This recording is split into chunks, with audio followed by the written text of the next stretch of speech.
selamat pagi kami ucapkan kepada para peserta seminar internasional. Kami informasikan bahwa sebentar lagi acara akan dimulai dan kami mohon untuk para peserta dapat menempati kursi yang masih tersedia di depan. Ladies and gentlemen, we will start the event shortly, so please kindly have a seat and fill in the empty seats at the front row. Thank you.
Mohon maaf sekali lagi kami sampaikan kepada para peserta seminar internasional, karena acara akan segera dimulai kami mohon untuk dapat mengisi kursi yang masih tersedia di bagian depan. Mari Bapak Ibu mohon untuk dapat bekerja sama dengan baik untuk mengisi kursi-kursi yang masih tersedia di depan, karena acara akan kami mulai sebentar lagi. Terima kasih.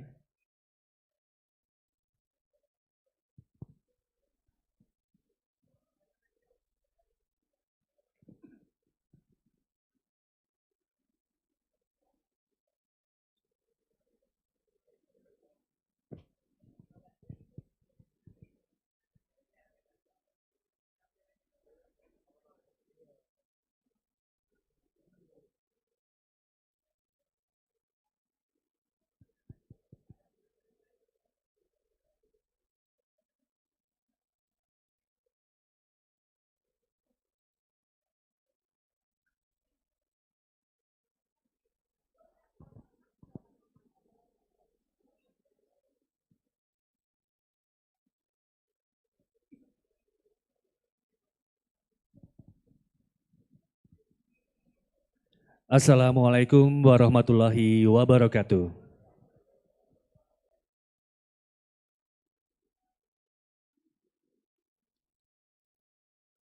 Salam sejahtera, Om Swastiastu, Namo Buddhaya, salam kebajikan, Rahayu.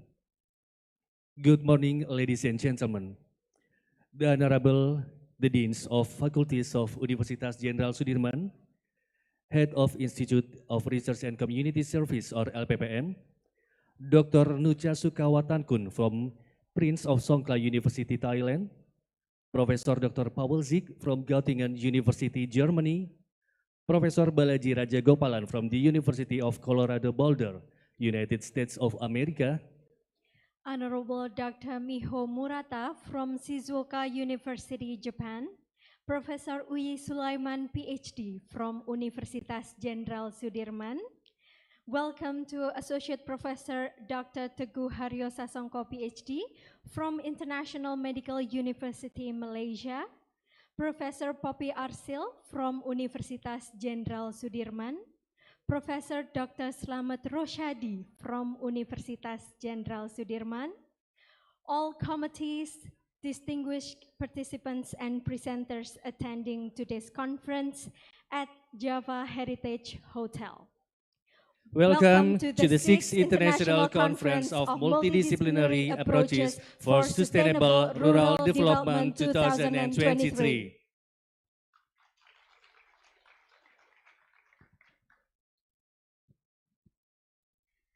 All praise and gratitude are extended to Allah Subhanahu wa Ta'ala, the Almighty. For His mercy, we have gathered this morning to participate in the 6th International Conference of Multidisciplinary Approaches for Sustainable Rural Development 2023, Universitas Jenderal Sudirman. This year, the 6th ICMA SURE has adopted the theme Advancing Health and Sustainable Development in Rural Communities, Current Challenges and Future Opportunities. This international conference is conducted in a hybrid mode with several participants joining remotely via Zoom call. Ladies and gentlemen, guests, presenters and participants of the conference, to begin the international conference today, we will have a report from the chairperson of the 6th ICMA SURE 2023 Organizing Committee. To Mr. Afik Hardanto, PhD, the time is yours.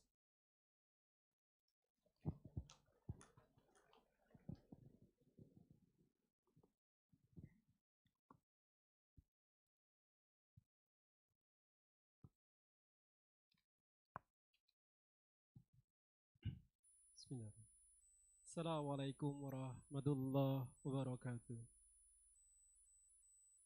The Honorable Head of LPPM, Professor Eli Tugiati, and also the Secretary of LPPM, Dr. Sri Wahyu Handayani, and also all of the attendants, Dean, and also Vice Dean, the Faculty of Jenderal Sudirman, from the biology, the Faculty of Biology, Faculty of Agriculture, and PhysIP, and all of the faculty, and also the postgraduate study program. And the invited speakers also in here, Professor Elke Pawelzik, herzlich willkommen nach Purwokerto, and vielen Dank, viele Unterricht in Jenderal Sudirman University Mahan. And also from Colorado, but Professor Rajagopalajan Balaji is also in online mode in Zoom meeting, and he will join in 9:30. I think already joined. And welcome, Professor Balaji. And also Dr. Murata from Suzuka University, Purwokerto, Yokozu Murata-san, arigatou gozaimasu. Okay, and then the third one is Dr. Nucha from Songkla University, Prince Songkla University, Yindi Tanrap Zu Purwokerto, Dr. Mucha. And the next is Dr. Teguh. It's also in online Zoom. I think already also joined with us from International Medical University Malaysia. And special from our university, Jenderal Sudirman University, the young professor, three young professor, Professor Poppy Arsil, Professor Slamet Rosyadi, and also Professor Uyi Sulaiman. Okay. And hopefully all of us also to be the young professor next time. Bapak and Ibu, I am delighted to announce the 6th of International Conference on Multidisciplinary Approach to Sustainable Rural Development or we can say ICMA SURE, which the theme to this years is about advancing health and sustainable development in rural community, current challenge and future opportunities. In addition to serving as a forum for the dissemination of research finding, this international conference coincided with the 60th anniversary of Jenderal Sudirman University. And in the meantime, the conference seeks to provide a forum for scientific discussion, professional networking, collaborative research, and education in accordance with the vision of UNSUD. The sixth ICMA SURE was attended by estimated around 500 presenters, individual presenters, I mean, various nations, including for German, that's IC, Japan, Malaysia, Thailand, and also in Indonesia, and also attended by international students who studied in Jenderal Sudirman University. And the conference encompasses 5 distinct areas of focus in parallel session, including arts and humanity, life and applied science, non-communicable disease, material science and engineering, and integrated technology and management of halal. The conference would not have been a success without the authentic support from LPPM. Thank you, LPPM, Bukalem. Contributing scientists from all the researchers. Thank you for the audience. And also the organizing committee. Thank you very much. Because yesterday until last night, we prepared this conference. And also the moderator and also the volunteer of the student of Jenderal Sudirman University. I express my gratitude to all individuals who contribute to the successful outcome of the conference. We hope you have a nice and valuable experience during this conference. We sincerely, finally, we sincerely regret any shortcoming in the event of this organization. So thank you very much and welcome to this conference. Wassalamualaikum warahmatullahi wabarakatuh.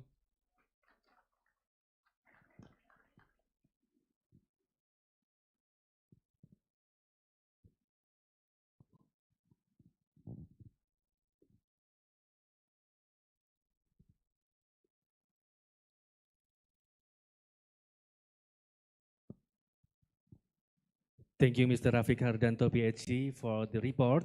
And next agenda, we'll be showing a performance traditional art is called Kentongan. From Group Edan Pring Tanjung Purwakarta to preparing. And Kentongan is an original art from Banyumas. The origin of the word Kentongan itself comes from a tool called kentong. Kentong is traditional communication tool made of bamboo or wood and used to provide information to the public with certain signs or taps. In Banyumas, Kentongan became known around the 1900s to 2000s. In order to produce a beautiful melody, the Kentongan is supplemented with other musical instruments, namely the angklung and calung. Ladies and gentlemen, please give applause for Group Kentongan Edan Pring from Tanjung Purwakarta.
Okay, ladies and gentlemen, once more time, please give applause for Group Edan Pring Tanjung Purwokerto.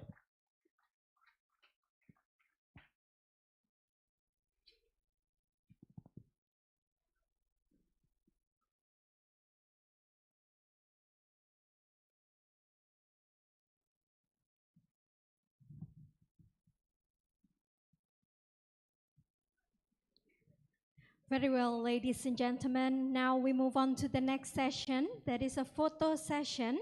Therefore, we'd like to invite the deans of all faculties at Universitas Jenderal Sudirman, the head and secretary of Institute of Research and Community Service, the chairperson of the 6th ICMA SURE 2023, all speakers and moderators of the 6th ICMA SURE 2023 to come to the stage and have a photo session. Thank you.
One, two, three.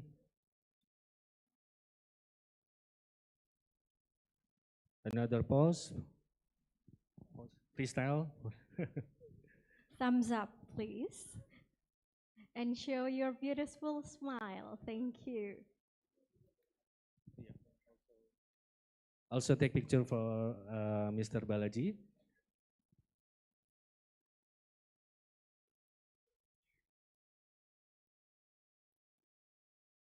One more time on my count. 1, 2, 3.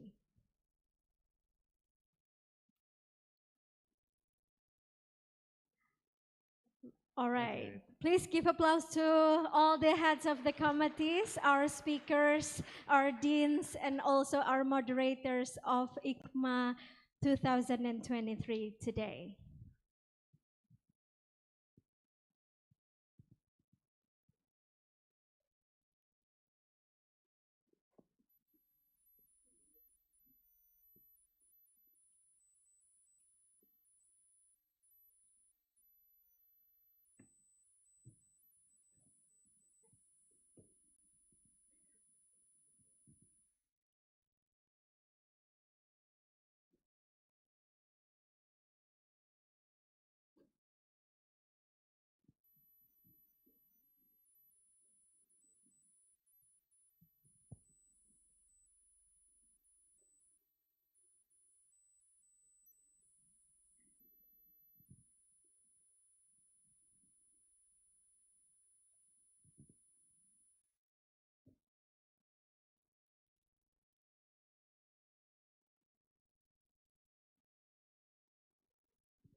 Ladies and gentlemen, presenters and participants of International Conference, now we are going to the plenary session 1 with the 3 distinguished speakers.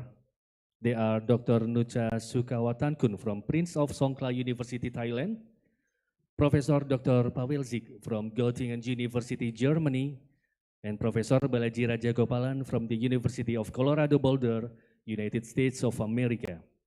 And this agenda will be moderated by Mr. Chondro Wibowo, PhD. Before we begin, please allow me to present a brief overview of Chondro Wibowo, PhD's curriculum vitae.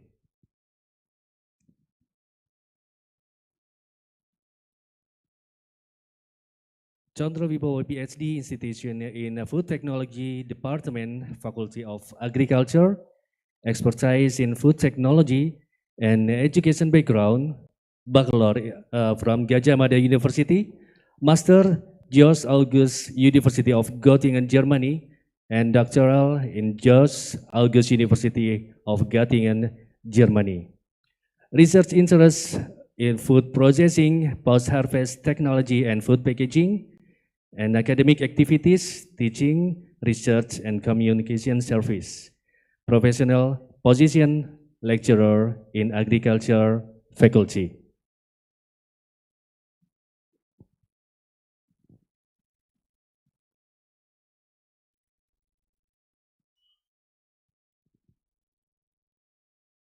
And with pleasure, we would like to invite Mr. Chandra Wibowo, PhD, to come to the stage.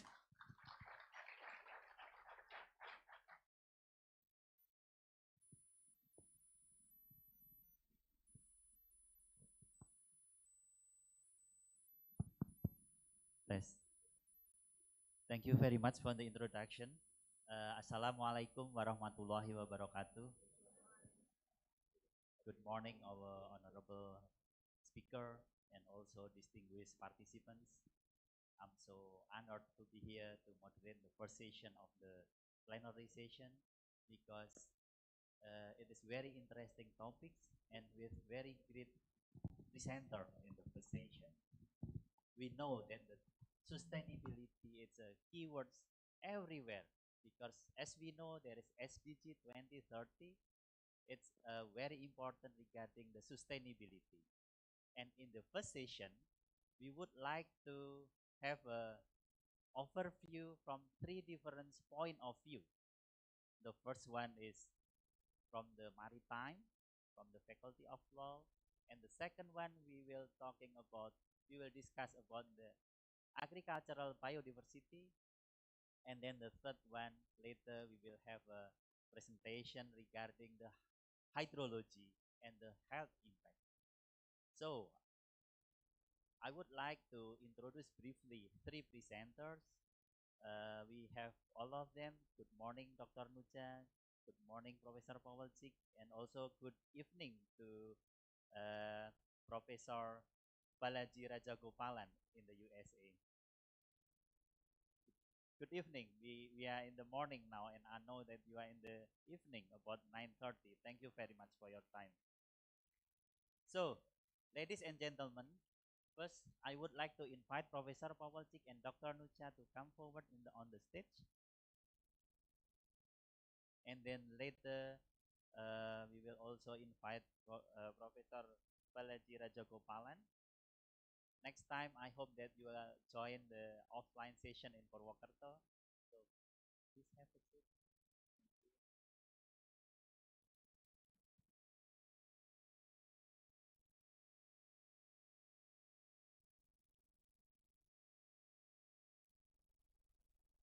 So, ladies and gentlemen, we would like to begin the first session of the parallel session. The first presenter will be Dr. Nucha Sukawatanakun. Briefly, I would like to introduce her. She is a full-time lecturer in Faculty of Law, Prince of Songkla University in Thailand. Her expertise is international law of sea, maritime law, and international anti-terrorism. She graduated from Chulalongkorn University for her bachelor degree, and for master, she obtained from Golden Gate University of San Francisco, and she completed the doctoral degree in the University of San Francisco, California, and she has several activities as international guest speaker as well as a guest lecturer. Without further ado, I would like to invite Dr. Nucha Sukawanatakun to share her expertise for 20 minutes. So, please.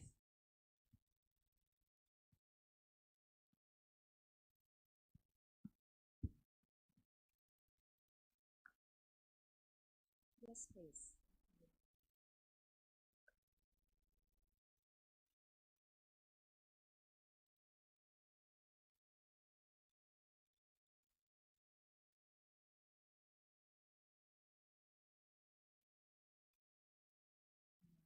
Good morning, everyone. Assalamualaikum. Am I pronounced correctly? Thank you. I'm Nacha from Thailand. I'm now teaching at University of Prince of Songkhla University uh, Law School. So normally I'm teaching on the law of the seas, maritime security, and um, anti-tourism, and also legal history as well. So today, thank you so much for the conference to have me here today.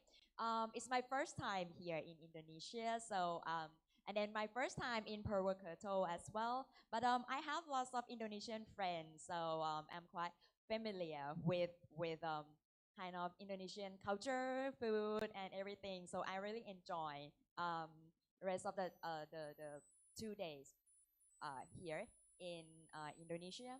So today, the topic that I choose to share with the participants here is because I'm from the south. I'm from the South Sea. I'm from the southern part of Thailand. So I think I it is quite important and a new trend now for um, pay attention at how to the utilities, the sustainable utilities of the ocean governance, um, especially in the actually it's all over the world, but especially if we focus on the ASEAN country and our region, there are lots of maritime activities happen in the ocean. So I choose the utilities by the locals in the South Sea of Thailand, especially both sides of the sea, both Andaman Sea and the Gulf of Thailand, which is have like lots of maritime activities happen. And there not only the benefits happen in like by the utilities of the ocean, but also they cause some problems and some issues that we need to pay attention on. Okay.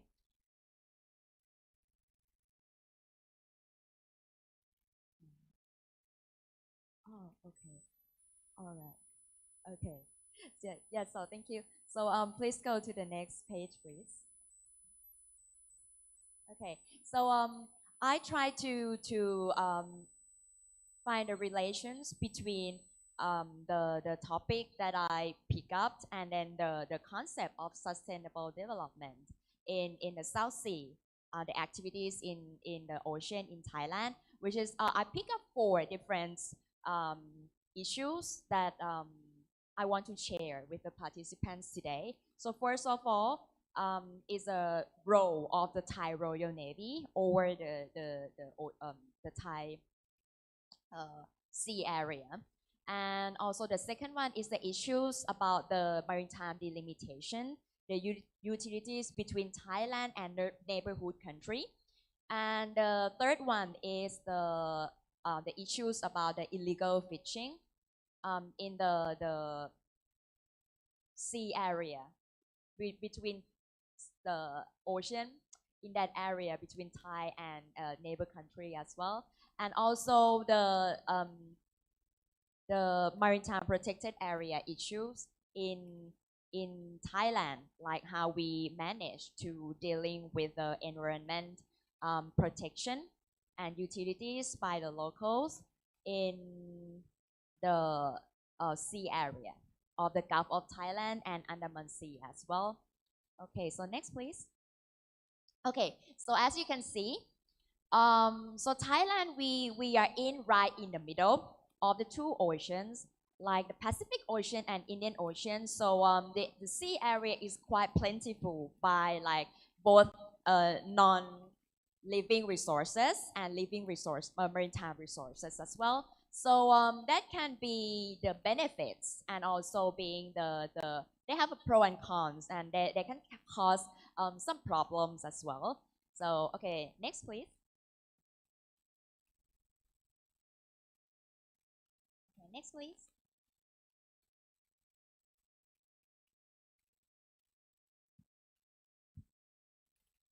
All right. Okay, so I have to introduce the participant to the role of the Thai Royal Navy. So the reason I share and talking about the roles of Thai Royal Navy is because we Thai Royal Navy is the only organization and department that take care of the ocean, all the ocean governance in terms of both safety and they are assisting us to cooperate with the management of the marine environmental protection as well. And as you guys know that we only have Thai Royal Navy, like Thailand, we don't have Coast Guard like some of the other countries. So the Navy will be the only department that take care of all the ocean stuff and the maritime activities. So I introduce you guys to their role. So most of the activities that happen, like the safety, protection of the sea, boundaries, narcotics, the illegal labor smuggling, everything will be taken care of the Royal Navy. Also, the practicing of the wartime like that. Okay, so they quite have an important role and quite have the duty of the framework that quite like lots of work to do with the ocean governance in sea area in Thailand. Okay, go to the next one, please. Which is their roles is kind of very important to how we develop the activities in the sea area in Thailand. They support all the sustainable thing in Thailand because we don't need any illegal things to like invade it and interfere with the sustainable development of the sea area in Thailand. So a Thai Royal Navy, they have a lots of important role in how to assist us in this kind of all the issues that happen in the sea area in Thailand.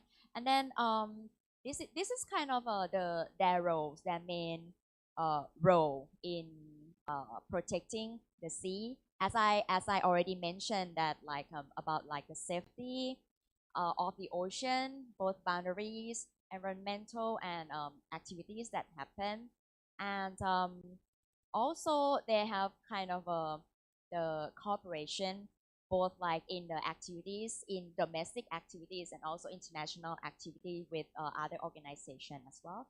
Okay, next please. So I listed the acts and regulations that granted because as I already mentioned that they have a lots of duties and role for Thai Royal Navy. So Thailand, we quite see this important thing that we have to grant it the kind of authorization to the Thai Royal Navy in order that it's convenient for them to process on assisting and supporting the maritime activities. Okay, so I listed 4 of the legal law and regulations that related to how we granted the power and authorization to the Thai Royal Navy. Okay, next please. Okay, so this is the second issues that I want to share with the participants. I think the sea area and boundaries is one of the important issues that is the base and the origin of how we could develop our sea areas and maritime area sustainably. So right now I choose, actually we have kind of these issues or this problem with some other countries as well. And I think maritime delimitation is happening all around the world, not just only Thailand and in ASEAN, but since we have lots of sea areas, so sometimes it's happen to be have a conflict or argument with like some of the country in neighborhood country. So today I choose I pick up the issues between Thailand and Cambodia, which is going on right now. So we have kind of the agreement. We used to have the agreement like MOU long before, like 70 years ago, both on land and in the sea, like deep into the sea about like the utilities of the seas. So and then the issues is popping up during these couple years during the pandemic times because as you guys can know that normally Thailand and Cambodia we have most part of most of the incomes of the states is from the tourism and then the economic running in the blue zone in the sea. So during the pandemic the incomes from the tourism. For example, the marine tourism is dropping down. So we have to seek and find some of the incomes and how we utilize the ocean. So we're thinking about like how to manage this area of the sea, which is quite not just popping up as a problem and issues. It's like long before, like 70 years ago, and it's quite like a sensitive um, issues and argument because it's like related to like sovereignty and zone area like exclusive economic zone and the territorial sea and then the authorization or the sovereignty on that area. Because in that area, you can see in the red area that there are lots of living and non-living marine national resources. So it's quite like very concerned area that we need to, it's need like deep agreement or like the how we cooperate with this area because each side of the states we have our claim for the right to utilize the sea area over the red area as you can see. Okay, next please. Yeah, as I mentioned that we have a lots of natural resources here. So and then it's kind of like the migratory living resources over here, and also we have oil and gas in this area as well. So it's quite like very quite strictly need to be like cooperate and have an agreement together. Okay, next please. Yeah, so and then apart from the utilities of the sea area over this area, the one issues that really being concerned in this area is like how we could manage to dealing with the protection of the environment in this area because in the future if the agreement is settled down between two states there are no agreement yet or no any uh, advanced cooperation. None of them that talking about like how we could maintain the quality and the sustainability of the marine environment in this area. So it's quite important to pay attention at these issues. Okay, next please. So coming to the third issues that I pick up for this conference is that I try to manage to relate it between the illegal fishing issues and then the sustainable of the fishing stocks and fishing resources in the sea area in Thailand, both sides of the sea, both Gulf of Thailand and Andaman Sea. So let me introduce the participant to the illegal fishing activities in Thailand in overall.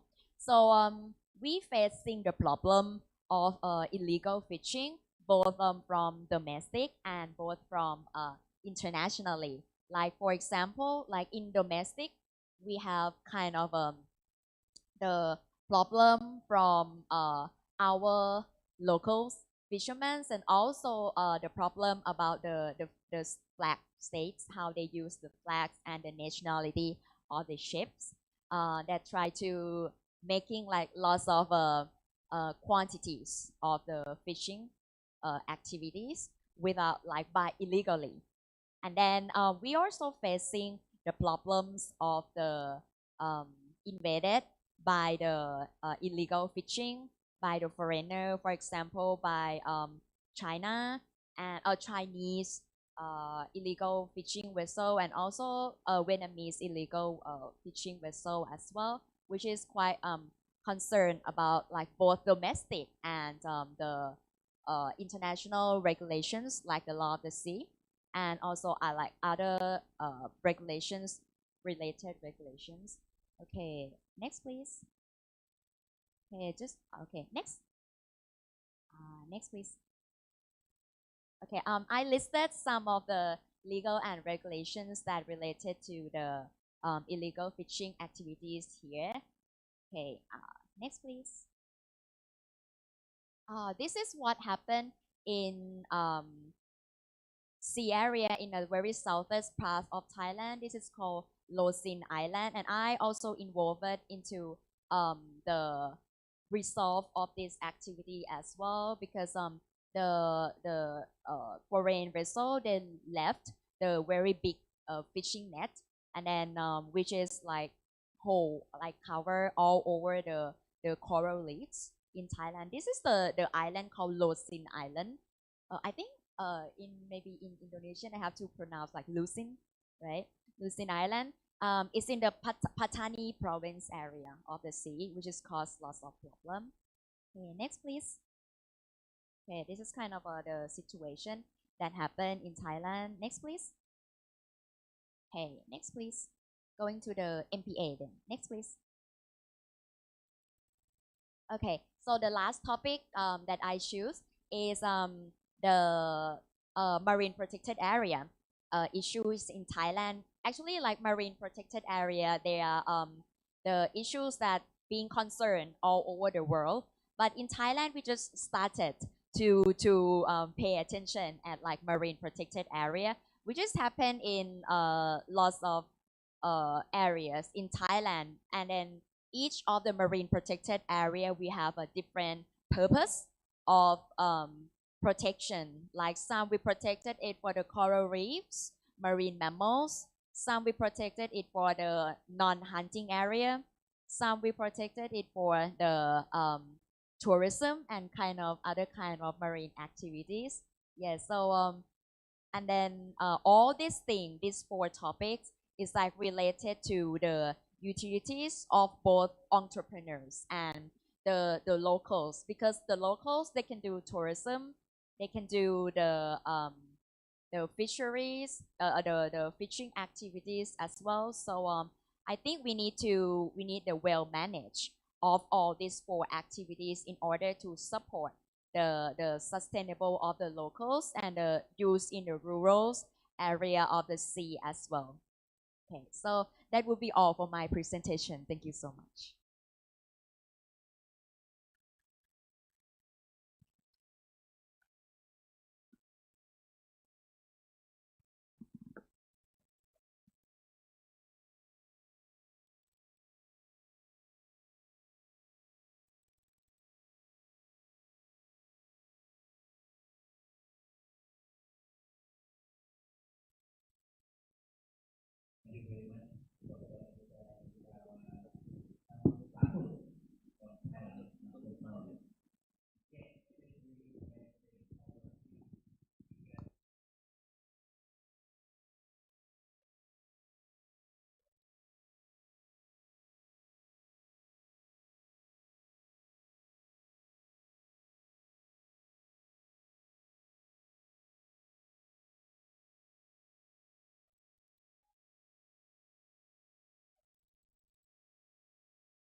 Thank you very much for the very kind introduction, Dr. Tondo.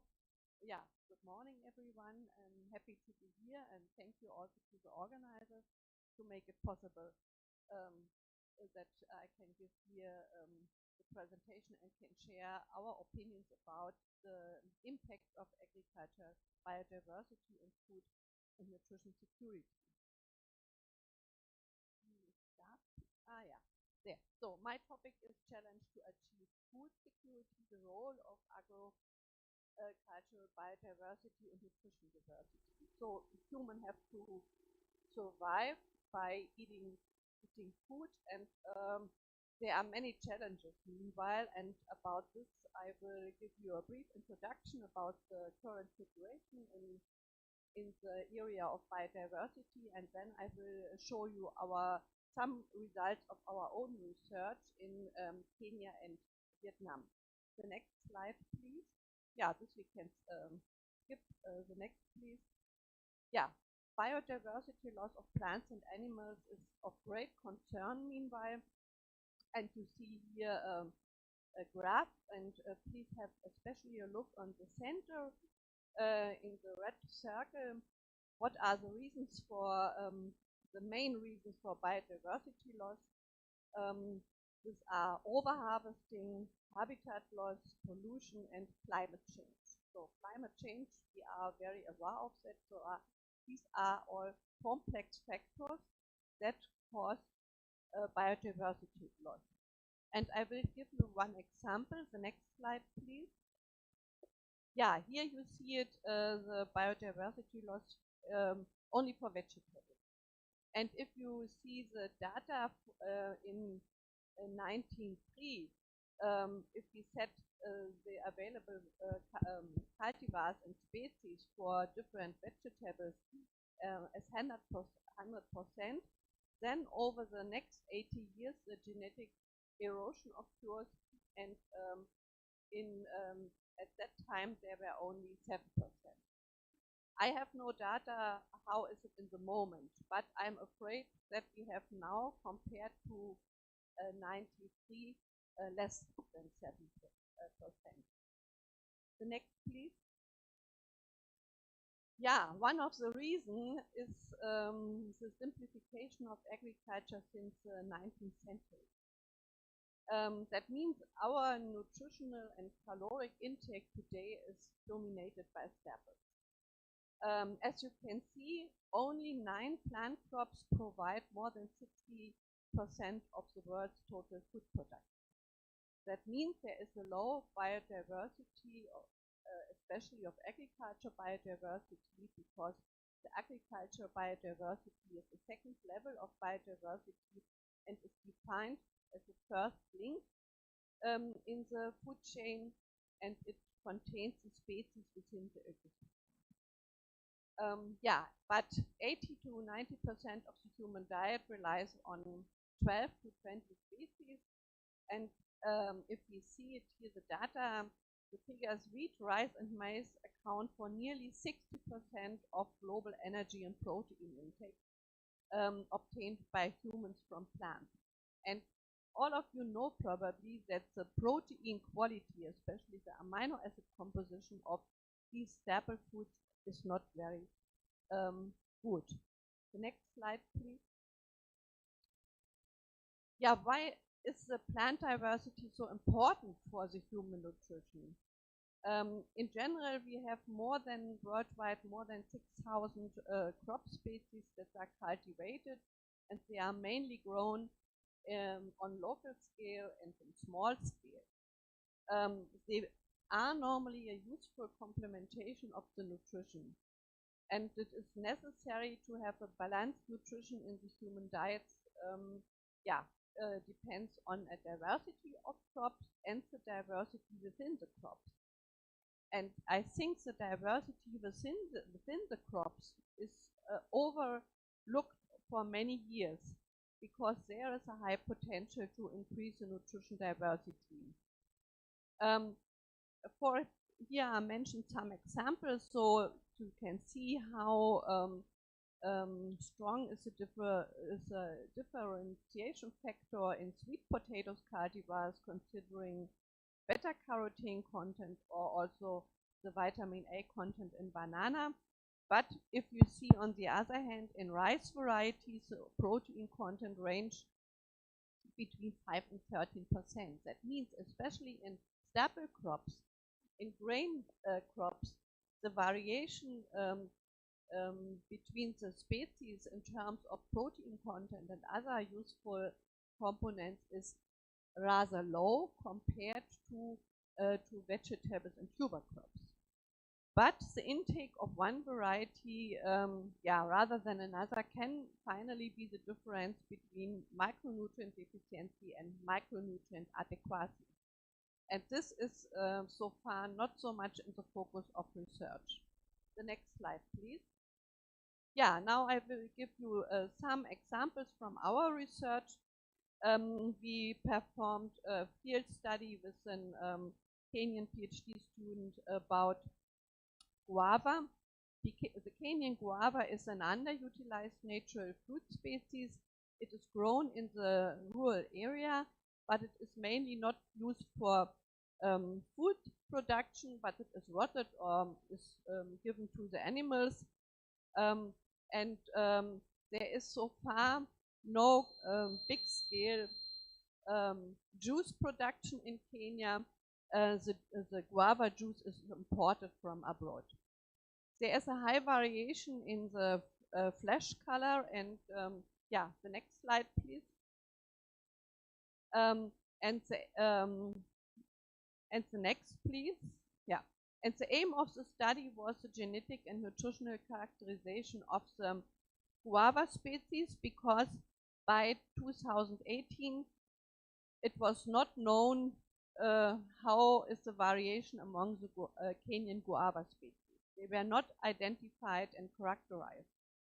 But on the other hand, there is a lack of food consumption in Kenya.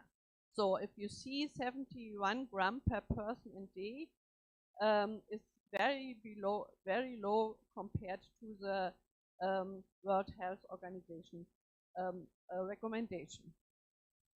Yeah, next slide, please. And the next, please. Good, thank you. Here you can see the results of the genetic diversity of the Kenyan guava. We found that there is no strong differentiated groups possible. So the guava were picked and studied from different regions in Kenya, but there was much more variation within the individual accessions, as we have seen by the ANOVA calculation. Yeah, the next, please. Next, yeah. That means the accessions were highly diverse. And then we analyzed also the fruit itself, and we found that the flesh color is a good tool for selection of appropriate cultivars, because red colored cultivars contains a lot of secondary plant compounds, while the white fleshed fruits contained more other nutrients. Yeah, next please. Yeah, this was one study. I will come later to the conclusion about that. And the other was the impact of local agrobiodiversity and interventions on cost, nutritional adequacy of women and children's diet in northern Kenya, especially in the Turkana region, where the percentage of poor people and undernourished people is very high.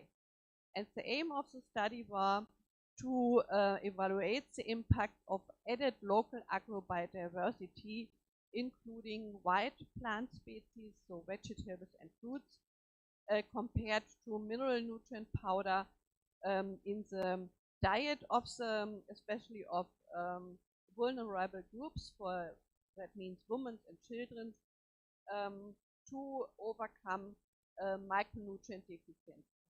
The next, please. Yeah, at first we considered or evaluated the nutritional composition of these wild plant foods. And if you see here the red circled data, then you can see that there is almost for no plant species, wild plant species, an information about the content of vitamins.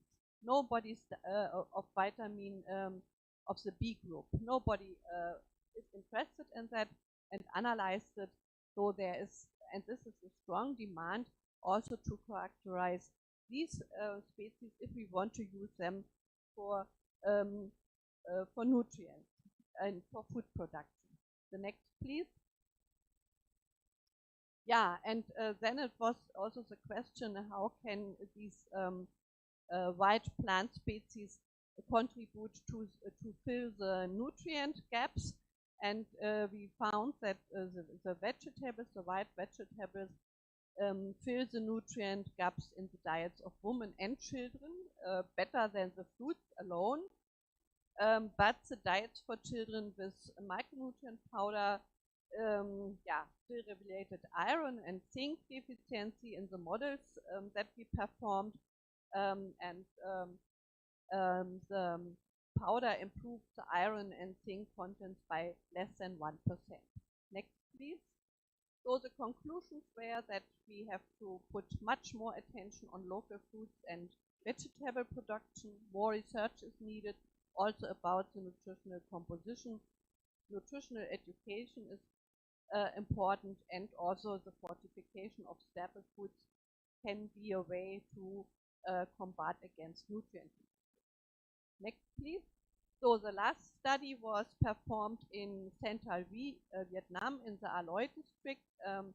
Here, the aim of the study or the research question was to investigate the level of agriculture biodiversity in this region. In 3 villages we performed this study. How contributes the plant and livestock to the daily food consumption, and what is their nutritional value, and what is the real contribution of home gardens produced to the nutritional status of the rural poor. Next, please. It was performed in the study in 3 villages in this region, and it was found that the species number per home garden was 8. This was not much, and the species density was 1.42. Most of the species grown in home gardens are used for own consumption. That's why it is very important to know how is the diversity. Next, please. Yeah, and if we consider the contribution of the plants and animals for the nutrition, then we could say that all of them contribute to the uptake of calories, protein, and macronutrients in a different way. The next, please.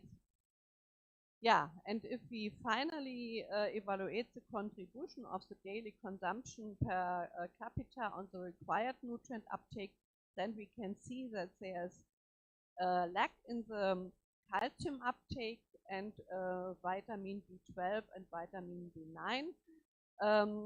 The protein content is met by the home gardens diversity and also other micronutrients, but there are still challenges. Next, please. Yeah, the summary is that in the studied region there is a low biodiversity in the home gardens, most of the relevant nutrients are available in the daily diet, but there are deficits for the mentioned nutrients. And we see from that already a high linkage between agrobiodiversity and food security. And we know from that, not only from that, but also from other studies, that the diversity in gardening influence diversity on the plate. So, and now I'm coming to my last slide. Next, please. Yeah, the final conclusion is, I think I can show the importance of agrobiodiversity for the nutrition diversity, and it is necessary to characterize better underutilized species, local species, and increase public awareness. And it is necessary to consider and to study much more the interaction between nutrient composition, of a species variety and the agriculture management practice. Yeah, and of course we have to consider this also in the nutrition education. Yeah, next slide please. These are the funder of our research activities, and yeah, with the next slide I want to say thank you very much for your attention. Terima kasih.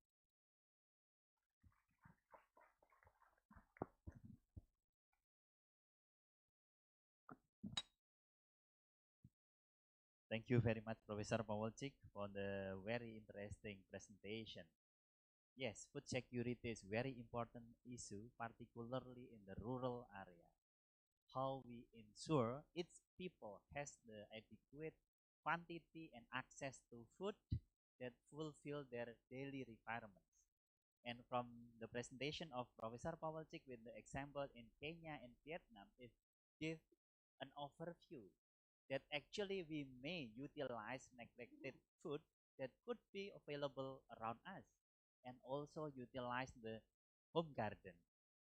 Thank you very much, Professor Pawolcik, and we will discuss more in detail later in the discussion session.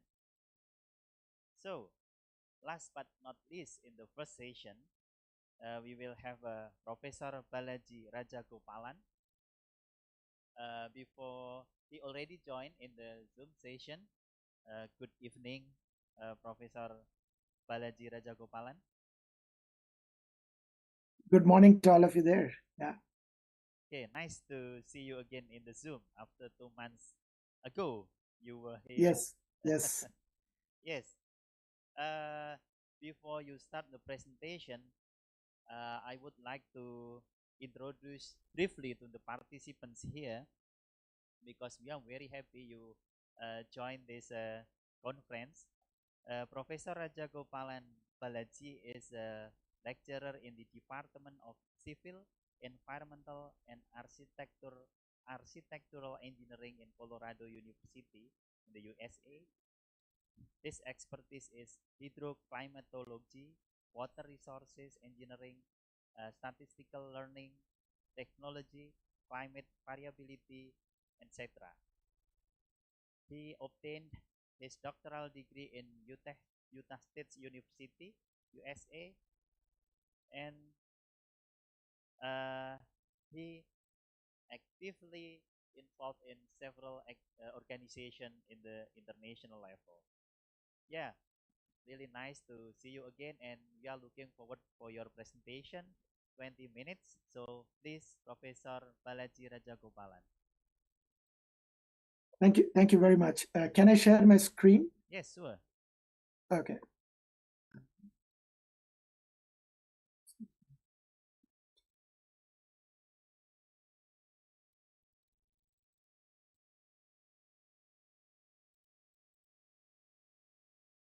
Are you able to see? Not yet, we cannot see.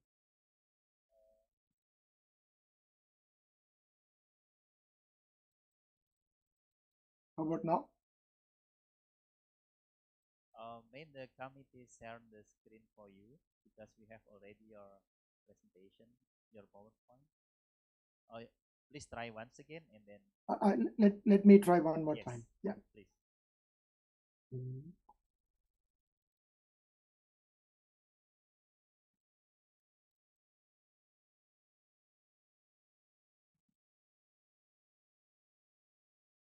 I'm going to do this. Yeah. Okay. Let me give it a try now.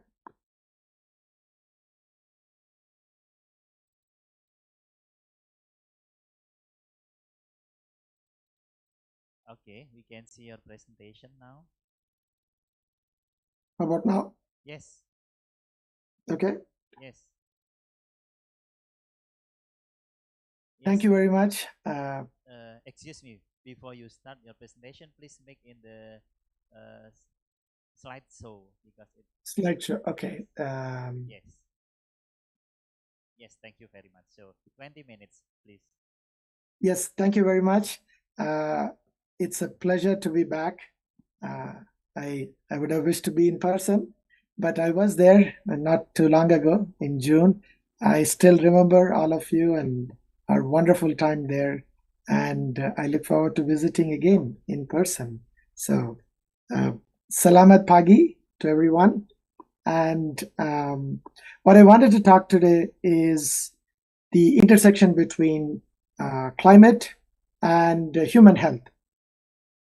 So I'll just give a quick set of examples of how climate interacts or impacts various diseases. And of course, when we talk about climate and public health, you can talk all over the world, but I'm going to focus on tropics, and I'll make a case for why tropics are important. And then I'll conclude with some challenges for public health and what are some things that public health policymakers should be aware of. So this is the global distribution of annual precipitation. So as you can see, a lot of precipitation in the tropical regions. The red color is high precipitation. The purple are low precipitation. So again, Indonesia, of course, gets lots of rain. That's why you have very good greenery all the time, and you also have good rainforests. So we had the wonderful pleasure of visiting Java, Sulawesi. So you can see why. Okay? And this is the distribution of runoff. Runoff is basically water that is running off from the precipitation. And again, if you see dark green means more runoff on the surface. So again, likewise, Indonesia, the maritime continents, Thailand, also quite a bit of India. Then you look at Amazon, Central Africa, Equatorial Africa, eastern part of United States, Northwest. So you can see the regions where you tend to see a lot of greenery. There is also a lot of runoff or excess rainfall that doesn't get evaporated or rainfall that doesn't go inside. Why is this important? I'll come to in a second, because precipitation runoff means water stagnating on the landscape. These tend to be main factors for various diseases.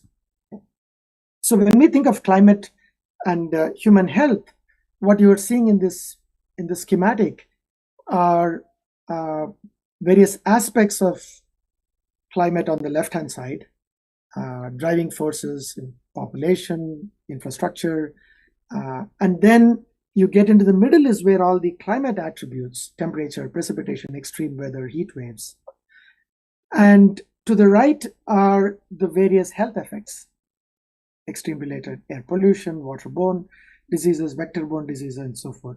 So the diseases are sensitive to climate, but there is variability or mediation that's happening through infrastructure, governance, and human genetics. They decide how the climate impact on the diseases manifest itself. So you can have all the conditions, but if you have good infrastructure, good governance, you can mitigate the impact of climate on public health. But what this tells you is sort of the overall picture. So this figure shows you the mortality from vector-borne diseases. So again, these are diseases that are by mosquitoes, other insects, malaria, dengue, or waterborne diseases because of bad water or poor water quality. And notice that the darker, of course, the continent of Africa, but also India, South Asia, Thailand, Bangladesh, and Indonesia. All of these countries have high mortality from vector-borne diseases. And these vector-borne diseases are intricately connected with climate. And the sensitivity to heat stress, sensitivity to rainfall, puddles of water sitting around, extremes in particular, really tend to drive these vector-borne diseases. And countries in the tropics, as you can see here in this picture, almost all the dark regions are all in the tropics. And that is why tropics are really important. Another disease that I've been working with is chronic kidney disease. This is, among many other factors, is largely impacted by heat stress.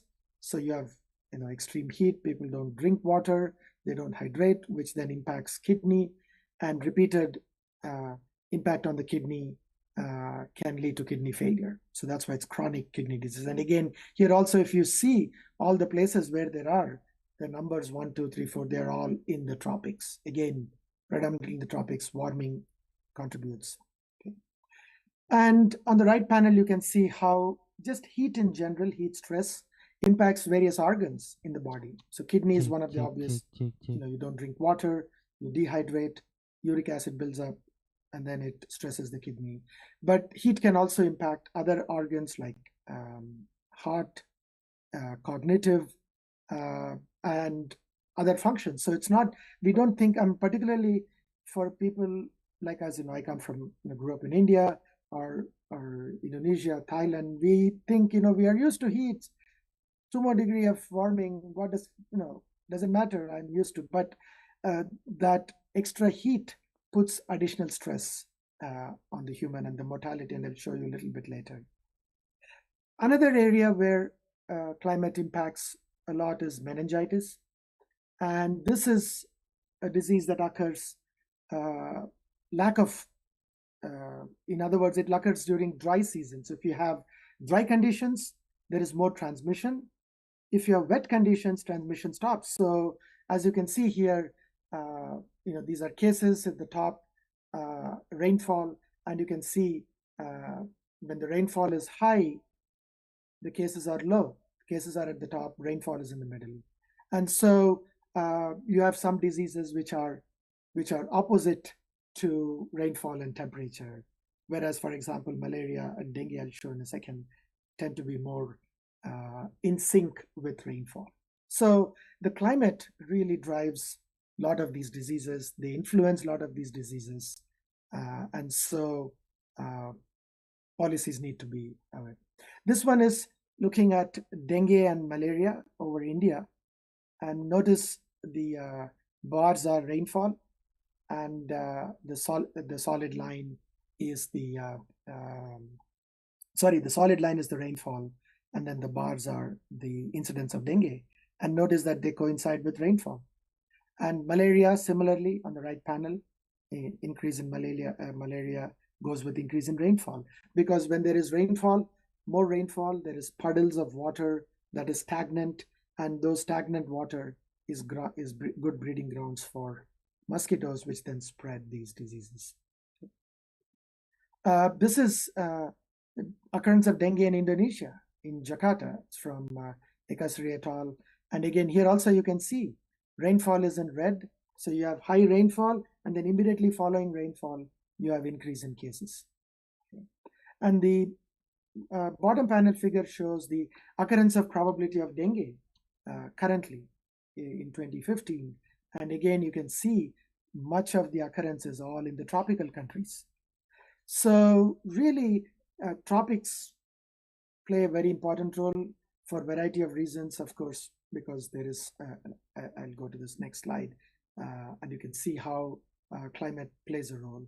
So this one, and it is apropos to the talk we heard from Professor Elke before, the crops are strongly related with climate variability, and that impacts nutrition or lack thereof, and it also impacts economy, and together they impact health. So you have this sort of coupled loop system where climate variability influences other aspects of the socioeconomic sectors, which in turn impact the health. So that is why health and climate are intricately related directly, and they're also related through other mechanisms.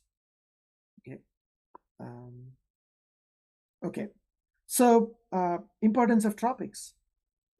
And I already showed you why tropics are important, but here you can see why they are really important, which is about 2/3 of the population of the planet lives in the tropics. Okay. And you can see, and they cover 1/4 of the global surface, 2/3 of population, poor to marginal infrastructure in many countries. And so they make it vulnerable for the population in terms of public health, in terms of climate. Secondly, a lot of these tropical countries have monsoonal climate, meaning there is distinct rainy season or wet season, and then distinct dry season. And so during rainy season, you get rains, and there is variability of these rains from year to year, which also impacts how water gets stagnant or stored on the land surface in the ground, and couple that with infrastructure and increased population density, you have a perfect combination of factors that make this region highly vulnerable. So that's why tropics are important. Focusing a little bit more on India, this is the annual rainfall, and you can see, blues are high rainfall, and red is low rainfall. So there is significant spatial variability of rainfall. And whenever the rainfall starts, usually it starts in June to September. And I know in Indonesia, you have 2 rainy seasons. The larger rainy season starts right now, October, and goes through March. And in India, it is June through September. And when rainfall starts, here are all the various diseases that almost like a musical performance, they all come to life. And here is how sort of their spatial signatures. So clearly, these public health, these diseases synchronize themselves with the rainy season, and that is a hallmark of tropical countries. So rainfall varies year to year. I'm going to go through why it varies in India because of El Nino, and it is also very important for Indonesia. And I'm sure you all are very familiar with El Nino, Southern Oscillation, which is condition that happens in the equatorial Pacific. Right now, we are in the middle of one strong El Nino that is happening. And when you have El Nino conditions, you end up with dry climate over Indonesia, such as the one that you are going to experience. And similarly, dry over India as well. 5 The minutes monsoon tends to left. be weaker. 5 minutes. So, yeah, thank you. I will go through. This is relation between malaria and health, and again, strong correlation. So whenever there is El Nino, you can see the occurrence of various diseases. These are various diseases that occur: chikungunya, dengue, respiratory illness, particularly for Indonesia, with bad air quality due to dry conditions with forest fires and such. Okay, this is the current El Nino right now. I thought I'll put a picture. You can see very strong temperature in Eastern Pacific, a cooler temperature to normal in Indonesia, and drier conditions, brown is drier rainfall. So this is currently ripe for forest fires, respiratory vector-borne diseases. So what happens under future climate? Increase in temperature, increase in heat stress or frequency. And I'll skip through. You can see this warming and humid trends continue. And wherever there are drier conditions tend to get drier, and wetter conditions tend to get wetter under a warmer climate. And this is the distribution of how certain health diseases mortality change in 2030 from Pads et al. And again, you can see with warmer temperatures, you tend to have increase in mortality from vector and waterborne. And not only that, these diseases extend northward. What are tropical diseases? Now suddenly they go beyond the tropics. And in addition, you end up with reduced agriculture yield as well. So this shows the from Teden et al., where they show the occurrence of malaria, mosquito-borne diseases, extending all the way or beyond the tropics in a warmer climate in later in the century. And this one shows increase in warmer conditions or heat spell leads to increase in mortality. So here is increase in mortality for India. And so this is where I wanted to mention that even a 1 to 2 degree warming can increase the mortality significantly. And here on the top left is, 2 degree warming can significantly reduce rice yield. And so you have less crops, less nutrition. That means the population is vulnerable. And then you have increased number of hot days, or they then lead to. The other big reason for spread of these diseases is water quality. And when you have water stressed conditions, there you not only have less water or variability in water availability, but then the water quality also degrades. And when that happens, that is perfect for a lot of the waterborne diseases, in addition to the vector-borne diseases. Okay. And so this is a big issue in India, certainly in many parts of Indonesia as well, and other developing countries there. So the public health challenges, this is my last slide. Temperature, both max and min temperatures are projected to increase substantially. Precipitation increase is very uncertain, but temperature definitely. So this is number of dangerous days, as they call it, number of hot days. And certainly that probability of increasing is really, really high all over the world, but more so in the tropics, as you can see with the dark purple color. And so there is significant increase in extremes. And you also have El Nino teleconnections. You have these El Nino conditions that also influence the extremes.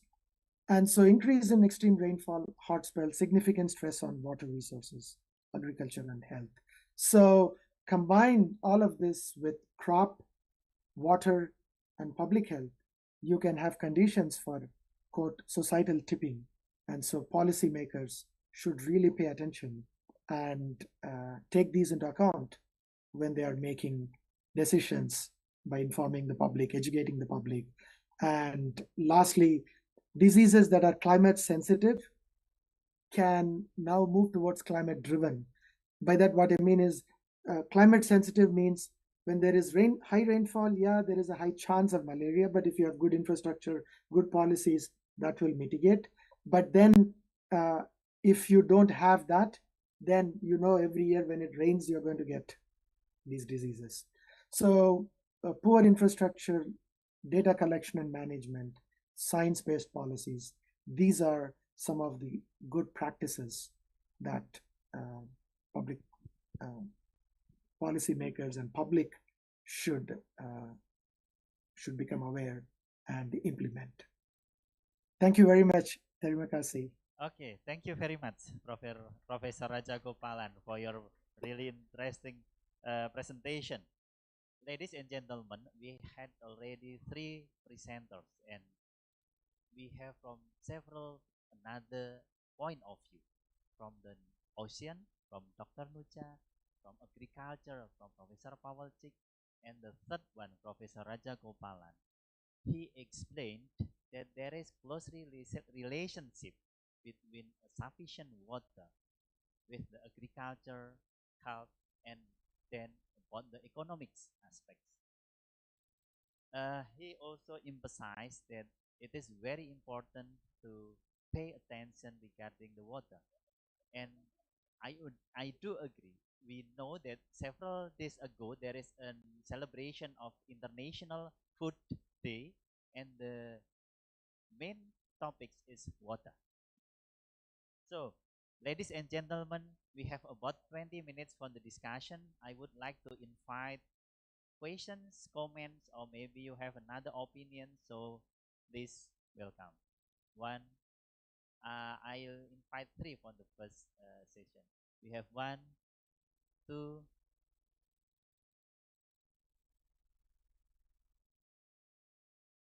Another questions or comments? 3. Thank you. So the first one, please introduce yourself and then to which presenter your question addressed. So please, Pak Budi.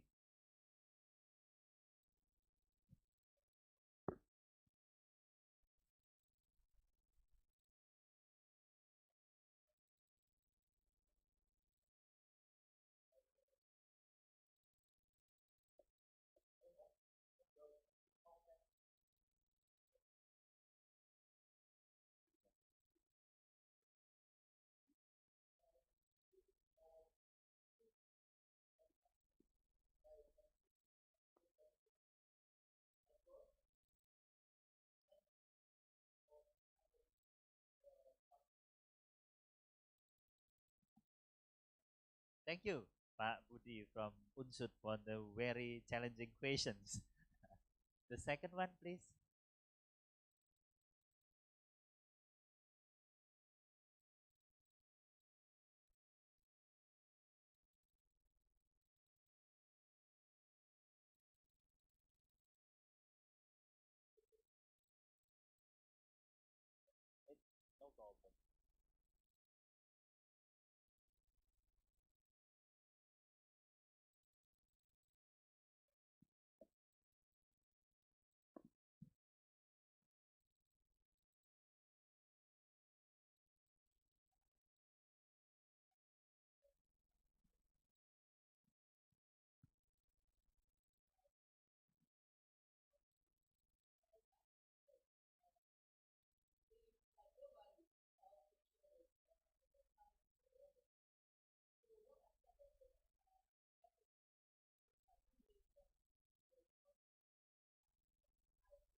Thank you very much for the questions. There are two questions for Dr. Nucha and Professor Pawalczyk. Now I would like to invite the third one. So please, yeah. Okay, thank you. My name is Fazat from University of Muria Kudus. So I would like to ask the question to Professor Pawalczyk. Is it correct? I'm sorry. So I want to ask about the about the challenge to the biodiversity and also for the challenge for the nutritional. So actually, and we know that the consumption for the food challenge or food security, one of the food challenge that we have is the food loss. So the food loss is bought off from the raw materials and also the food the food that already processed. So from your point of view, is there any is there any regulation that we can get out to increase to decrease the food loss, and also is the raw material how we increase the shelf life of the raw materials? In so that's my question. Thank you so much. Thank you very much for the question. So we have three questions for Professor Pawalczyk. The first one about how do we can increase the biodiversity. Do you agree with this very unexpected suggestion from Pak Budi to decrease the population? And the second, the question from our colleague from Sudan regarding how to preserve the genetic resources. And the third one from Ibu Fasad from Muria Kudus regarding how to minimize food loss, and also is it possible to increase the shelf life of the fresh agricultural commodities of food in general. So the first for Professor Pawalczyk and later for thank you very much, first of all, to these very interesting questions. Coming to the first question, to decrease the world population, I think this question we cannot answer because I think there are many factors, and there is I think there are some models and calculations that the world population will not increase so much as expected because of different conditions, environmental conditions, climate change, the increase of global diseases and so on. So, and I also would not say that this should be in the focus. But what can we do to feed the world and to increase the biodiversity? Yes, we should, or to increase the biodiversity, especially for plant food, because we know that the production of animal food is very has a very high impact on the climatic change, and there is worldwide and many actions to decrease the meat consumption worldwide. That does not mean that it is necessary in each region of the world, because all of us know that there are certain regions in the world where people are eating a lot of meat, and other regions where people are eating from different reasons not enough meat or not enough proteins. So it needs to be differentiated or clarified about which region of the world we are talking. So the advices for, let's say, for Western Europe could not be the same like for Indonesia.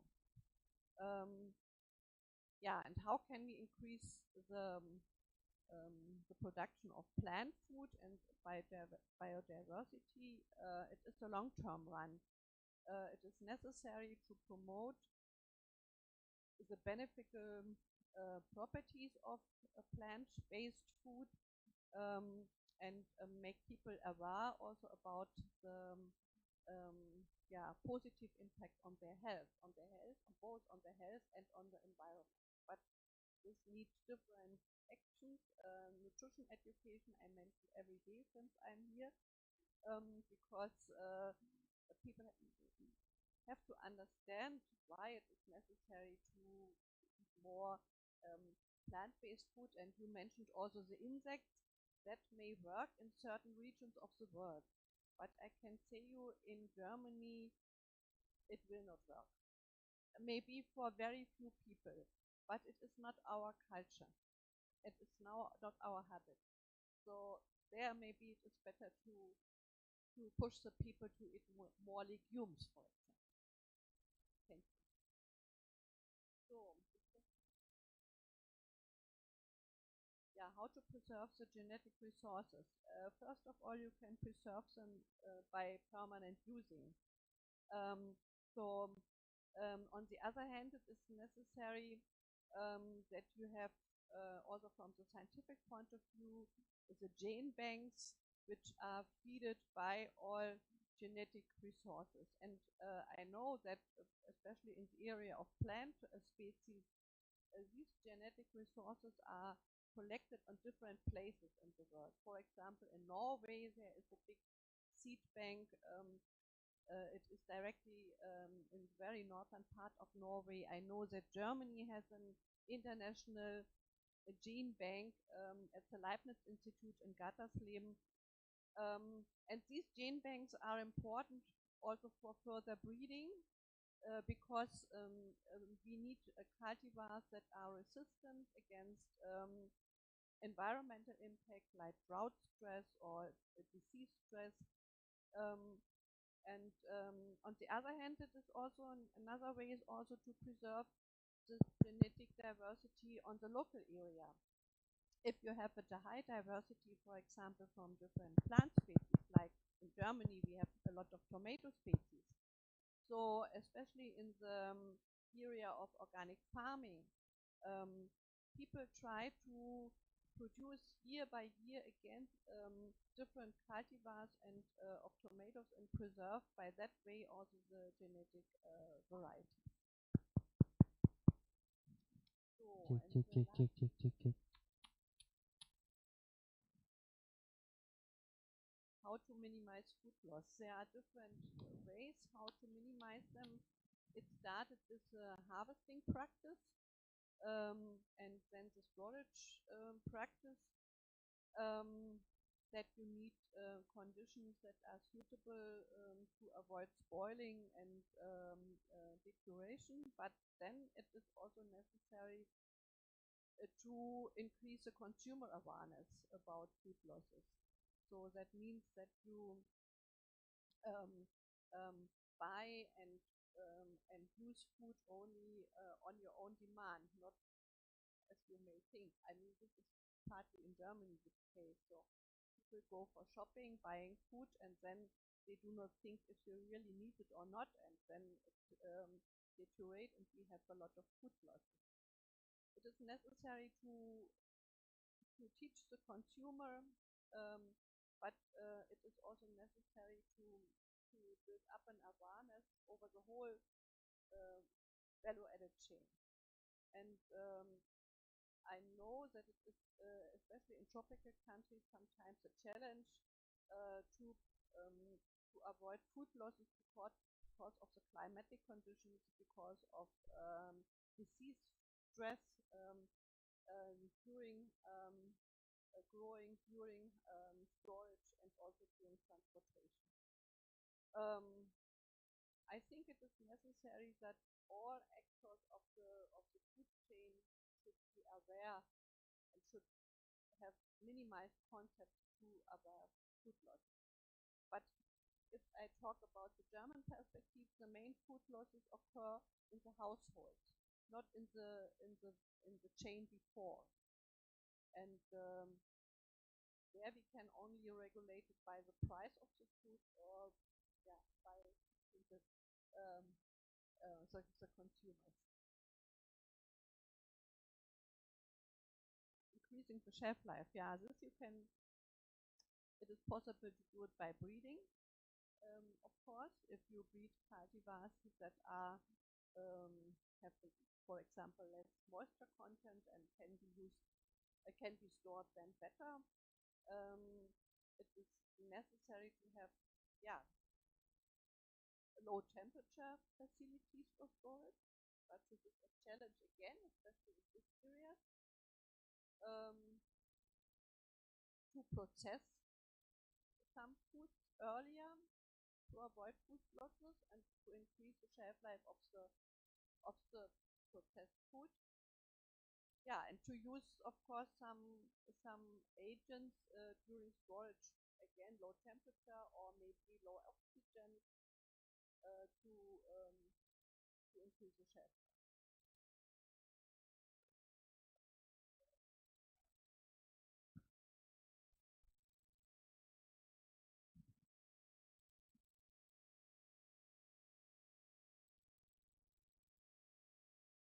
Okay.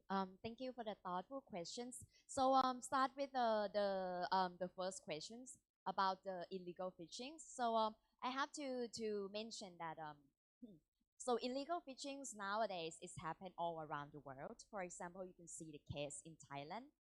The case in Thailand, there are lots of different kind of illegal fishings. For example, using the illegal fishing in equipment and instruments, like what happened in Patani province, like what happened in Luzon Island, and also like some of the province, like for example in Krabi. So Krabi, they are looking for the giant shrimp like that, because there are no kind of that species in their states. I mean to the illegal fishing vessel states, and also there are some of the cases happened with a sea cucumber in the Nakhon Si Thammarat province in Thailand, which is like different kind of purpose of invading and entering into the water, the sea area in Thailand. And also, as you guys know, that I mean, the ASEAN country, our neighborhood, not just only in Thailand, also in Cambodia themselves, in Vietnam themselves, and like some East Asia country like Korea, they're facing the problem from illegal fishing as well in the Yellow Sea. And also, as my acknowledgement, like for example, there are like across the world, like for example in Ecuador. In Ecuador, they experience kind of illegal fishing from the foreign vessels as well. In so it's happened like um, all over the world, like lots of the region in the country.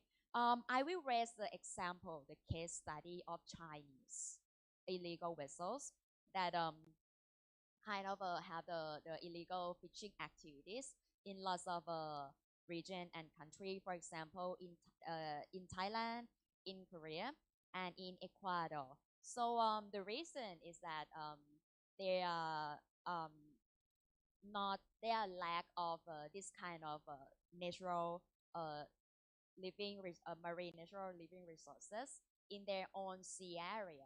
So they have to seek, because they have like lots of the huge populations.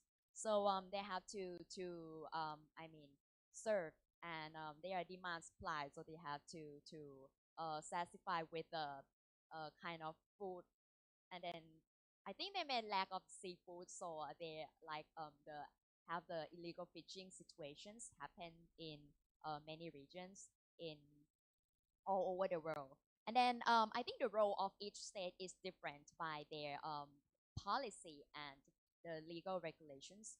For example, there will cooperations between the navies, and then we are mainly focused on how fisheries, a Ministry of Ocean and Fisheries in Thailand, how we cope with this problem. Because to cope with this problem, we have to check on the amount and then quantity of the catch, um, the kind of the ship, the uh, fishing equipment, and the vessel and nationality of the vessel as well. That is the duty of both fisheries, Ministry of Fishery, Ocean and Fisheries, together with the how the Navy, Thai Royal Navy, will patrolling the sea area in EEC whatever.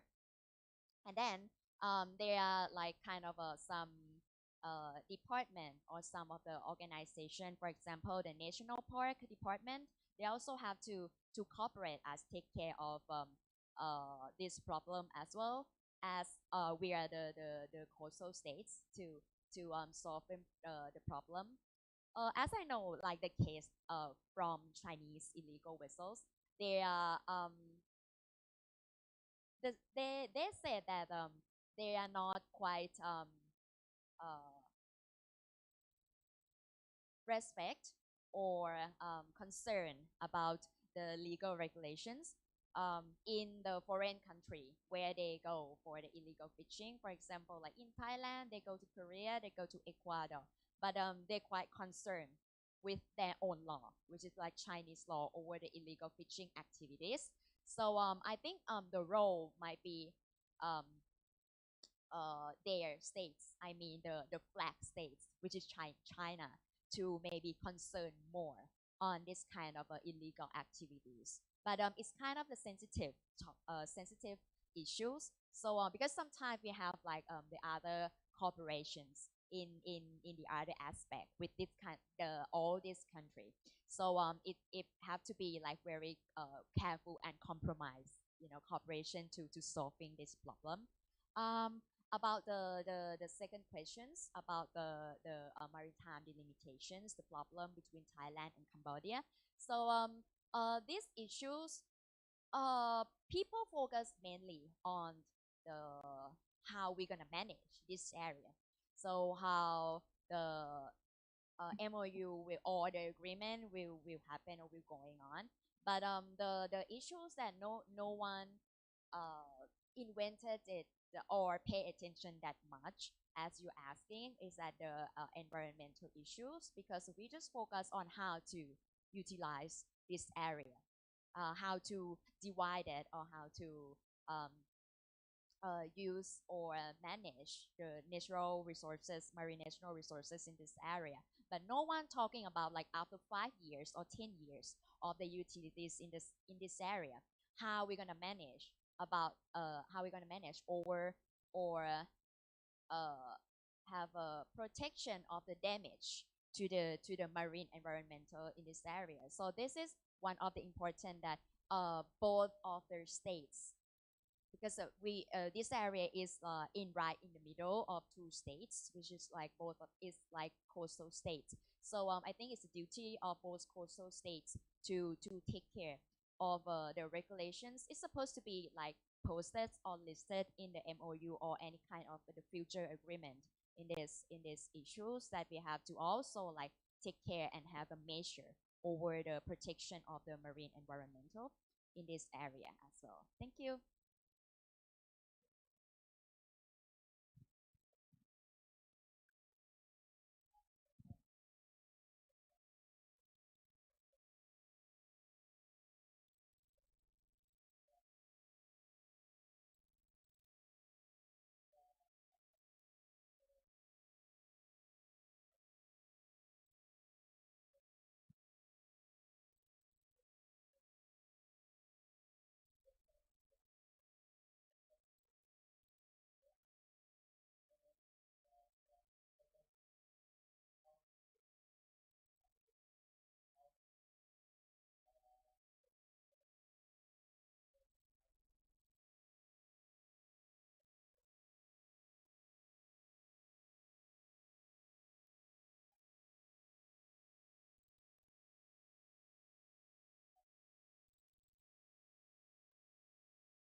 Thank you very much. In fact, excellent questions and also the discussion from the other panelists.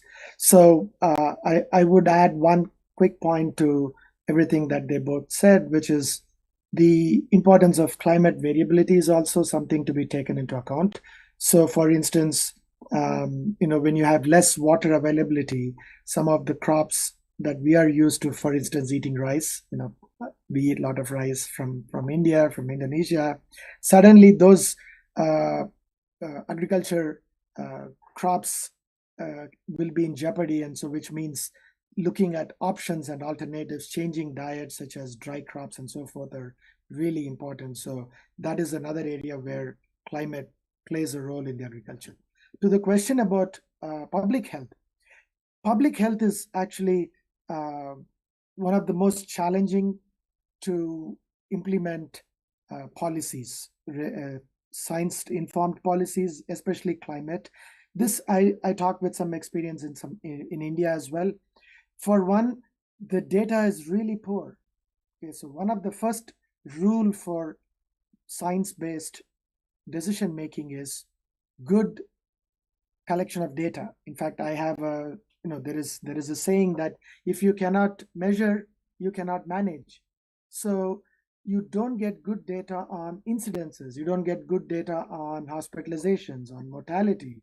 And so a lot of the time, the data that is supplied to WMO or other agencies, or even internally within the country, there is very little sharing of data, and even if there is data, you're not sure if it is accurate and good. So that is step one that needs to change pretty much in all that part of the world. In fact, unfortunately, that is some really bad legacy. India, Bangladesh, Pakistan, you can go down the list. There is no data sharing. So that is number one. And now, of course, with satellite, we can try and bypass that, but still that's very important. Two, good education to the public, because a lot of the diseases, for example, I can tell malaria. When I was growing up as a young boy, we didn't have any other ways excepting going inside net and sleeping in the night.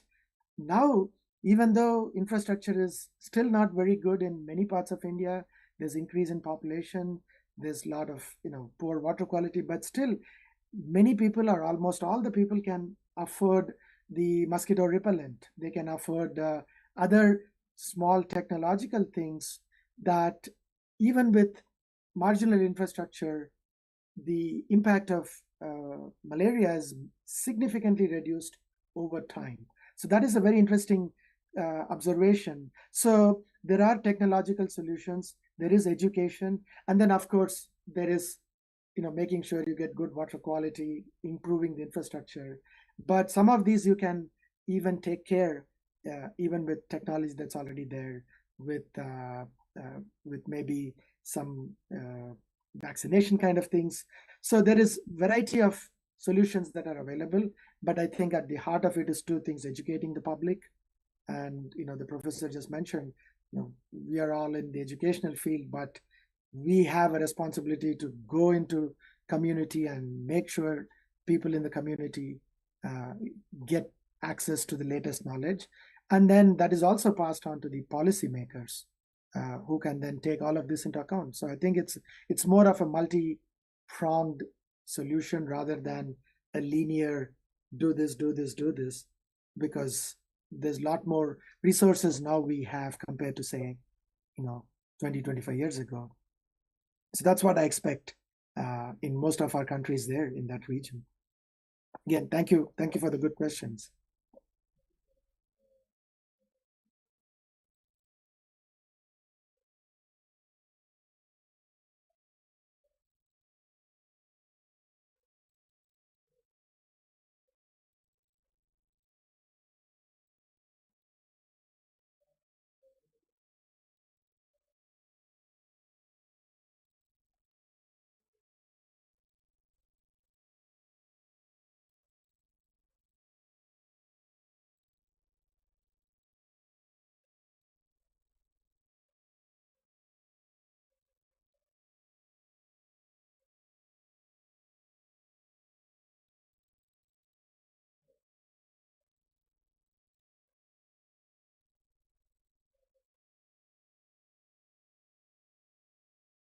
So we should give big applause for three of them.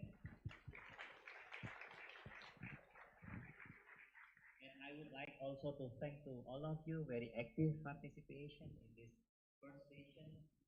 And so sorry if we are finished. I would like to try to bear the later and thank you very much for your attention. Good afternoon. Assalamualaikum warahmatullahi wabarakatuh. Thank you, Pak Condro as a moderator. Dr. Nucha, Prof. you very Pavel much. Sik, Prof. Balaji for presentation. And please kindly move into the front of stage. And we would like to invite Head and Secretary of Research and Community Service Institute to give the token of appreciation and certificate for all speakers and also for moderator. Prof. Eli Tugianti and Dr. Ayu, please come in front of the stage.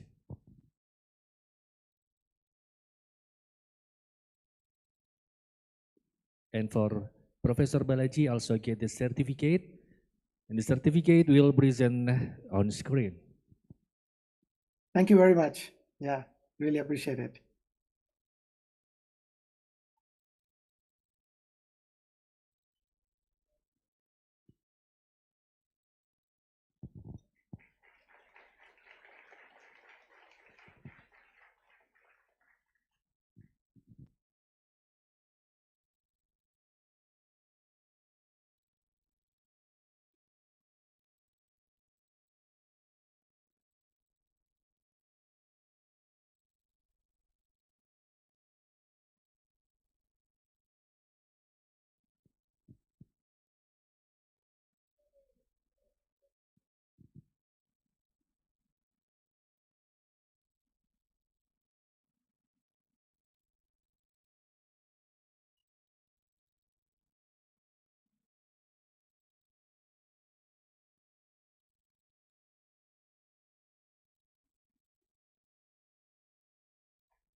And also a certificate for Mr. Chandra Wibowo, PhD, for as a moderator today.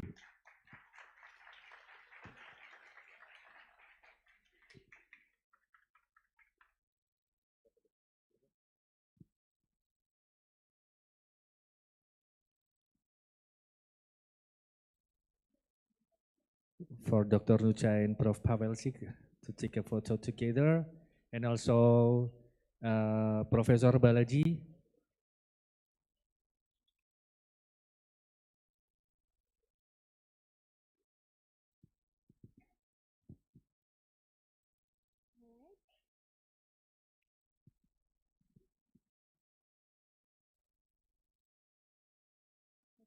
One more time. On the count, 1, 2, 3. Please join Prof. Balaji also in a screen.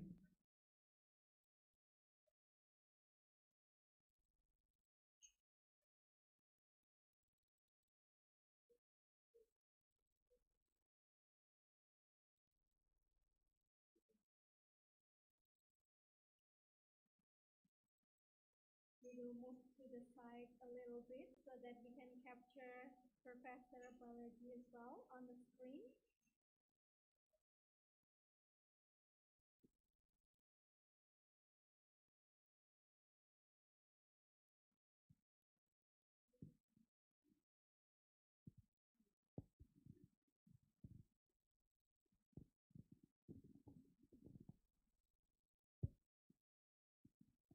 Ladies and gentlemen, please give a round of applause to our speakers and moderator for the first plenary session.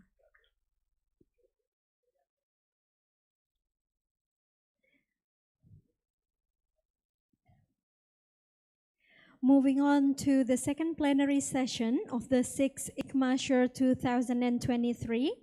In this plenary session, we are delighted to have Dr. Miho Murata from Shizuoka University, Japan, Professor Uyi Sulaiman, PhD from Universitas Jenderal Sudirman. This session will be moderated by Ms. Prita Sari Dewi, PhD. Before we start the second plenary session, please allow me to give a brief introduction to our moderator, Dr. Prita Sari Dewi. Dr. Prita is a lecturer from the Faculty of Agriculture. Her expertise include plant breeding and biotechnology. She received her bachelor degree from Universitas Jenderal Sudirman and her master's degree from Nottingham University, United Kingdom, and her PhD from Kyushu University, Japan. Her research interests include elucidating heat stress in rice plant by morphological, physiological, and molecular approaches, genetic variation of local citrus and curcuma collection using molecular markers. And she is also a member of PERIPI and SHS. Currently, she holds a position as the Director of the International Relations Office, Universitas Jenderal Sudirman. Ladies and gentlemen, please give a warm applause to Dr. Prita.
in the liquid and the vapor phases. So we consider one density in this single model. So please next. And please next. Next, please. Yes. And we obtain the result, mathematical result for the Navier-Stokes system. The first one is unique solution for all time t for small initial data. Moreover, the polynomial decay estimate of the solution, namely the velocity and density goes to a solution if time t goes to infinity. So that is future work. So this is joint work with Professor Sri Maruyani, and we consider free boundary problem for Navier-Stokes system with surface tension. For example, I already show you water foil. So they are turning water foil, then surface transition, phase transition occur around here. Moreover, the surface is moving. Therefore, we consider Navier-Stokes system, Navier-Stokes system with surface tension around here.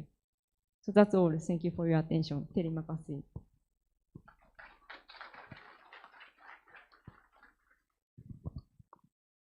Thank you very much, Dr. Miho Murota. And now we are moving to the next speaker. Here we have Professor Uyi Sulaiman. He's very famous in Unsur, but still I would like to give you brief introductions about Professor Uyi Sulaiman. Professor Uyi Sulaiman is now serving as the full-time professor under the Faculty of Mathematics and Natural Sciences, Unsur. He is focusing on the design of inorganic materials, photocatalysis, and nanomaterial. He finished his bachelor in IPB University, then continued his master in University of Indonesia, and graduated his doctoral degree at Tohoku University, Sendai, Japan. He is also holds several awards. For example, he was the postdoctoral research of University Sains Malaysia in 2015, and also he received Best Presenter of IUMRS ICS Nagoya, and also he is one of the best researcher from the Toray Research Institute. Ladies and gentlemen, please welcome Professor Uyi Sulaiman. Professor Uyi, time is yours. Thank you very much. Assalamualaikum warahmatullahi wabarakatuh. Good morning, everyone. Thank you very much for this opportunity. So I'm very happy to be here. I can share the topics what I learned right now, and also I would like to thank to ICMA SURE for inviting me to share the knowledge. And today I would like to share the lecture entitled Nanomaterial Design for Healthcare Application. So first of all, I would like to give the outlines. Consists of introduction, limitation of conventional therapeutics, attractive properties of nanoparticle, and emphasis of nanoparticle, the feature of nanoparticle in healthcare, metal nanoparticle for healthcare, and focusing on gold nanoparticle synthesis and application in healthcare, and summarize. So I am testing with nanoparticle design, and I would like to focus on cancer therapy because it is reminding me that my mother-in-law passed away because of cancer, pancreatic cancer. So may Allah bless her.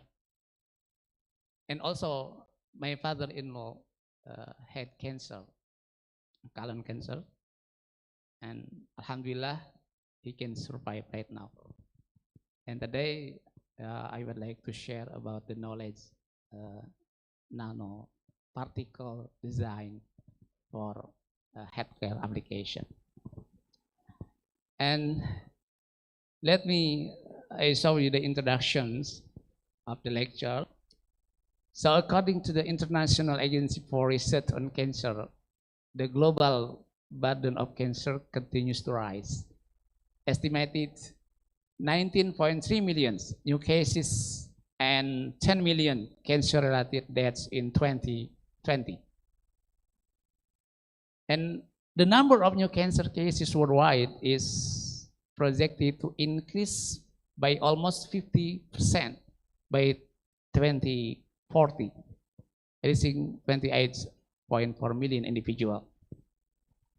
And the number of new cancer cases will rise by about 70% over the next 2 decades, particularly in low and middle income countries. So in Indonesia, the increased trend of cancer is more than 1.3 million cases treated in 2016, resulting in financial burden of more than 4.8 billion US dollar. So it is very devastating, I think, more than COVID-19. So, next, please. Meanwhile, the current treatments right now utilizing radiation and chemotherapeutic agents. So this system not only can kill cancer cell, but also kill normal cell and cause toxicity to patient. Therefore, it needs targeted delivery and controlled release of drugs. We can call nanotherapeutics. So nanotherapeutics could be applied to overcome limitation of conventional drug delivery system. And right now, nanoparticles for therapeutic and diagnostic have been approved for clinical application. Next, for example, this is the drugs developed using nanoparticles. For example, dunoxone, using a liposome as a delivery agent with the drug of cytarabine.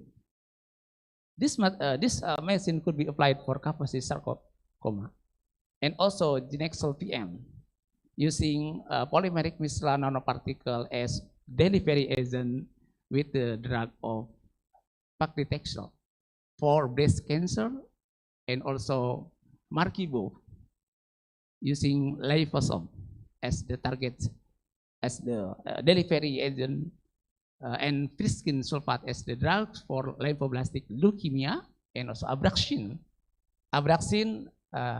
using the albumin bone nanoparticle as delivery drug for paclitaxel. This would be applied for metastatic breast cancer. Next.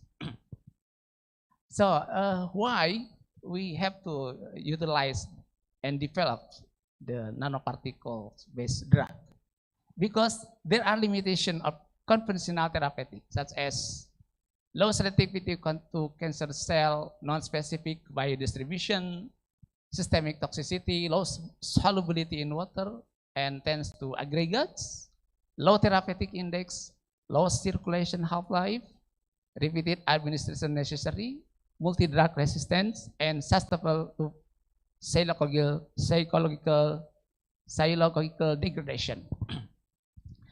So, the conventional therapeutics can control the release. So this is the legs of conventional therapeutics. Sometimes this method need more dose, and the higher concentration could achieve the toxic level. So this is very dangerous for our heads. And therefore, using the nanoparticle-based therapeutic can control the release. We can design desirable control release. So next. And also, the nanoparticle have excellent properties, such as easy design and preparation. The surface of nanoparticle can be functionalized, yeah, and can be modified. For example, by ethylene glycol, so we can increase the quality of nanoparticles-based drug, the increase of stability, and also to increase about the specificity. And variety of architecture and material format possible, large surface area to volume ratio, and tunable size and shape. We can design the size of nanoparticle from 1 nanometer to 100 nanometers. And then also we can design various shape. For example, nano drug, nano sphere, nano rod, and nano various of nanoparticles. And also it has biocompatible and biodegradable and sensitive to external stimuli and high stability. Next. And also nanoparticle has advantages.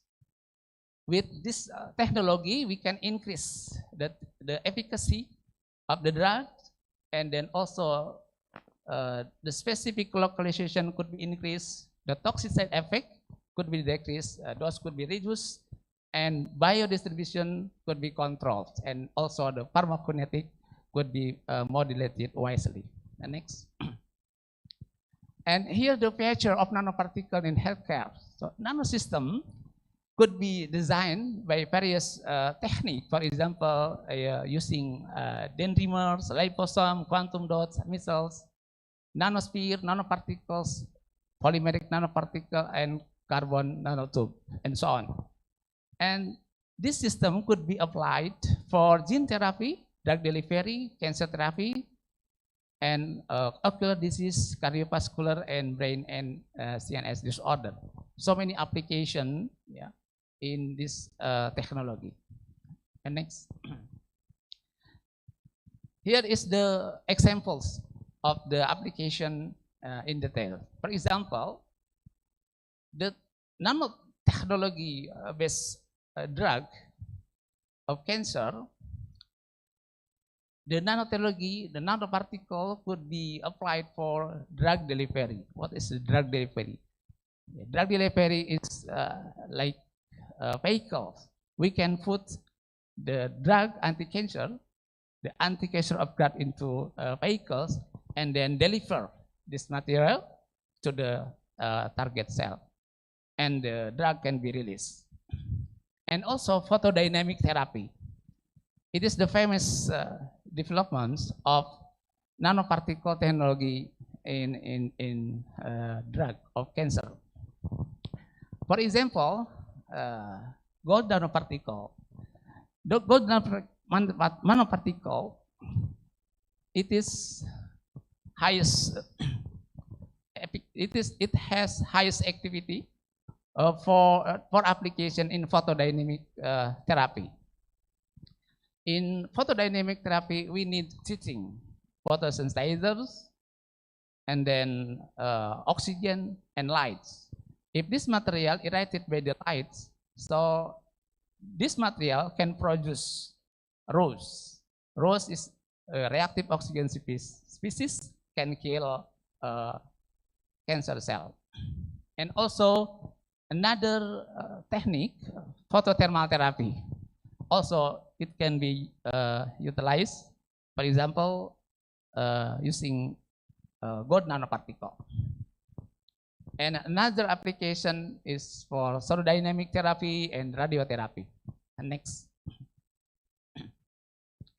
Another application, so many metal nanoparticle could be utilized. For example, gold and palladium.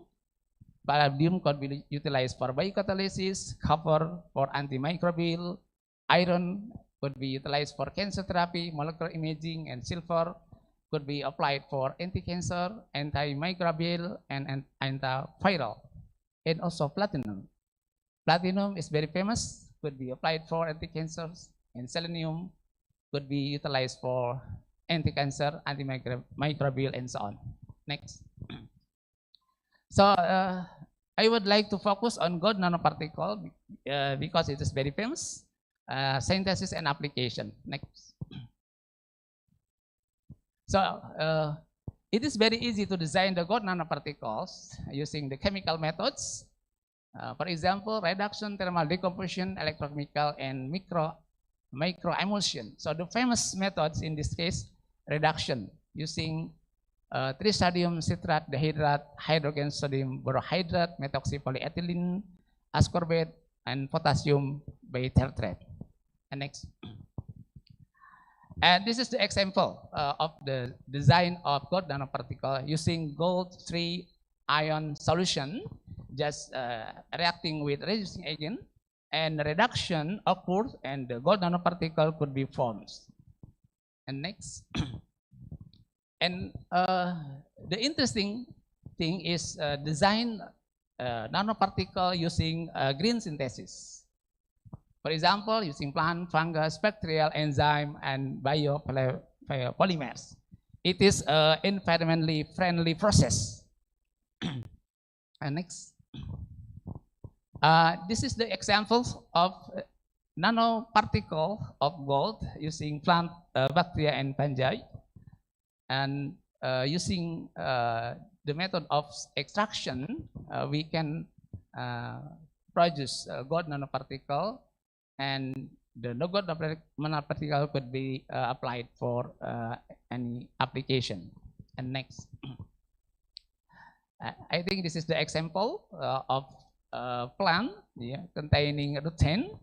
This is the reductor, could reduce Au3 plus into gold nanoparticles. It is a very nice example of production of gold nanoparticle. And next. And the interesting is the gold nanoparticle also could be synthesized inside a cell. So this is the first time that technique for biosynthesizing plasmonic gold nanoparticle within cancer cell. Biosynthesis of gold nanoparticle can be achieved efficiently and directly inside cell without requiring conventional laboratory methods. Next. And this is the example of characteristic of gold nanoparticle inside cell. And then next. And this is the application of gold nanoparticle, could be applied for therapy, antibacterial, diagnosis, and delivery drugs. And next. And also this is the application of gold nanoparticle for antibacterial. And the most interesting thing, next. Next. And the most interesting is the nanoparticle could be applied for drug delivery. This is the example. Gold nanoparticle can be functionalized by PEG. PEG is very important thing because PEG would increase the stability and also solubility in the water, and can reduce the immunogenicity and also avoid unwanted endometriosis. And it is very easy to incorporate it, the drug of cancer, the cancer, and also we can put the anti-proliferative agent in the surface of a material. And next, and also this is very interesting thing also, because gold nanoparticle has excellent properties. We can call it has surface plasma resonance. And gold nanoparticle, if we irradiate it by the lights, so the oxyacid could be created. Then this can produce more electrons, and electron could be reduce oxygen to be superoxide radical, and it can be kill the cell. Next.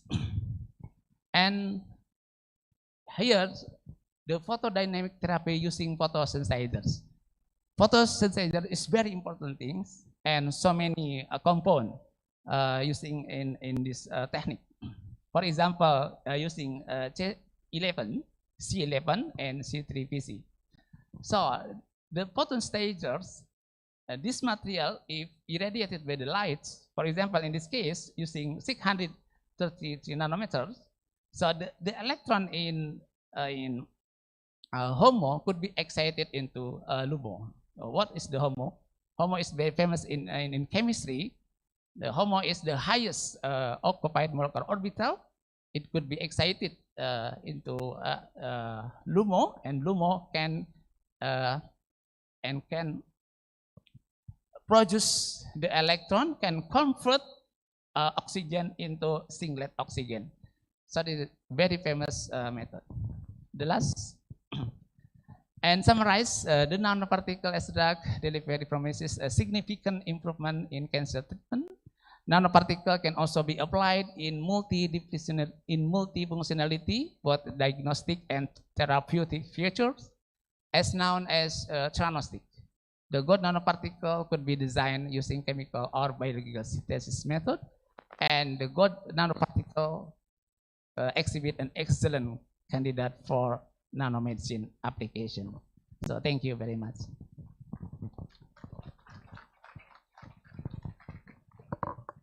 Thank you very much, Professor Uyi Sulaiman.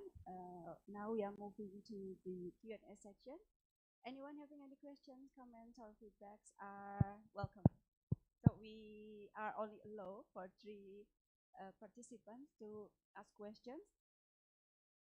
All right. One more, please. One more time, please. Please raise your hand. 1, 2, and 3. All right. We start from the first question.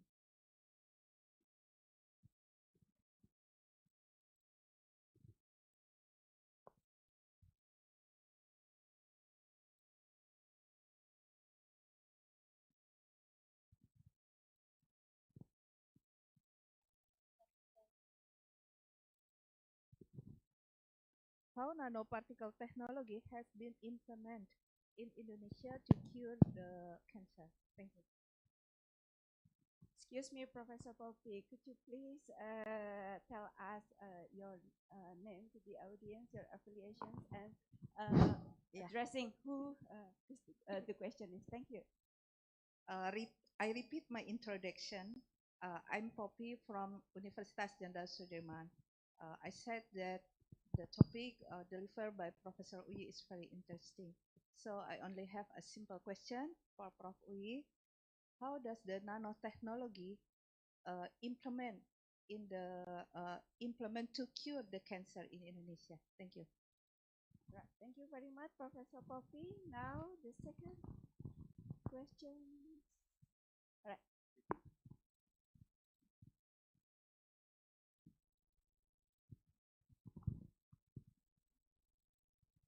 Please introduce yourself first. Thank you.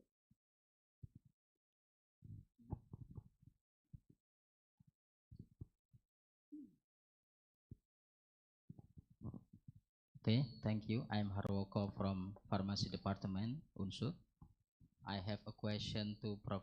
Uyi Sulaiman regarding your presentation that we have faced now multi-drug resistance, particularly against cancer, and you have offer a solution with nanomedicine.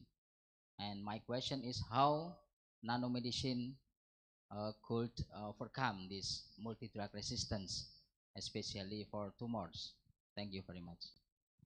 Right, thank you very much, Bapak Harwoko. And the last questions?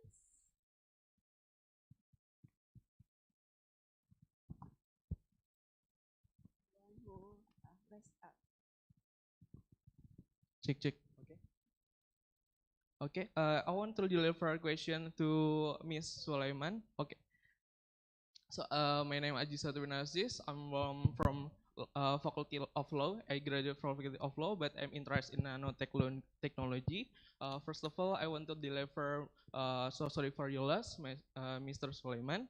And my question is related about what you present to us about nanotechnology can become a good solution for health problem, but don't forget about there's a side effect of it associated. I quote about the journal Professor Mark Wisner. The researcher from the researcher from the Duke University in Durham, United States of America, uh, he states that many nanoparticles smaller than 30 nanometer in diameter undergo drastic change in their crystalline structure, and change then make the atoms on their surface interact with their environment. And some particle can be very reactive to the chemical in the environment and can affect certain activities in the cell. So my point is, how do you think about the dealing with this effect, about the negative effect of nanotechnology? Thank you. Thank you very much for the questions. All the questions goes to Professor Sulaiman. So please answer those questions, Professor. Okay, thank you very much. So many questions. I hope I can answer the questions. Firstly, the question about the application of implementing the nanotechnology for cancer therapy in Indonesia. So as far as I know, there is no application implementing about nanotechnology in Indonesia right now. Maybe in the future. Yeah. So my parents, my father-in-law, also utilizing the cancer therapy using the drug, some of drug, cetrobin, and also the drug of capecitabine. Maybe the pharmacists could know about that. So I think that drug didn't didn't use technology of nanoparticles, just bare drug. So I read the paper article, scientific article shows that this drug could be modified and added with gold nanoparticle also, and also could be designed by polymer nanoparticle also. For example, I'm forgetting the names of polymer. That of course it could be designed very easy. And the second questions about multi-drug, yeah. And of course the nanoparticle is very interesting. For example, gold nanoparticle also could be functionalized, could be modified in the surface. For example, with variation of functional groups. For example, peptides, antibodies, and also ligand, and they can interact with the receptor or cancer or targeted cell. So I think it is very nice to develop of this drug. And the questions about the particle size. So it is very interesting because scientists can design from one nanoparticle, and we can call quantum dot particles. 1 nanometer, 2 nanometers, very small, up to 100 nanometers.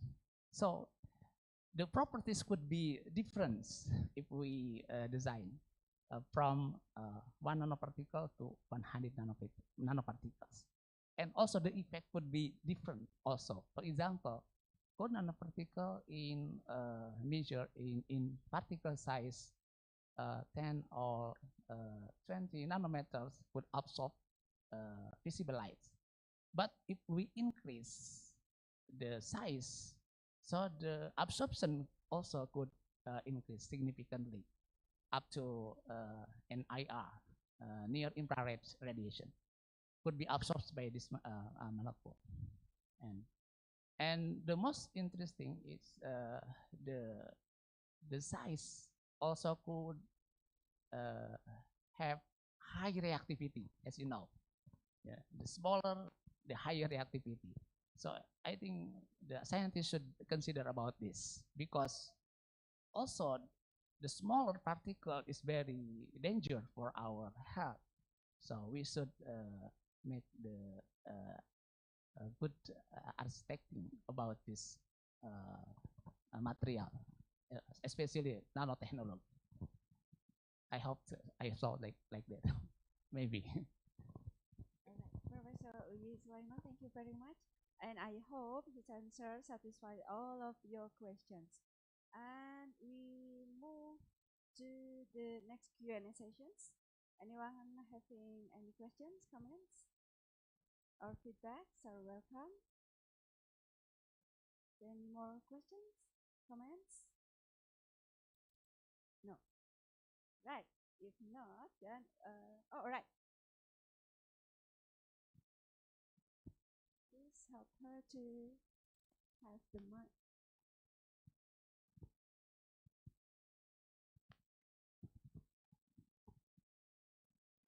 Hello, my name is Justicia Sekar. My affiliation is from Faculty of Law.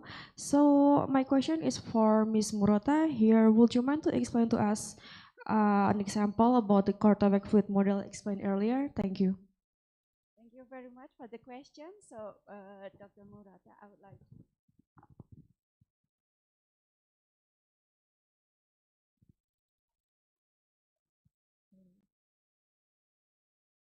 The last one, Nabeso's photobasis.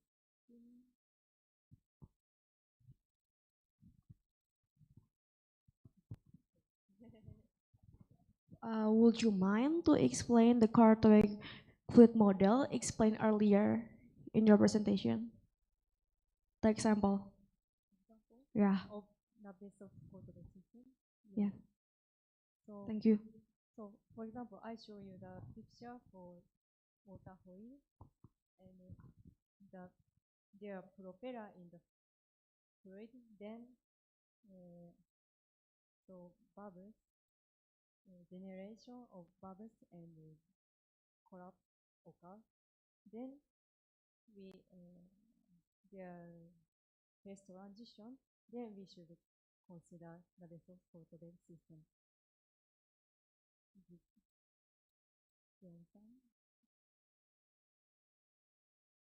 Thank you for your question.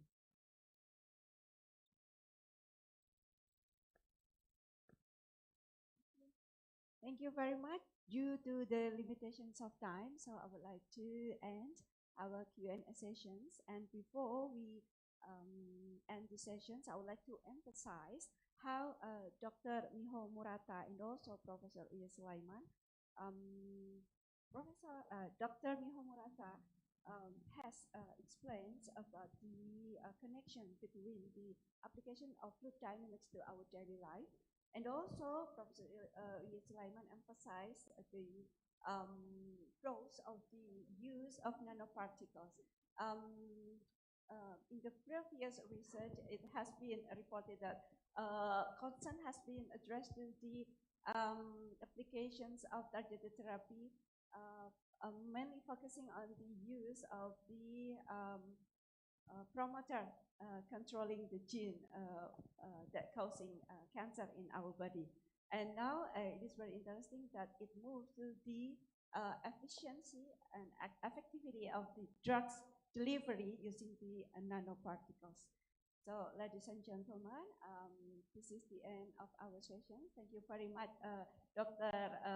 Murata and also Professor Uyi Sulaiman for the nice and great presentations. And also, we would like to end the sessions by thanking for everyone who is contributing. We do appreciate your presence and also your participations here. And we hope you do enjoy this international conference. Thank you for the PPM, Institute for Research and Community Service, for helping us so that the event can be run well. Thank you for everyone who helping us. And also, finally, let's give us big applause for the invited speakers. Wassalamualaikum warahmatullahi wabarakatuh.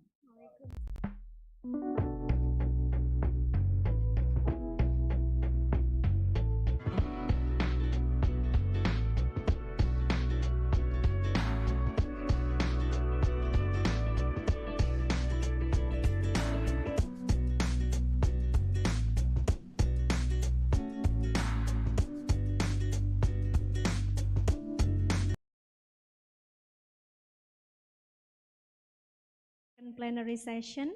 I'd like to invite the head of Institute for Research and Community Service and the chairperson of the 6th ICMA SURE committee to Professor Dr. Eli Tugianti and Mr. Afik Hardanto, PhD, to come in front of the stage, as well as our speakers and moderator. Please kindly move in front of the stage. Thank you.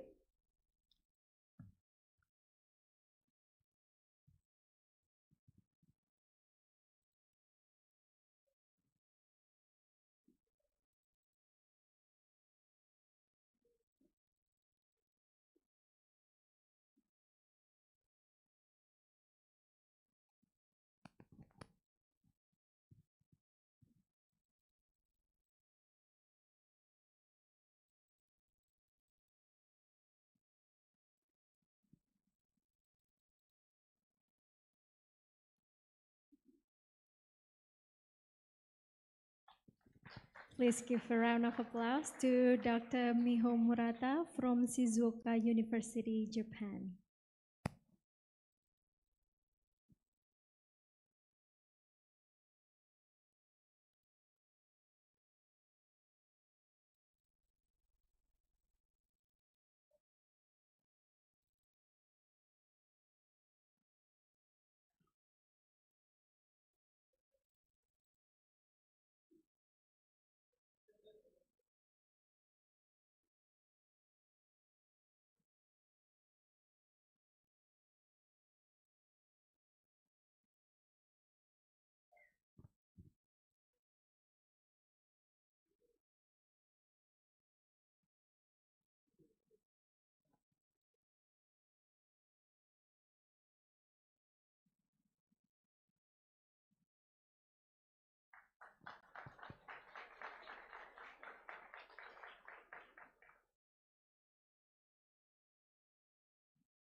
The next token of appreciation will be presented to Professor Uyi Sulaiman, PhD, from Universitas Jenderal Sudirman.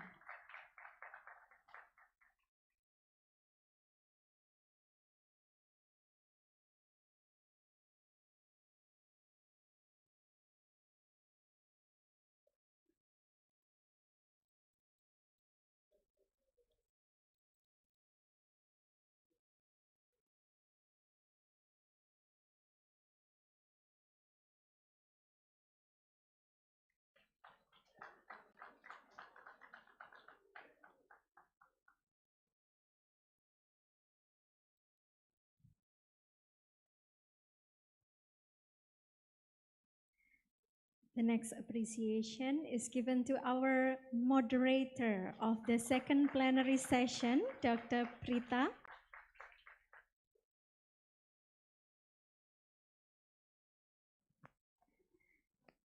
And now we will have a photo session together to all speakers and moderator from the second plenary session to make the position.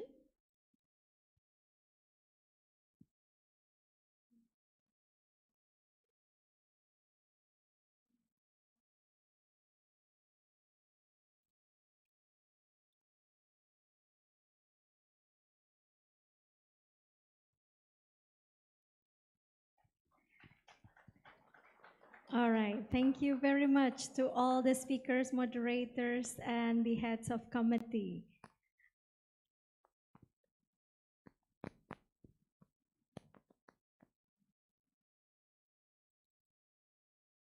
Okay, ladies and gentlemen, esteemed participants of the 6th ICMA SURE, now we take break for lunch and pray.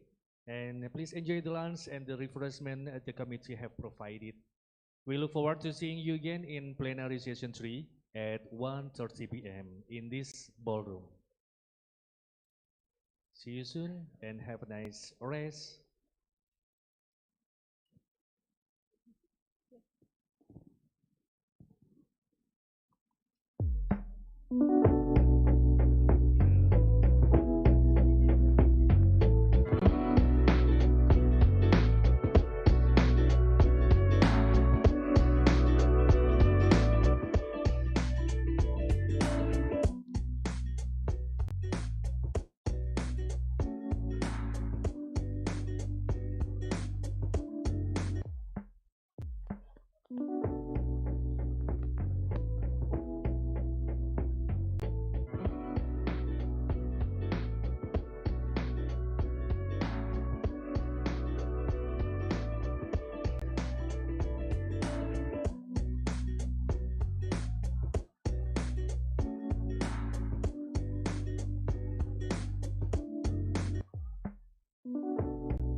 Mohon perhatian buat panitia seminar nasional dan seminar internasional.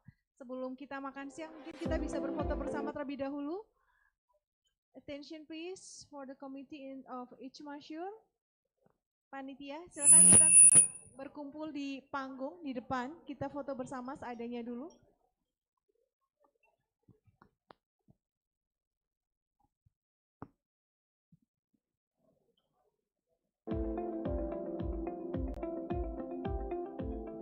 LPPM Universitas Jenderal Sudirman adalah lembaga penelitian dan pengabdian kepada masyarakat yang mempunyai visi di tahun 2026 menjadi pusat unggulan riset, inovasi, dan pengabdian kepada masyarakat dalam pengembangan sumber daya pedesaan dan kearifan lokal di tingkat ASEAN. Oleh karena itu, LPPM Universitas Jenderal Sudirman mempunyai visi sebagai berikut. 1. Mengembangkan kompetensi dosen dan mahasiswa di bidang penelitian dan pengabdian kepada masyarakat. 2. Mengembangkan riset, inovasi, teknologi, dan rekayasa sosial sesuai dengan kebutuhan masyarakat berbasis sumber daya pedesaan dan kearifan lokal menuju terwujudnya pusat kepakaran Center of Excellence.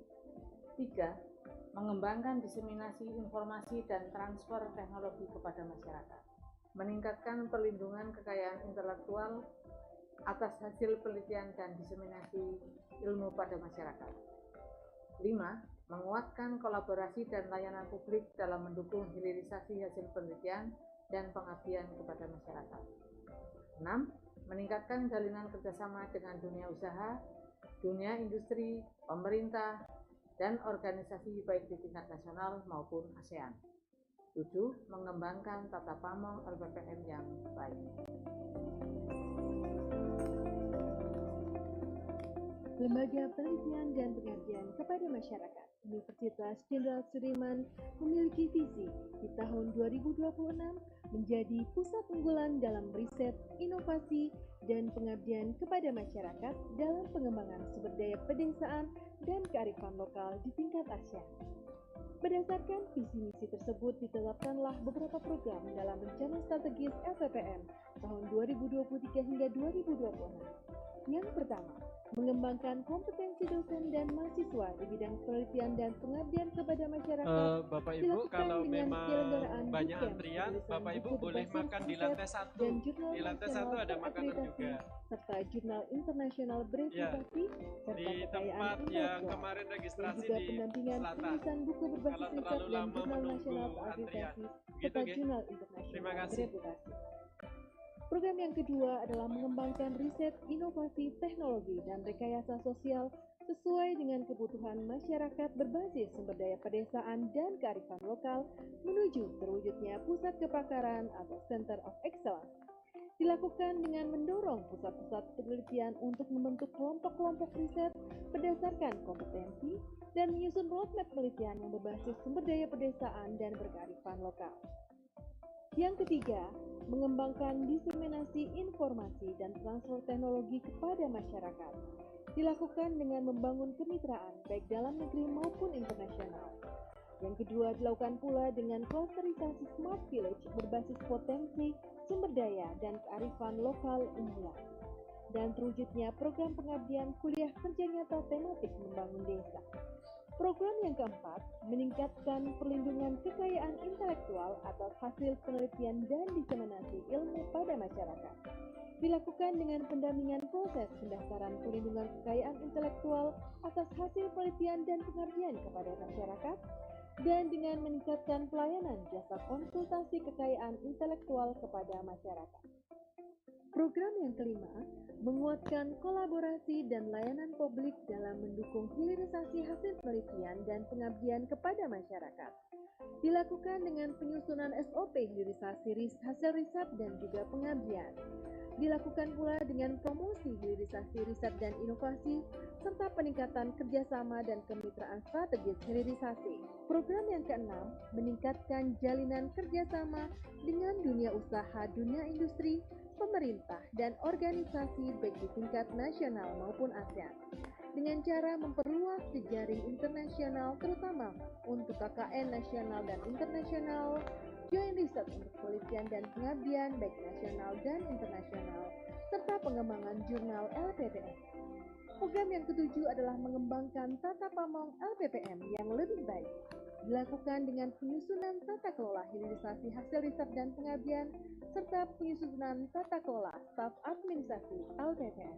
LPPM merdeka maju mendunia.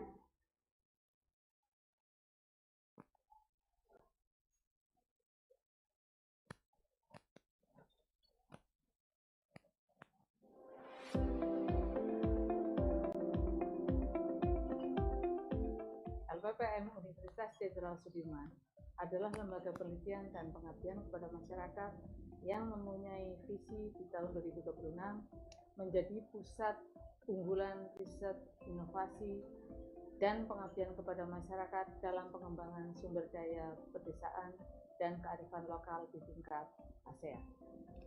Oleh karena itu, LPPM Universitas Jenderal Sudirman mempunyai visi sebagai berikut. 1.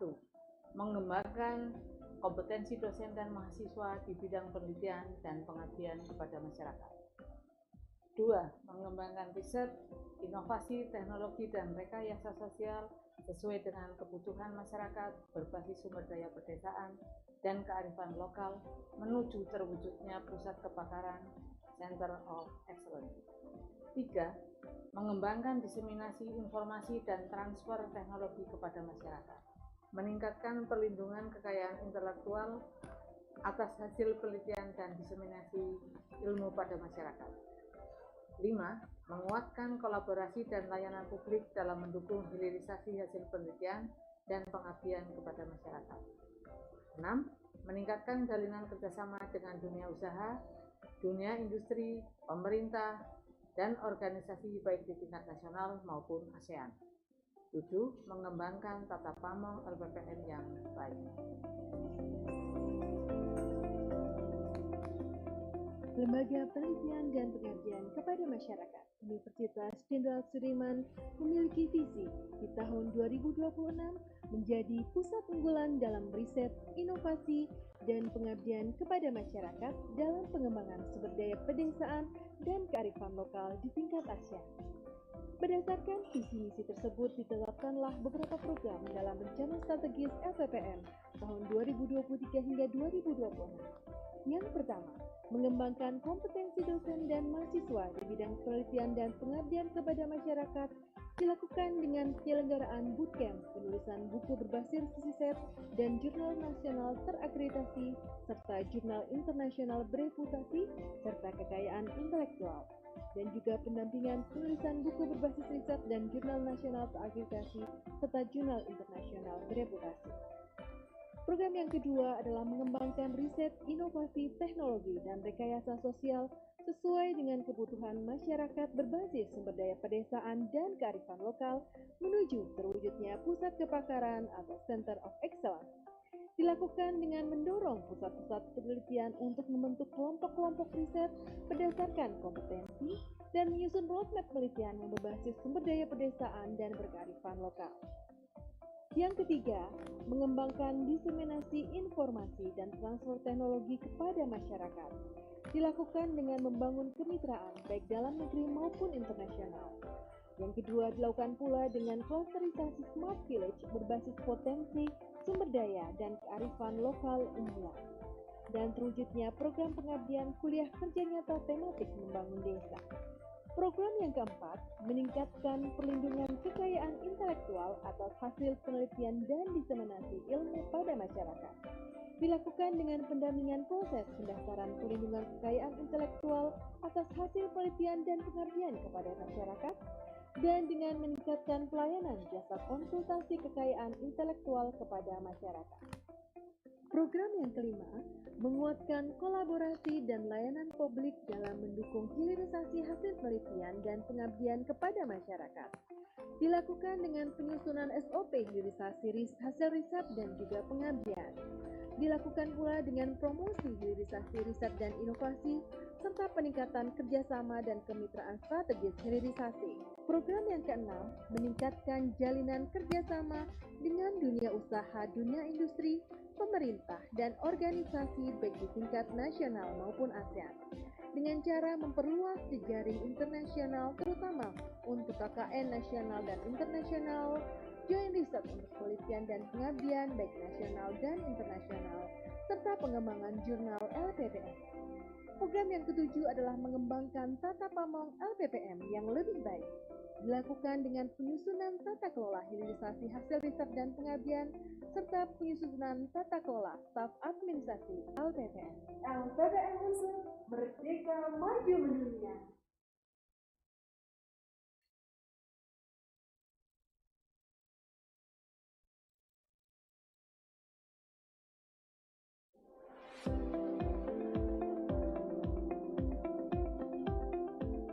LPPM Universitas Jenderal Sudirman adalah lembaga penelitian dan pengabdian kepada masyarakat yang mempunyai visi di tahun 2026 menjadi pusat unggulan riset, inovasi, dan pengabdian kepada masyarakat dalam pengembangan sumber daya pedesaan dan kearifan lokal di tingkat ASEAN. Oleh karena itu, LPPM Universitas Jenderal Sudirman mempunyai visi sebagai berikut. 1. Mengembangkan kompetensi dosen dan mahasiswa di bidang penelitian dan pengabdian kepada masyarakat. 2. Mengembangkan riset, inovasi, teknologi, dan rekayasa sosial sesuai dengan kebutuhan masyarakat berbasis sumber daya pedesaan dan kearifan lokal menuju terwujudnya pusat kepakaran Center of Excellence. 3. Mengembangkan diseminasi informasi dan transfer teknologi kepada masyarakat. Meningkatkan perlindungan kekayaan intelektual atas hasil penelitian dan diseminasi ilmu pada masyarakat. 5.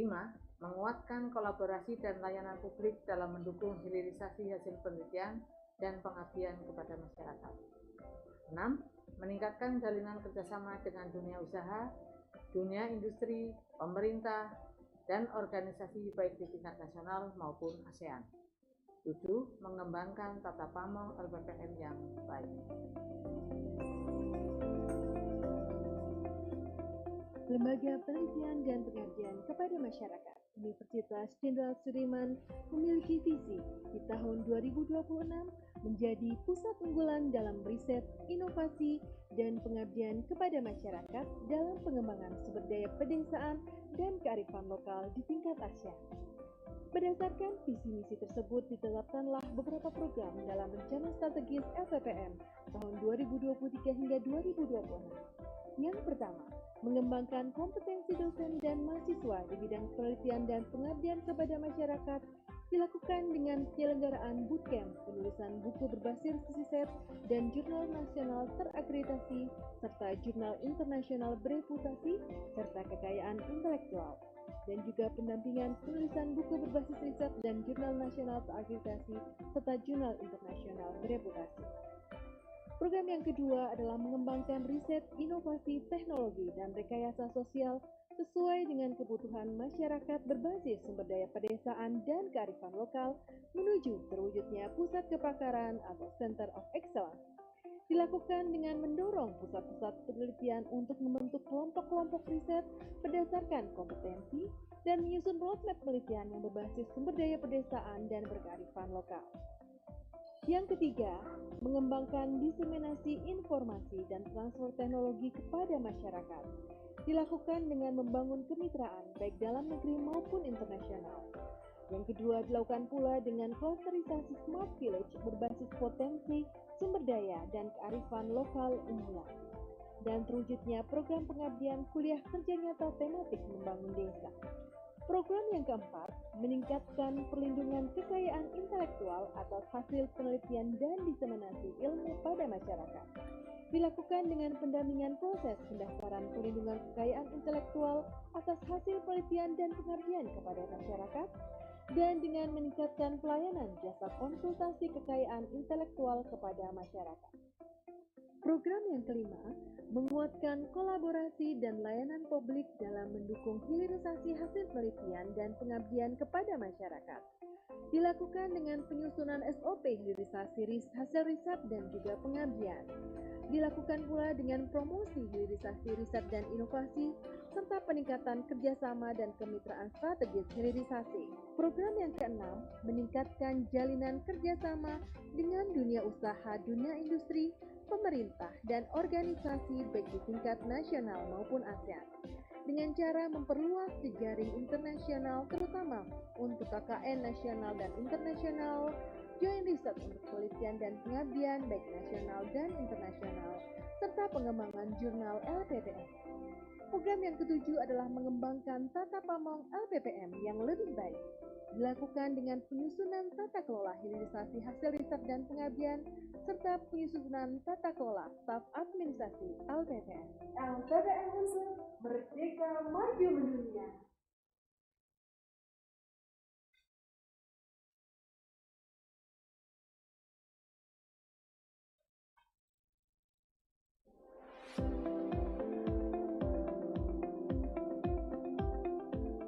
LPPM Universitas Jenderal Sudirman adalah lembaga penelitian dan pengabdian kepada masyarakat yang mempunyai visi di tahun 2026 menjadi pusat unggulan riset, inovasi, dan pengabdian kepada masyarakat dalam pengembangan sumber daya pedesaan dan kearifan lokal di tingkat ASEAN.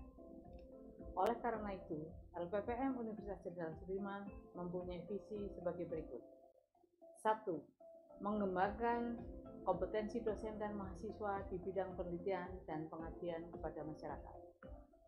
2. Mengembangkan riset, inovasi, teknologi, dan rekayasa sosial sesuai dengan kebutuhan masyarakat berbasis sumber daya pedesaan dan kearifan lokal menuju terwujudnya pusat kepakaran Center of Excellence.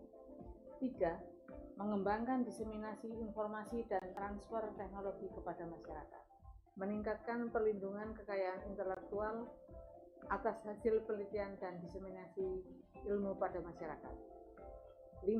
Menguatkan kolaborasi dan layanan publik dalam mendukung hilirisasi hasil penelitian dan pengabdian kepada masyarakat. 6. Meningkatkan jalinan kerjasama dengan dunia usaha, dunia industri, pemerintah, dan organisasi baik di tingkat nasional maupun ASEAN. 7. Mengembangkan tata pamong LPPM yang baik. Lembaga Penelitian dan Pengabdian kepada Masyarakat Universitas Jenderal Sudirman memiliki visi di tahun 2026 menjadi pusat unggulan dalam riset, inovasi, dan pengabdian kepada masyarakat dalam pengembangan sumber daya pedesaan dan kearifan lokal di tingkat ASEAN. Berdasarkan visi misi tersebut ditetapkanlah beberapa program dalam rencana strategis LPPM tahun 2023 hingga 2026. Yang pertama, mengembangkan kompetensi dosen dan mahasiswa di bidang penelitian dan pengabdian kepada masyarakat dilakukan dengan penyelenggaraan bootcamp penulisan buku berbasis riset dan jurnal nasional terakreditasi serta jurnal internasional bereputasi serta kekayaan intelektual, dan juga pendampingan penulisan buku berbasis riset dan jurnal nasional terakreditasi serta jurnal internasional bereputasi. Program yang kedua adalah mengembangkan riset, inovasi, teknologi, dan rekayasa sosial sesuai dengan kebutuhan masyarakat berbasis sumber daya pedesaan dan kearifan lokal menuju terwujudnya pusat kepakaran atau Center of Excellence. Dilakukan dengan mendorong pusat-pusat penelitian untuk membentuk kelompok-kelompok riset berdasarkan kompetensi dan menyusun roadmap penelitian yang berbasis sumber daya pedesaan dan berkearifan lokal. Yang ketiga, mengembangkan diseminasi informasi dan transfer teknologi kepada masyarakat. Dilakukan dengan membangun kemitraan baik dalam negeri maupun internasional. Yang kedua, dilakukan pula dengan klasterisasi Smart Village berbasis potensi, sumber daya, dan kearifan lokal unggulan. Dan terwujudnya program pengabdian kuliah kerja nyata tematik membangun desa.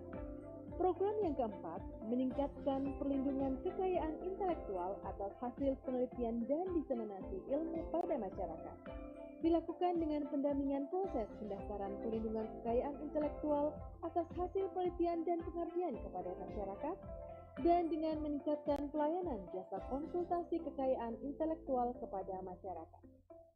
Program yang kelima, menguatkan kolaborasi dan layanan publik dalam mendukung hilirisasi hasil penelitian dan pengabdian kepada masyarakat. Dilakukan dengan penyusunan SOP hilirisasi hasil riset dan juga pengabdian. Dilakukan pula dengan promosi hilirisasi riset dan inovasi, serta peningkatan kerjasama dan kemitraan strategis hilirisasi. Program yang keenam, meningkatkan jalinan kerjasama dengan dunia usaha, dunia industri, pemerintah, dan organisasi baik di tingkat nasional maupun ASEAN. Dengan cara memperluas jejaring internasional terutama untuk KKN nasional dan internasional, joint research untuk penelitian dan pengabdian baik nasional dan internasional, serta pengembangan jurnal LPPM. Program yang ketujuh adalah mengembangkan tata pamong LPPM yang lebih baik. Dilakukan dengan penyusunan tata kelola hilirisasi hasil riset dan pengabdian, serta penyusunan tata kelola staf administrasi LPPM. LPPM Unsur Merdeka Maju Mendunia.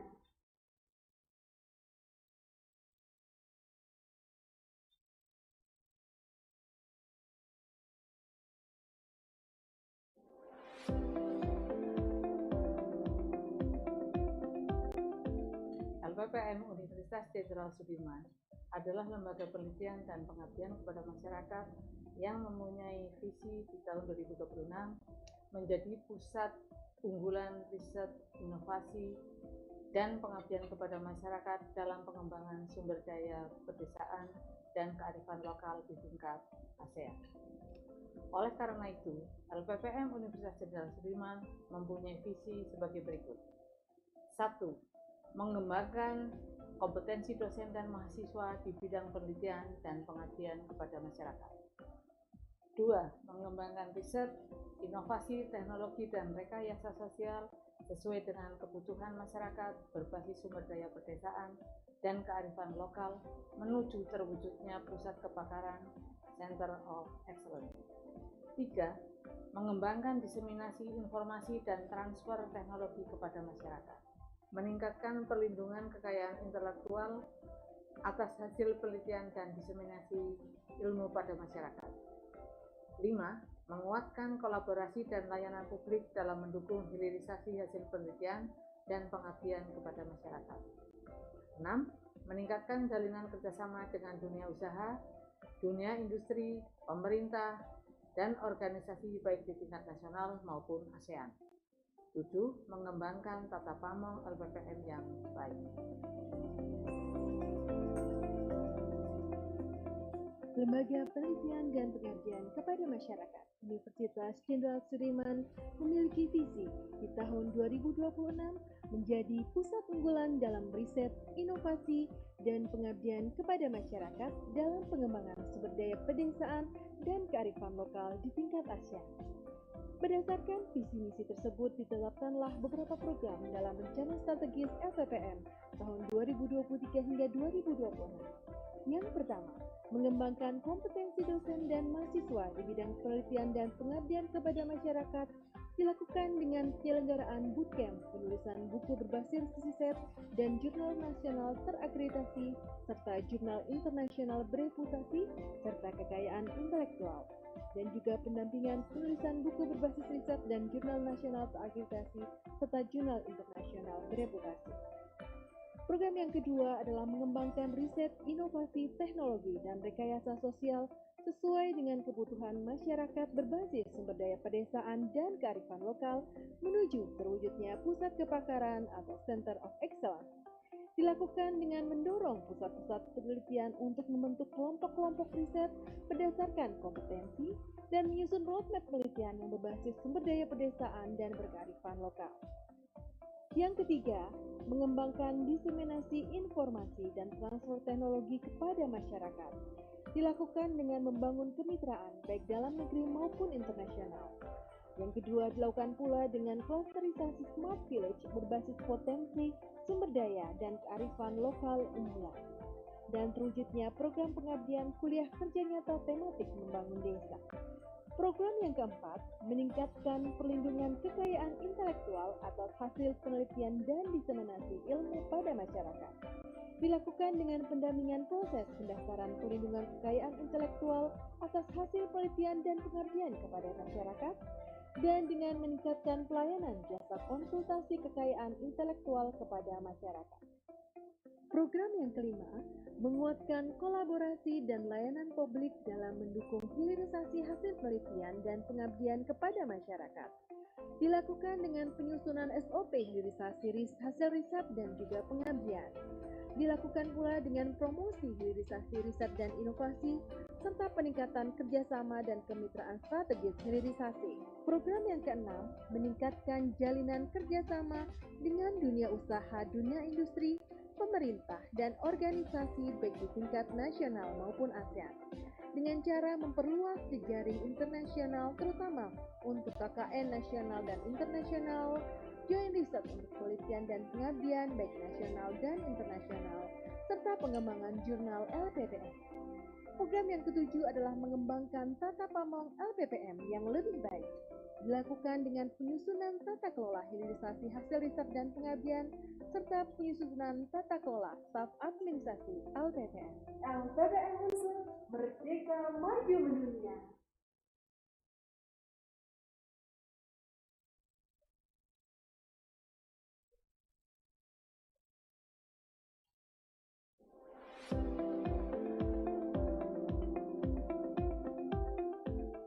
LPPM Universitas Jenderal Sudirman adalah lembaga penelitian dan pengabdian kepada masyarakat yang mempunyai visi di tahun 2026 menjadi pusat unggulan riset, inovasi, dan pengabdian kepada masyarakat dalam pengembangan sumber daya pedesaan dan kearifan lokal di tingkat ASEAN. Oleh karena itu, LPPM Universitas Jenderal Sudirman mempunyai visi sebagai berikut. 1. Mengembangkan kompetensi dosen dan mahasiswa di bidang penelitian dan pengabdian kepada masyarakat. 2.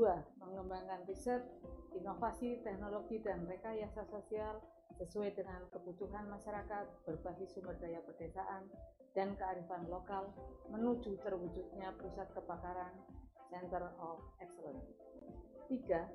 Mengembangkan diseminasi informasi dan transfer teknologi kepada masyarakat.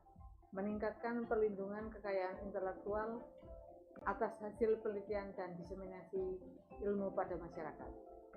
5.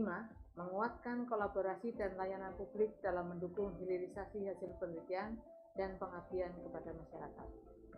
6. Meningkatkan jalinan kerjasama dengan dunia usaha, dunia industri, pemerintah, dan organisasi baik di tingkat nasional maupun ASEAN. 7. Mengembangkan tata pamong LPPM yang baik. Lembaga Penelitian dan Pengabdian kepada Masyarakat Universitas Jenderal Sudirman memiliki visi di tahun 2026 menjadi pusat unggulan dalam riset, inovasi, dan pengabdian kepada masyarakat dalam pengembangan sumber daya pedesaan dan kearifan lokal di tingkat ASEAN. Berdasarkan visi misi tersebut ditetapkanlah beberapa program dalam rencana strategis LPPM tahun 2023 hingga 2026. Yang pertama, mengembangkan kompetensi dosen dan mahasiswa di bidang penelitian dan pengabdian kepada masyarakat dilakukan dengan penyelenggaraan bootcamp, penulisan buku berbasis riset dan jurnal nasional terakreditasi serta jurnal internasional bereputasi serta kekayaan intelektual, dan juga pendampingan penulisan buku berbasis riset dan jurnal nasional terakreditasi serta jurnal internasional bereputasi. Program yang kedua adalah mengembangkan riset, inovasi, teknologi, dan rekayasa sosial sesuai dengan kebutuhan masyarakat berbasis sumber daya pedesaan dan kearifan lokal menuju terwujudnya pusat kepakaran atau Center of Excellence. Dilakukan dengan mendorong pusat-pusat penelitian untuk membentuk kelompok-kelompok riset berdasarkan kompetensi dan menyusun roadmap penelitian yang berbasis sumber daya pedesaan dan berkearifan lokal. Yang ketiga, mengembangkan diseminasi informasi dan transfer teknologi kepada masyarakat. Dilakukan dengan membangun kemitraan baik dalam negeri maupun internasional. Yang kedua dilakukan pula dengan klasterisasi Smart Village berbasis potensi, sumber daya, dan kearifan lokal unggulan. Dan terwujudnya program pengabdian kuliah kerja nyata tematik membangun desa. Program yang keempat, meningkatkan perlindungan kekayaan intelektual atas hasil penelitian dan diseminasi ilmu pada masyarakat. Dilakukan dengan pendampingan proses pendaftaran perlindungan kekayaan intelektual atas hasil penelitian dan pengabdian kepada masyarakat, dan dengan meningkatkan pelayanan jasa konsultasi kekayaan intelektual kepada masyarakat. Program yang kelima, menguatkan kolaborasi dan layanan publik dalam mendukung hilirisasi hasil penelitian dan pengabdian kepada masyarakat. Dilakukan dengan penyusunan SOP hilirisasi hasil riset dan juga pengabdian. Dilakukan pula dengan promosi hilirisasi riset dan inovasi, serta peningkatan kerjasama dan kemitraan strategis hilirisasi. Program yang keenam, meningkatkan jalinan kerjasama dengan dunia usaha, dunia industri, pemerintah, dan organisasi baik di tingkat nasional maupun ASEAN, dengan cara memperluas jejaring internasional terutama untuk KKN nasional dan internasional, joint research untuk penelitian dan pengabdian baik nasional dan internasional, serta pengembangan jurnal LPPM. Program yang ketujuh adalah mengembangkan tata pamong LPPM yang lebih baik. Dilakukan dengan penyusunan tata kelola hilirisasi hasil riset dan pengabdian, serta penyusunan tata kelola staf administrasi LPPM.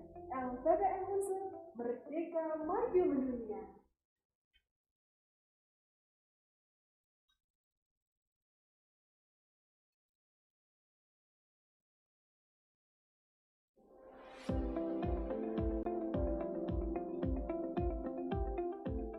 LPPM Universitas Jenderal Sudirman adalah lembaga penelitian dan pengabdian kepada masyarakat yang mempunyai visi di tahun 2026 menjadi pusat unggulan riset, inovasi, dan pengabdian kepada masyarakat dalam pengembangan sumber daya pedesaan dan kearifan lokal di tingkat ASEAN. Oleh karena itu, LPPM Universitas Jenderal Sudirman mempunyai visi sebagai berikut. 1. Mengembangkan kompetensi dosen dan mahasiswa di bidang penelitian dan pengabdian kepada masyarakat. 2. Mengembangkan riset, inovasi, teknologi, dan rekayasa sosial sesuai dengan kebutuhan masyarakat berbasis sumber daya pedesaan dan kearifan lokal menuju terwujudnya pusat kepakaran Center of Excellence. 3. Mengembangkan diseminasi informasi dan transfer teknologi kepada masyarakat. Meningkatkan perlindungan kekayaan intelektual atas hasil penelitian dan diseminasi ilmu pada masyarakat. 5. Menguatkan kolaborasi dan layanan publik dalam mendukung hilirisasi hasil penelitian dan pengabdian kepada masyarakat. 6. Meningkatkan jalinan kerjasama dengan dunia usaha, dunia industri, pemerintah, dan organisasi baik di tingkat nasional maupun ASEAN. 7. Mengembangkan tata pamong LPPM yang baik.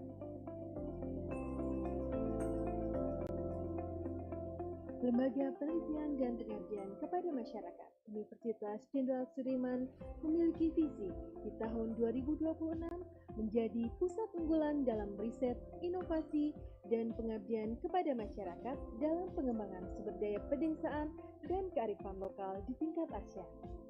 Berdasarkan visi misi tersebut ditetapkanlah beberapa program dalam rencana strategis LPPM tahun 2023 hingga 2026.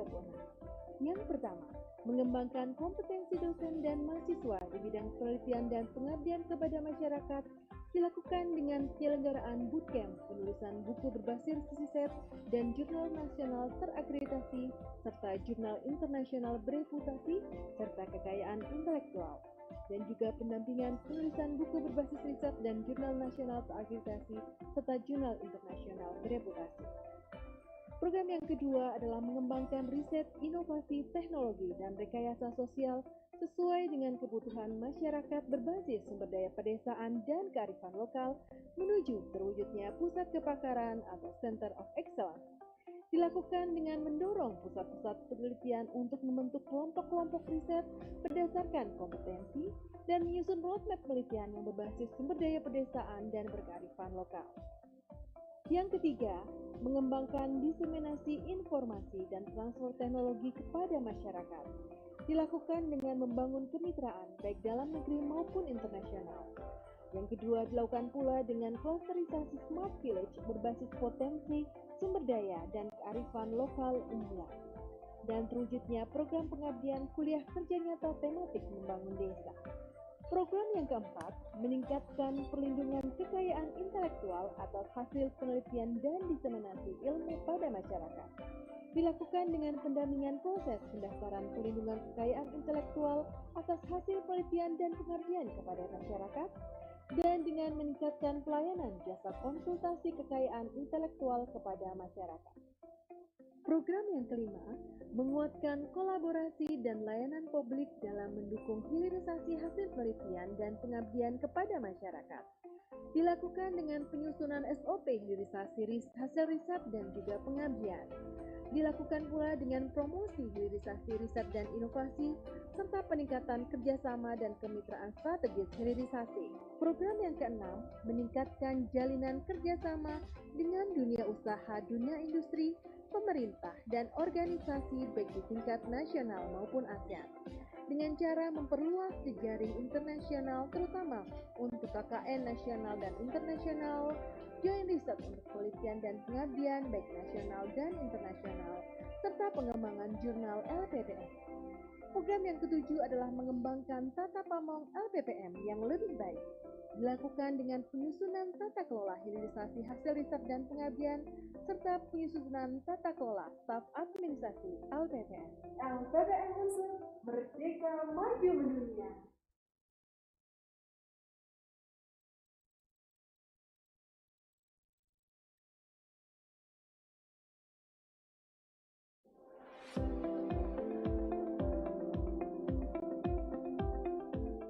LPPM Universitas Jenderal Sudirman adalah lembaga penelitian dan pengabdian kepada masyarakat yang mempunyai visi di tahun 2026 menjadi pusat unggulan riset, inovasi, dan pengabdian kepada masyarakat dalam pengembangan sumber daya pedesaan dan kearifan lokal di tingkat ASEAN.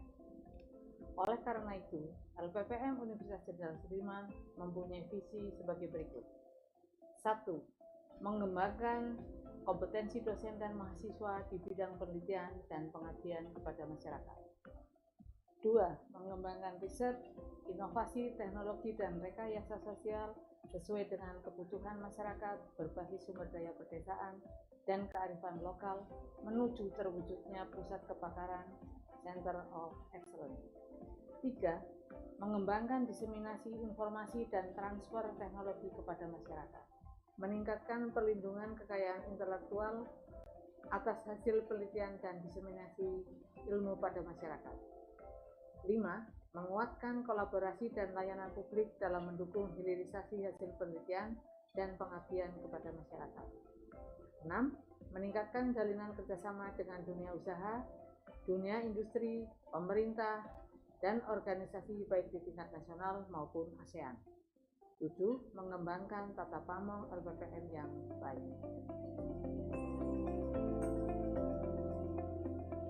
Lembaga Penelitian dan Pengabdian kepada Masyarakat Universitas Jenderal Sudirman memiliki visi di tahun 2026 menjadi pusat unggulan dalam riset, inovasi, dan pengabdian kepada masyarakat dalam pengembangan sumber daya pedesaan dan kearifan lokal di tingkat ASEAN.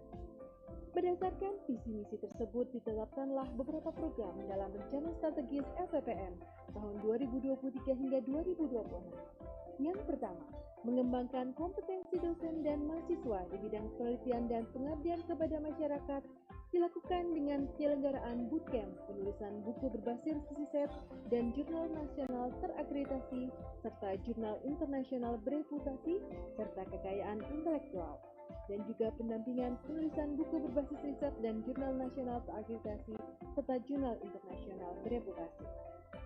Program yang kedua adalah mengembangkan riset, inovasi, teknologi, dan rekayasa sosial sesuai dengan kebutuhan masyarakat berbasis sumber daya pedesaan dan kearifan lokal menuju terwujudnya pusat kepakaran atau Center of Excellence. dilakukan dengan mendorong pusat-pusat penelitian untuk membentuk kelompok-kelompok riset berdasarkan kompetensi dan menyusun roadmap penelitian yang berbasis sumber daya pedesaan dan berkearifan lokal. Yang ketiga, mengembangkan diseminasi informasi dan transfer teknologi kepada masyarakat, dilakukan dengan membangun kemitraan baik dalam negeri maupun internasional. Yang kedua, dilakukan pula dengan klasterisasi Smart Village berbasis potensi, sumber daya, dan kearifan lokal unggulan. Dan terwujudnya program pengabdian kuliah kerja nyata tematik membangun desa. Program yang keempat, meningkatkan perlindungan kekayaan intelektual atas hasil penelitian dan diseminasi ilmu pada masyarakat. Dilakukan dengan pendampingan proses pendaftaran perlindungan kekayaan intelektual atas hasil penelitian dan pengabdian kepada masyarakat, dan dengan meningkatkan pelayanan jasa konsultasi kekayaan intelektual kepada masyarakat. Program yang kelima, menguatkan kolaborasi dan layanan publik dalam mendukung hilirisasi hasil penelitian dan pengabdian kepada masyarakat. Dilakukan dengan penyusunan SOP hilirisasi hasil riset dan juga pengabdian. Dilakukan pula dengan promosi hilirisasi riset dan inovasi, serta peningkatan kerjasama dan kemitraan strategis hilirisasi. Program yang keenam, meningkatkan jalinan kerjasama dengan dunia usaha, dunia industri, pemerintah, dan organisasi baik di tingkat nasional maupun ASEAN, dengan cara memperluas jejaring internasional terutama untuk KKN nasional dan internasional, joint research untuk penelitian dan pengabdian baik nasional dan internasional, serta pengembangan jurnal LPPM. Program yang ketujuh adalah mengembangkan tata pamong LPPM yang lebih baik. Dilakukan dengan penyusunan tata kelola hilirisasi hasil riset dan pengabdian, serta penyusunan tata kelola staf administrasi LPPM. LPPM Unsur Merdeka Maju Mendunia.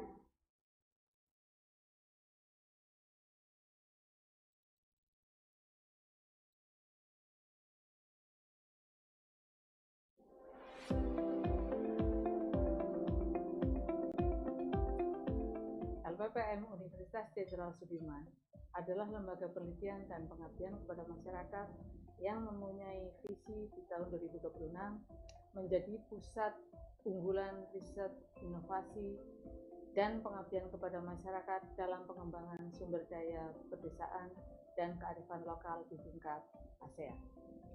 Oleh karena itu, LPPM Universitas Jenderal Sudirman mempunyai visi sebagai berikut. 1. Mengembangkan kompetensi dosen dan mahasiswa di bidang penelitian dan pengabdian kepada masyarakat. 2. Mengembangkan riset, inovasi, teknologi, dan rekayasa sosial sesuai dengan kebutuhan masyarakat berbasis sumber daya pedesaan dan kearifan lokal menuju terwujudnya pusat kebakaran Center of Excellence. 3. Mengembangkan diseminasi informasi dan transfer teknologi kepada masyarakat.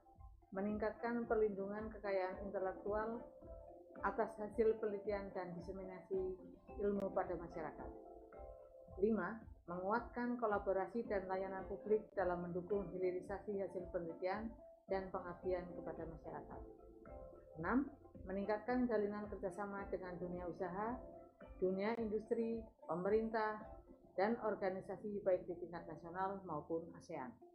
7. Mengembangkan tata pamong LPPM yang baik.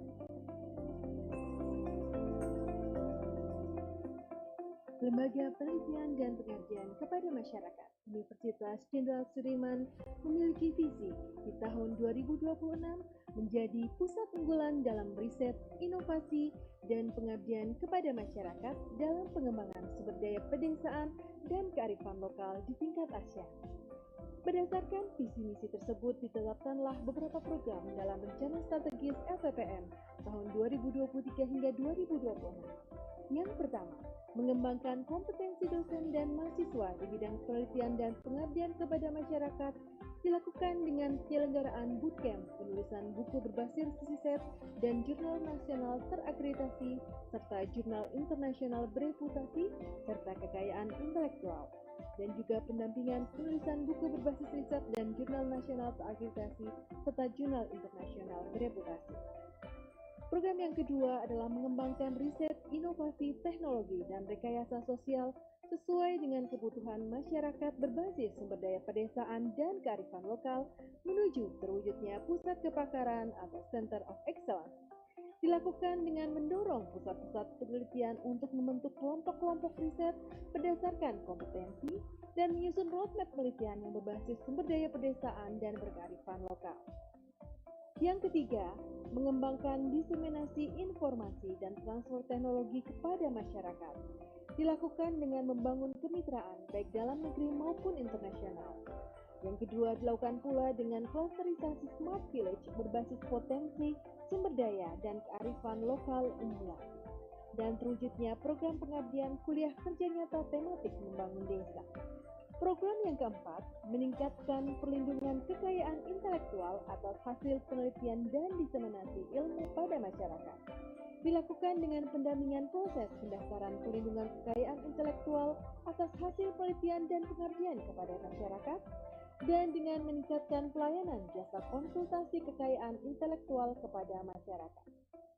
Program yang kelima, menguatkan kolaborasi dan layanan publik dalam mendukung hilirisasi hasil penelitian dan pengabdian kepada masyarakat. Dilakukan dengan penyusunan SOP hilirisasi hasil riset dan juga pengabdian. Dilakukan pula dengan promosi hilirisasi riset dan inovasi, serta peningkatan kerjasama dan kemitraan strategis hilirisasi. Program yang keenam, meningkatkan jalinan kerjasama dengan dunia usaha, dunia industri, pemerintah, dan organisasi baik di tingkat nasional maupun ASEAN dengan cara memperluas jejaring internasional terutama untuk KKN nasional dan internasional, joint research untuk penelitian dan pengabdian baik nasional dan internasional, serta pengembangan jurnal LPPM. Program yang ketujuh adalah mengembangkan tata pamong LPPM yang lebih baik. Dilakukan dengan penyusunan tata kelola hilirisasi hasil riset dan pengabdian, serta penyusunan tata kelola staf administrasi LPPM. LPPM merdeka maju mendunia.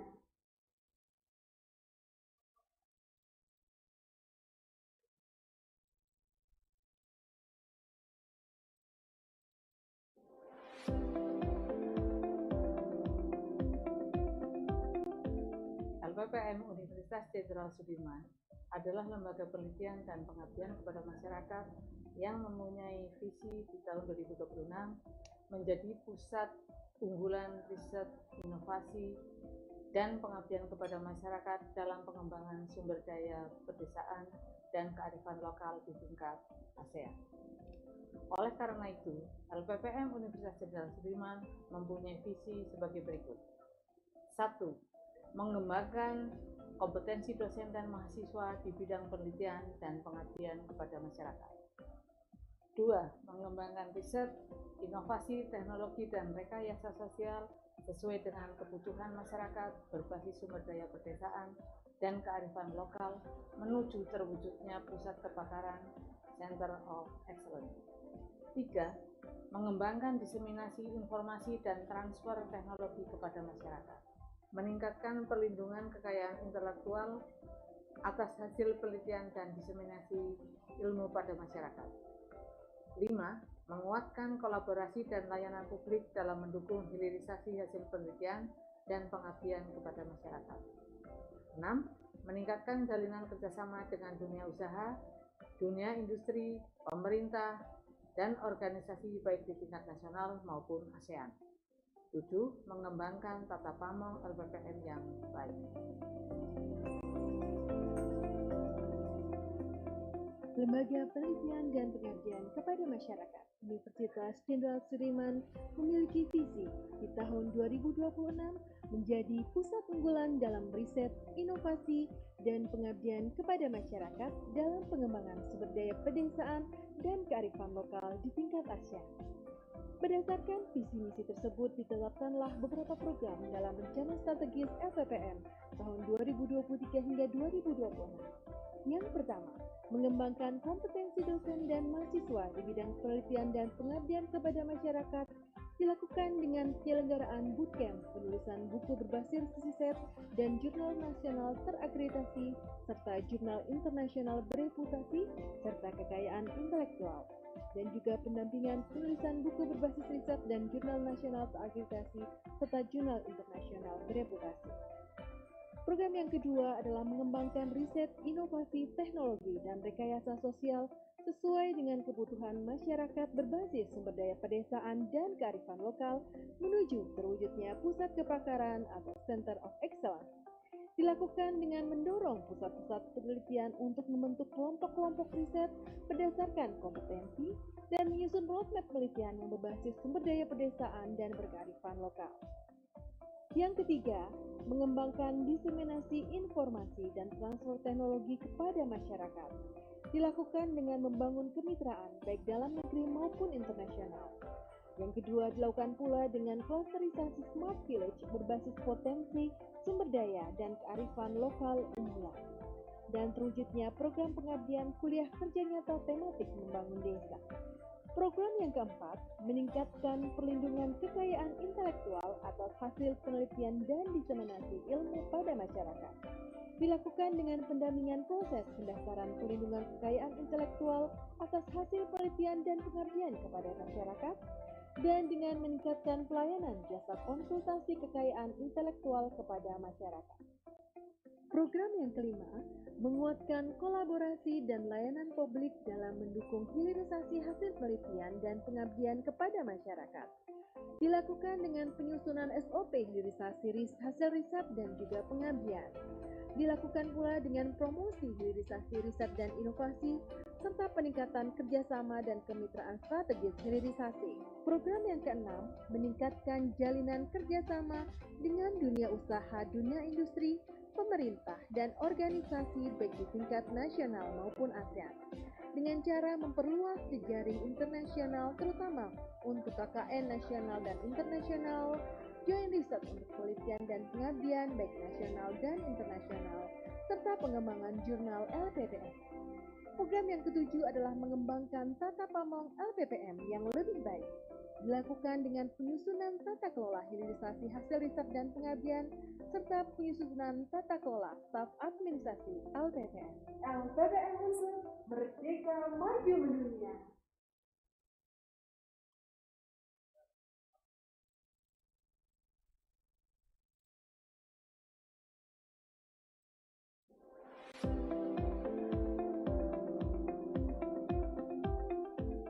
LPPM Universitas Jenderal Sudirman adalah lembaga penelitian dan pengabdian kepada masyarakat yang mempunyai visi di tahun 2026 menjadi pusat unggulan riset, inovasi, dan pengabdian kepada masyarakat dalam pengembangan sumber daya pedesaan dan kearifan lokal di tingkat ASEAN. Oleh karena itu, LPPM Universitas Jenderal Sudirman mempunyai visi sebagai berikut. 1. Mengembangkan kompetensi dosen dan mahasiswa di bidang penelitian dan pengabdian kepada masyarakat. 2. Mengembangkan riset, inovasi, teknologi, dan rekayasa sosial sesuai dengan kebutuhan masyarakat berbasis sumber daya pedesaan dan kearifan lokal menuju terwujudnya pusat kepakaran Center of Excellence. 3. Mengembangkan diseminasi informasi dan transfer teknologi kepada masyarakat.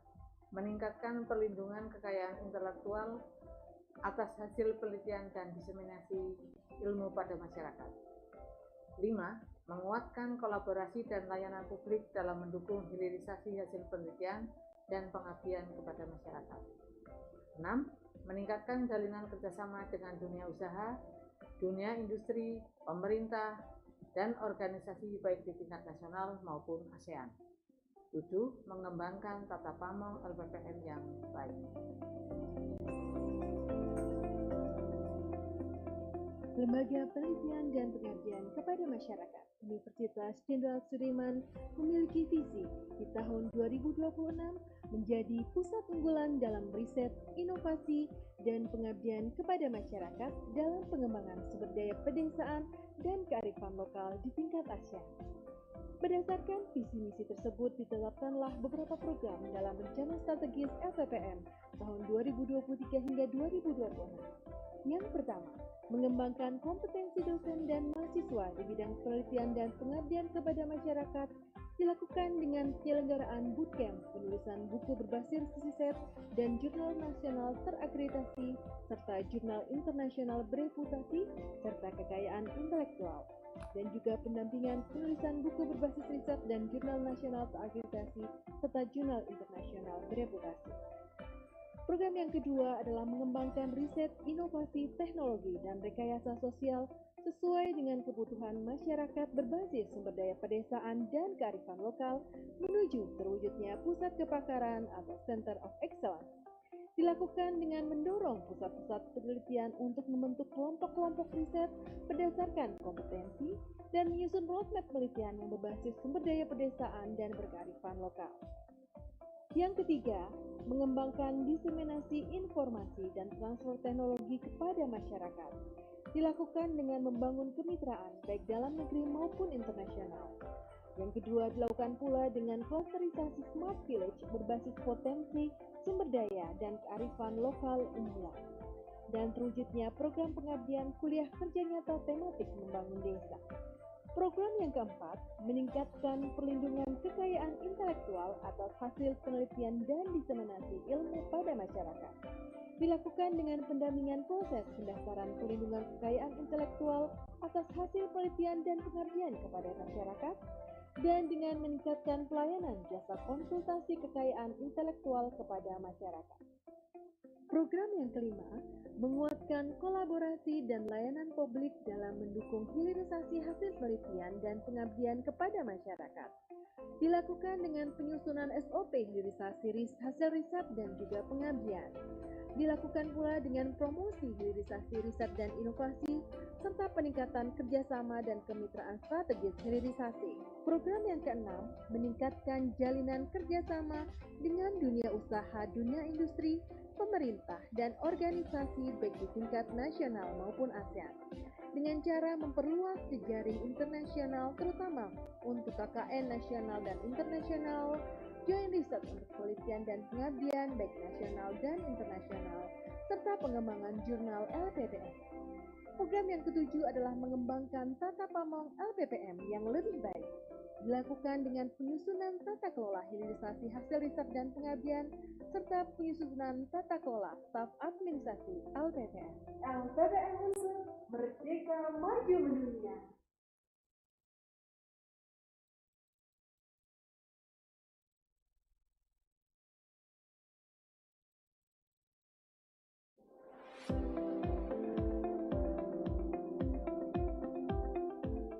LPPM Universitas Jenderal Sudirman adalah lembaga penelitian dan pengabdian kepada masyarakat yang mempunyai visi di tahun 2026 menjadi pusat unggulan riset, inovasi, dan pengabdian kepada masyarakat dalam pengembangan sumber daya pedesaan dan kearifan lokal di tingkat ASEAN. Oleh karena itu, LPPM Universitas Jenderal Sudirman mempunyai visi sebagai berikut. 1. Mengembangkan kompetensi dosen dan mahasiswa di bidang penelitian dan pengabdian kepada masyarakat. 2.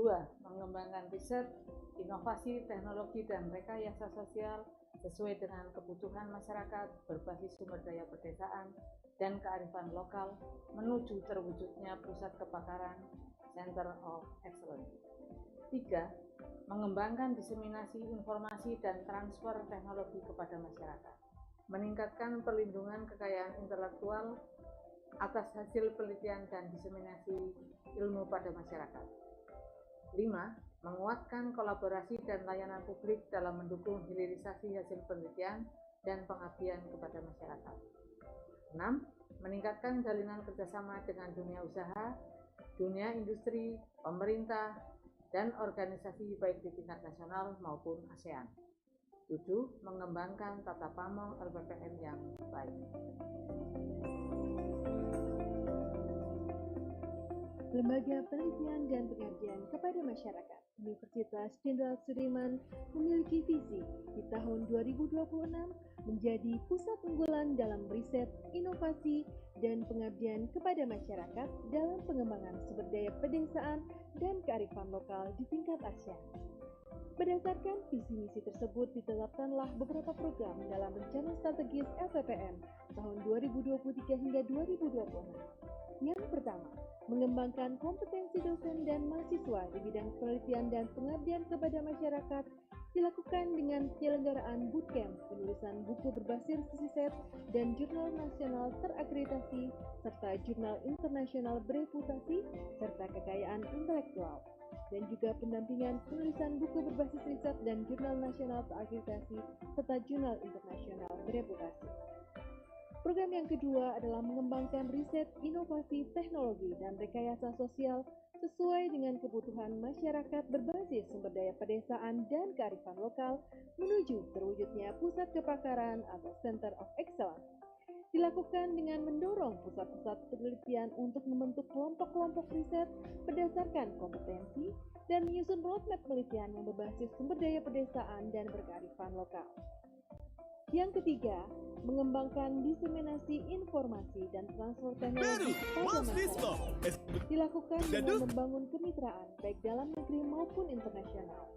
Yang kedua, dilakukan pula dengan klasterisasi Smart Village berbasis potensi, sumber daya, dan kearifan lokal unggulan. Dan terwujudnya program pengabdian kuliah kerja nyata tematik membangun desa. Program yang keempat, meningkatkan perlindungan kekayaan intelektual atas hasil penelitian dan diseminasi ilmu pada masyarakat. Dilakukan dengan pendampingan proses pendaftaran perlindungan kekayaan intelektual atas hasil penelitian dan pengabdian kepada masyarakat, dan dengan meningkatkan pelayanan jasa konsultasi kekayaan intelektual kepada masyarakat. Program yang kelima, menguatkan kolaborasi dan layanan publik dalam mendukung hilirisasi hasil penelitian dan pengabdian kepada masyarakat. Dilakukan dengan penyusunan SOP hilirisasi hasil riset dan juga pengabdian. Dilakukan pula dengan promosi hilirisasi riset dan inovasi, serta peningkatan kerjasama dan kemitraan strategis hilirisasi. Program yang keenam, meningkatkan jalinan kerjasama dengan dunia usaha, dunia industri, pemerintah, dan organisasi baik di tingkat nasional maupun ASEAN, dengan cara memperluas jejaring internasional terutama untuk KKN nasional dan internasional, joint research untuk penelitian dan pengabdian baik nasional dan internasional, serta pengembangan jurnal LPPM. Program yang ketujuh adalah mengembangkan tata pamong LPPM yang lebih baik. Dilakukan dengan penyusunan tata kelola hilirisasi hasil riset dan pengabdian, serta penyusunan tata kelola staf administrasi LPPM.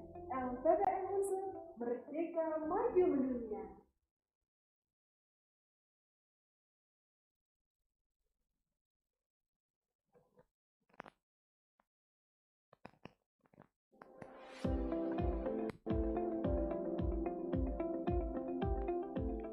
LPPM Universitas Jenderal Sudirman adalah lembaga penelitian dan pengabdian kepada masyarakat yang mempunyai visi di tahun 2026 menjadi pusat unggulan riset, inovasi, dan pengabdian kepada masyarakat dalam pengembangan sumber daya pedesaan dan kearifan lokal di tingkat ASEAN.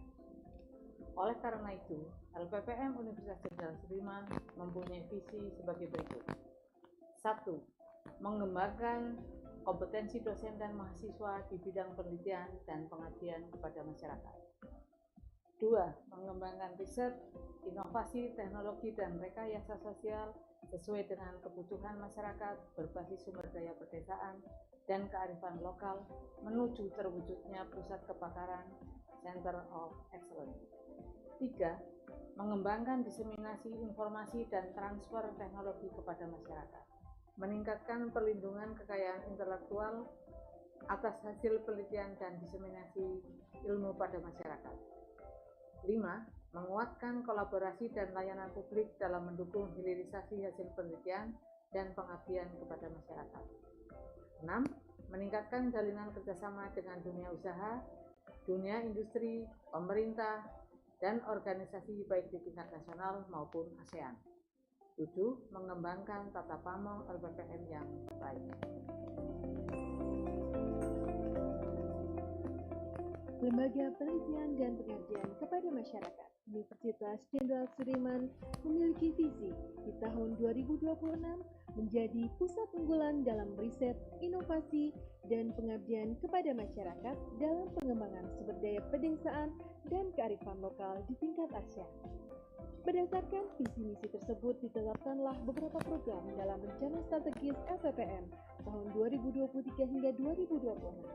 Yang pertama, mengembangkan kompetensi dosen dan mahasiswa di bidang penelitian dan pengabdian kepada masyarakat dilakukan dengan penyelenggaraan bootcamp, penulisan buku berbasis riset dan jurnal nasional terakreditasi serta jurnal internasional bereputasi serta kekayaan intelektual, dan juga pendampingan penulisan buku berbasis riset dan jurnal nasional terakreditasi serta jurnal internasional bereputasi. Program yang kedua adalah mengembangkan riset, inovasi, teknologi, dan rekayasa sosial sesuai dengan kebutuhan masyarakat berbasis sumber daya pedesaan dan kearifan lokal menuju terwujudnya pusat kepakaran atau Center of Excellence.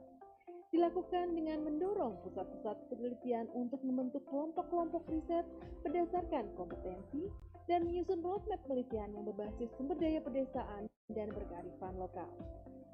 Yang ketiga, mengembangkan diseminasi informasi dan transfer teknologi kepada masyarakat. Dilakukan dengan membangun kemitraan baik dalam negeri maupun internasional. Yang kedua, dilakukan pula dengan klasterisasi Smart Village berbasis potensi, sumber daya, dan kearifan lokal unggulan. Dan terwujudnya program pengabdian kuliah kerja nyata tematik membangun desa. Program yang keempat, meningkatkan perlindungan kekayaan intelektual atas hasil penelitian dan diseminasi ilmu pada masyarakat. Dilakukan dengan pendampingan proses pendaftaran perlindungan kekayaan intelektual atas hasil penelitian dan pengabdian kepada masyarakat, dan dengan meningkatkan pelayanan jasa konsultasi kekayaan intelektual kepada masyarakat. Program yang kelima, menguatkan kolaborasi dan layanan publik dalam mendukung hilirisasi hasil penelitian dan pengabdian kepada masyarakat. Dilakukan dengan penyusunan SOP hilirisasi hasil riset dan juga pengabdian. Dilakukan pula dengan promosi hilirisasi riset dan inovasi, serta peningkatan kerjasama dan kemitraan strategis hilirisasi. Program yang keenam, meningkatkan jalinan kerjasama dengan dunia usaha, dunia industri, pemerintah, dan organisasi baik di tingkat nasional maupun ASEAN, dengan cara memperluas jejaring internasional terutama untuk KKN nasional dan internasional, joint research untuk penelitian dan pengabdian baik nasional dan internasional, serta pengembangan jurnal LPPM. Program yang ketujuh adalah mengembangkan tata pamong LPPM yang lebih baik. Dilakukan dengan penyusunan tata kelola hilirisasi hasil riset dan pengabdian, serta penyusunan tata kelola staf administrasi LPPM. LPPM Muslim merdeka maju mendunia.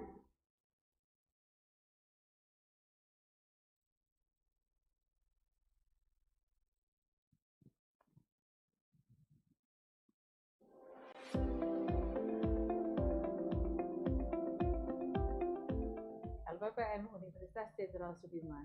Selamat siang Bapak Ibu peserta conference. Berhubung acara akan segera dimulai, kami mohon dengan hormat untuk berkenan mengisi tempat duduk yang masih tersedia di bagian depan. Kami persilahkan untuk Bapak Ibu yang sudah melaksanakan istirahat, berkenan untuk mengisi tempat duduk yang masih tersedia di barisan depan.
Ladies and gentlemen, we will start our conference shortly. So we'd like to invite you to be seated inside of the ballroom and fill in the empty seats in the front row. Thank you.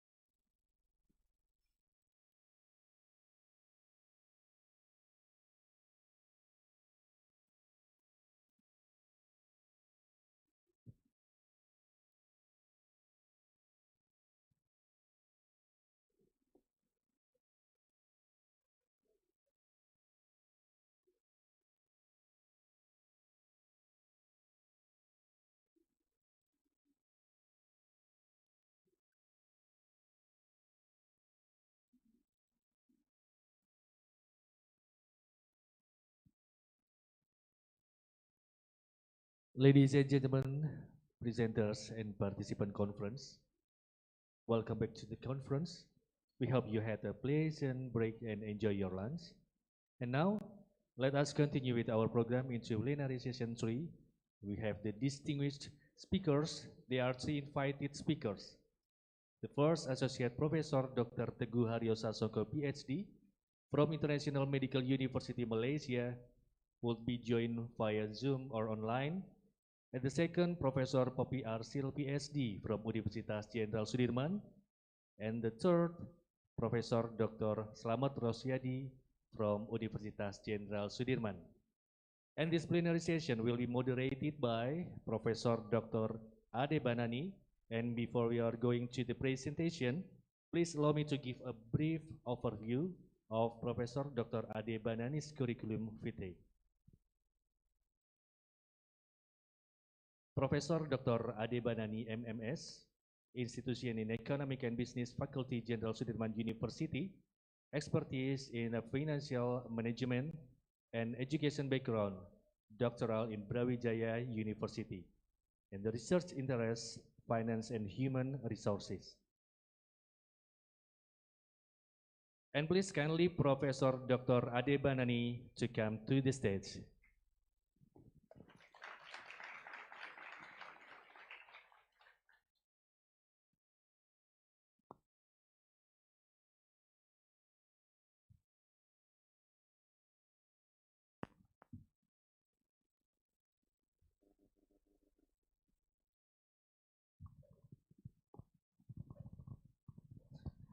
Bismillahirrahmanirrahim. Assalamualaikum warahmatullahi wabarakatuh. Good afternoon, everybody. Alhamdulillah, yeah.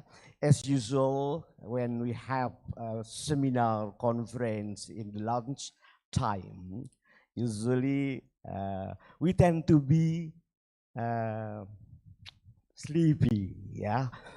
However, today we will have wonderful speaker, so it will be interesting and wonderful. Yeah, we have three speakers here. The first speaker, Mr. Associate Professor Dr. Teguh Haryo Sasongko PhD, Professor Poppy Asril, and last but not least, Professor Dr. Slamet Rosadi. However, today, one of the distinguished speaker will not be here, but we will use Zoom. Yeah, he is Professor Teguh Haryo Sasongko.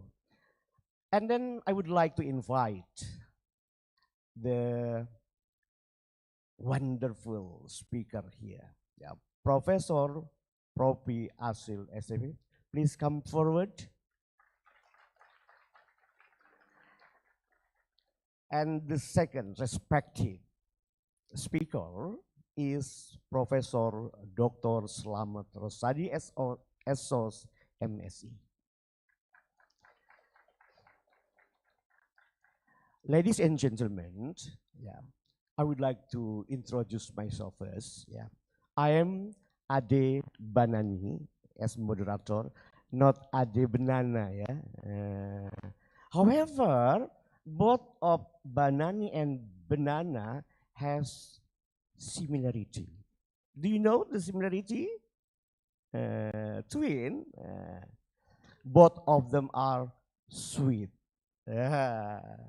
Thank you, thank you. Yeah. Okay. Is it we give opportunity to Professor Teguh first? Can we connect with him? Hello, Professor Teguh Haryo Sasongko, are you ready? Assalamualaikum. Waalaikumsalam, alhamdulillah. Yeah, we have already connect with Professor Teguh. Are you ready, Prof? Yes, can I share my screen? Okay. Today, I would like to invite you to deliver your presentation. However, you have only 20 minutes for delivering the materials. And then if you are ready, I would like to invite you directly. Time's yours. Thank you, Prof. Edi. Assalamualaikum warahmatullahi wabarakatuh. Waalaikumsalam warahmatullahi wabarakatuh. Can everyone see my slide?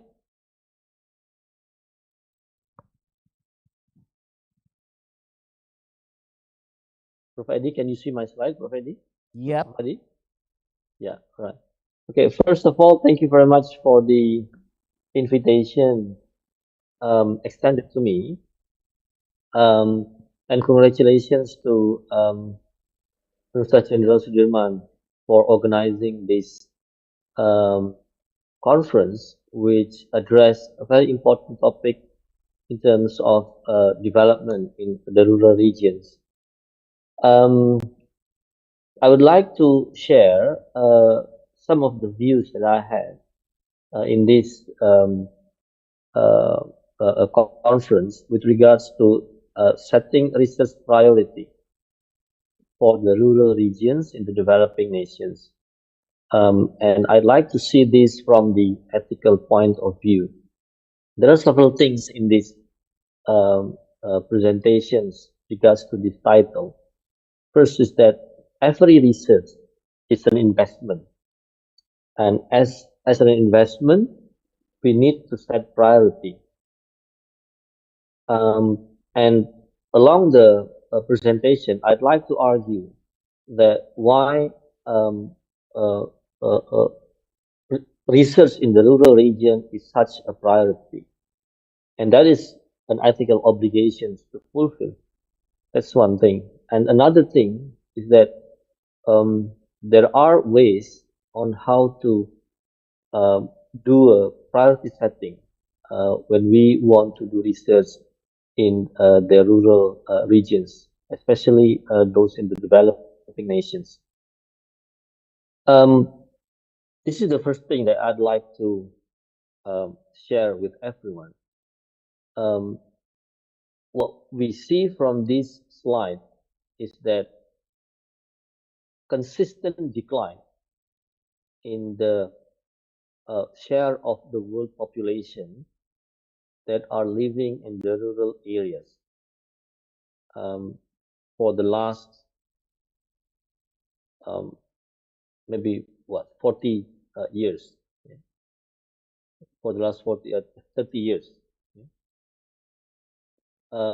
From in the 1990s it reached about 57% until in 2022 we have only 43% of the world population that are living in the rural areas. First, we need to know why the population in the rural areas are shrinking, why it is getting smaller. That's the first thing. And then next is that we also need to know that although it is shrinking, but the number of population that are living in the rural areas is still huge. We have about with 43.1%, we still have about 3.4 billion of people living in the rural areas as of 2022. If we bring this, so now, if we bring this to Indonesia, yeah, we will see the context how people in the rural areas then have to the proportion of population that are living in the rural areas in Indonesia are so are shrinking as well, following the global trend. Right? And given the proportion of land which can be considered urban in Indonesia, the division becomes so striking. In Indonesia, 56% of the population, they have to live in only about 7.3% of the land. So this gives the message that people that are originally living in the rural areas, they have to migrate, they have to move for better life in to the urban areas where access and opportunities are a lot better. And this slide will give some ideas when we take the examples of if we take the context of global health, yeah, how urban and rural health show a lot of disparity. There are there are many parameters that we know, but I'll take the examples of these three parameters, which is important for when we talk about global health. How many proportion of population that doesn't have health coverage, deficit in terms of the health workers, and then maternal mortality rate. In all these parameters, the rural areas, the rural regions suffer more than double the problems of the people in the urban. Yeah? In terms of the population that are without health coverage, in terms of the deficit of the health workers, and in terms of the maternal mortality rates. So this gives really impression how neglected the rural area, the rural regions are. So now there are so many different issues. Why then people in the which were originally living in the rural regions, they must migrate, they must move to the urban. Yeah. So there are definitely complex challenges for the rural regions from the urbanization, whereby the cities, the urban areas provide more access, more opportunities, economic opportunities, educational opportunities, healthcare access, right? And then also because of agricultural mechanization, opportunities in the rural areas becomes more and more limited. Lack of infrastructure, limited economic opportunities, aging population, social and cultural factors, and so on. Yeah.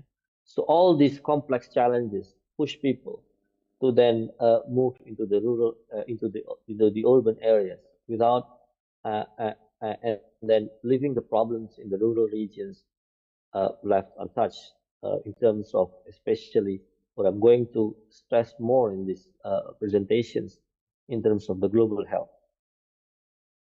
Yeah. So, and then if I bring this into the context of my talk this afternoon, about not only about how it is there is an inequalities in terms of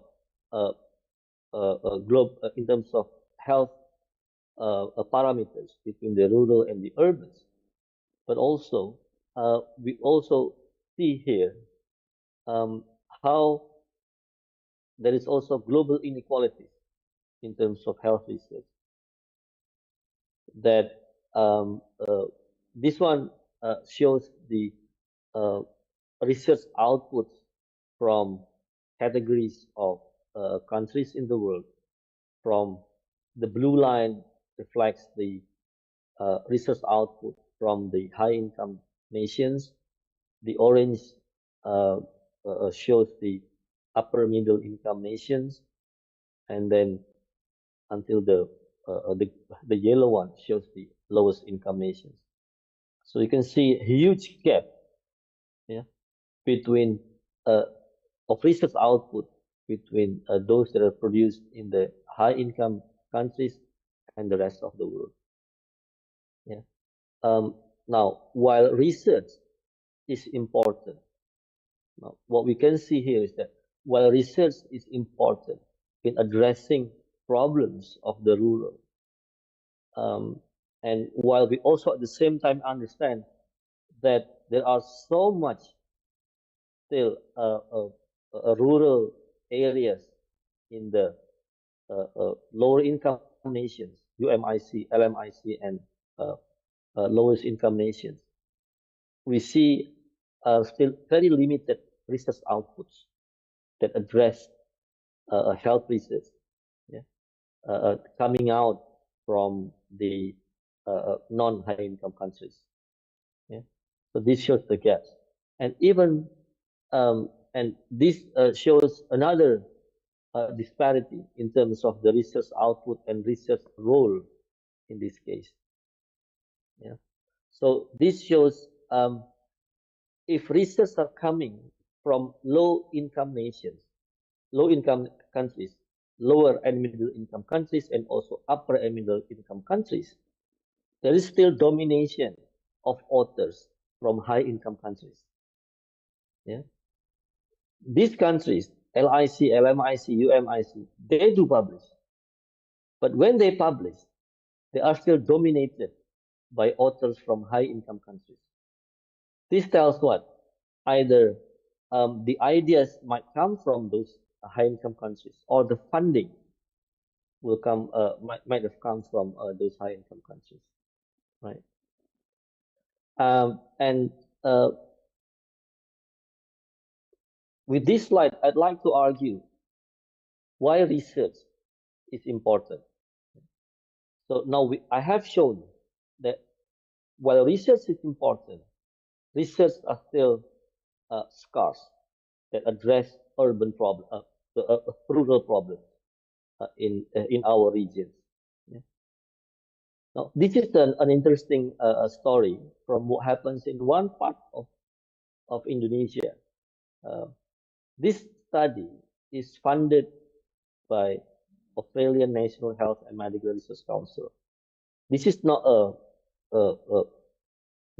cheap study. This study cost about 750,000 Australian dollar, which amounts to about 7.5 billion Indonesian rupiah. This really addressed the problems of the folks in the rural areas. And what does it address to is the problems of non-communicable disease. The researchers in this group understand that non-communicable disease that are so prevalent in the rural regions in Indonesia, and also taking many lives, are because of lack of resources, lack of access to healthcare. Yeah.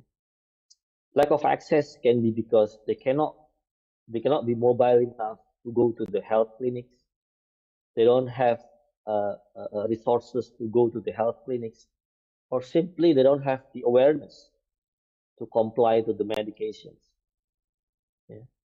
So now what they are doing is that they are leveraging on technologies, on mobile technologies, and also they are taking advantage of what we usually know in Indonesia as posyandu, which the volunteers that usually address or focusing only on supporting mothers and infants.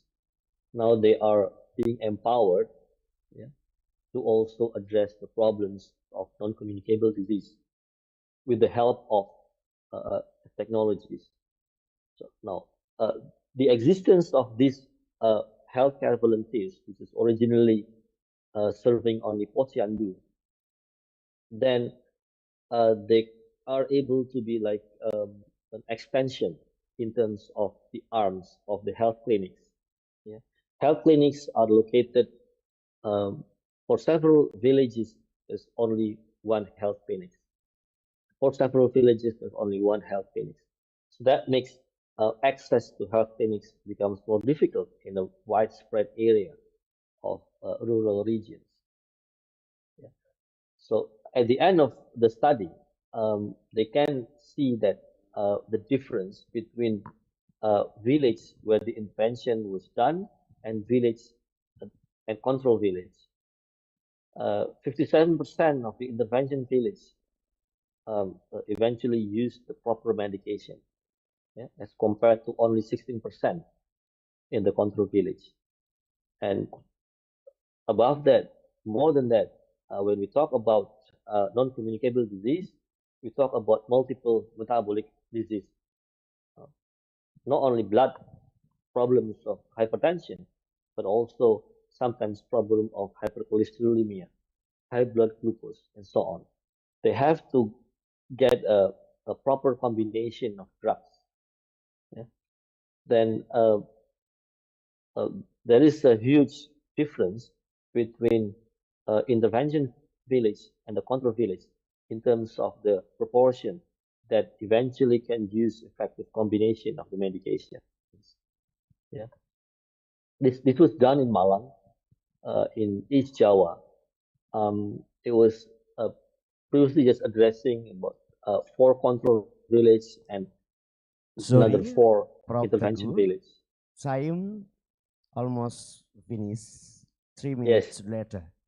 Of course, yeah. And then with this, then the government, the local government, the district health governments are very happy with the outcome, and they would like to expand this to a larger area. Yeah. So I'd like to go on to this now. Then the ethical imperative in setting research priority for the rural regions. there are three ethical imperatives, yeah, equity and justice, whereby we need to set the correct target population, yeah, low income and underserved group, right? And then in the process of setting the resource priority itself, we have to be inclusive and we have to respect the autonomy. As much as possible, we need to involve the community. We have to make the process accountable and transparent. In this way, we can then respect also cultural sensitivity. And then in terms of the beneficence, yeah, we need to put our attention on the outcomes. Yeah. We need to set the correct outcomes. What outcomes we want to see at the end of the project. Yeah. Of course, this has to be related to improved health indicators, access to care, and so on. And above all, we need to also ensure sustainability of the activities. That the activities will not end simply because the project ended, simply because of the funding ended. Somebody must take over the activity when this is successful. Yeah. So there are quite a number of ways in how we can do a research priority setting. Yeah. But in all of the ways in how we do the research priority setting, we have to first identify who are the stakeholders involved there. Not only the communities, but of course also the local healthcare authorities, the community leaders, the researchers themselves, and who are the players that really give impact to how the project can be running. Yeah. And then we have to also put our attention on how to engage the stakeholders, and then how the decisions are made in terms of which kind of research that we prioritize. Yeah. So we need to make the decision-making process as inclusive as possible, yeah, so that everyone is involved. So therefore, the eventually the benefit is also for everyone. Yeah. There are challenges and barriers, of course, with this regards. Limited access and resources in terms of the funding, the facilities, and the number of trained personnel when it comes to rural areas. Not many people are trained sufficiently, and not many people who are trained sufficiently in the urban areas are willing to travel, to stay, to focus their attention on the rural areas. Okay. And then the next, we have diverse needs and issues. When we talk about rural areas, they are not under the same banner. Yeah. Each of different rural areas have their own problem. Therefore, there is no such thing as one size fit all rule. And then lack of policy and governance, which makes hesitancy in making the decision whether my area, my rural area under my jurisdiction, can it be participated in such a research, for example. Concerns about stigma and privacy breaches also are there. If my area are participating in this research, would that be an exposure, Sorry, unnecessary Prof. exposure to Dr. the area? Teguh. And then data Time is sharing over. is hesitancy. And so Yeah, on. I'm so sorry. Yeah, maybe. Yes, this is my last slide, yeah, Prof. yeah, Adi, okay. which line out future direction. Yeah? Multi-stakeholder engagement and collaboration, leveraging technologies, longitudinal and long-term studies, policy advocacy, and comparative analysis for targeted intervention in policy recommendation. Yeah, with that, I thank you for this opportunity, and I give it back to Prof. Adi. Thank you very much. Thank you so much. Big applause for Dr. Teguh Harjo Sasongko. Please wait for me, be patient, because a lot of audience are interested in your topics. Yeah, I do believe that a lot of audience will ask the question. Before we invite to the next presenter, I'm so sorry I haven't informed you that the first speaker, Dr. Teguh Harjo Sasongko, is from Department of Psychology, EMU School of Medicine, and expertise food management, education background, Dr.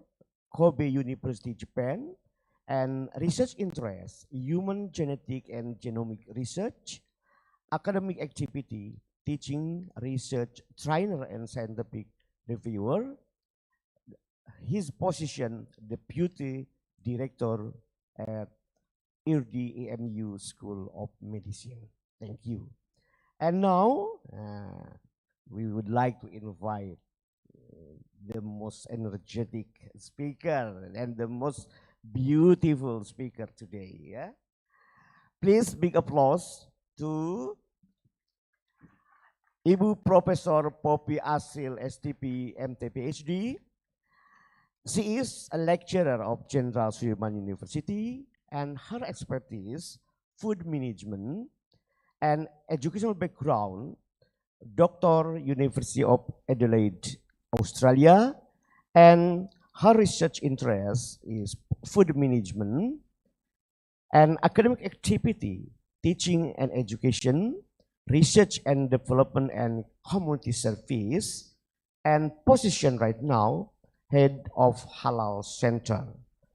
And then, of course, because she is head of Halal Center, and today she will deliver really to the halal food, and because right now, yeah, the development of Muslim society and the awareness of human society, it means halal food and beverage, but there is still obstacle, yeah, how to register, yeah, to have brand or registering to halal food, yes, still a little bit difficult. And Poppy Asil, yeah, will deliver how to make every single thing about obstacle with easier. I would like to invite Prof. Time is yours. Thank you, moderator. Assalamualaikum warahmatullahi wabarakatuh. For all participants, attention please, because I will ask you to think about the last food you eat. Please think. And then I would like to Mr. Afik, the chairman of the committee, what the last food do you eat?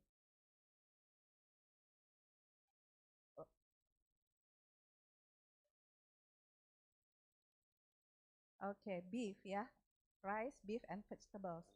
Are you sure there are halal? All your food you eat halal?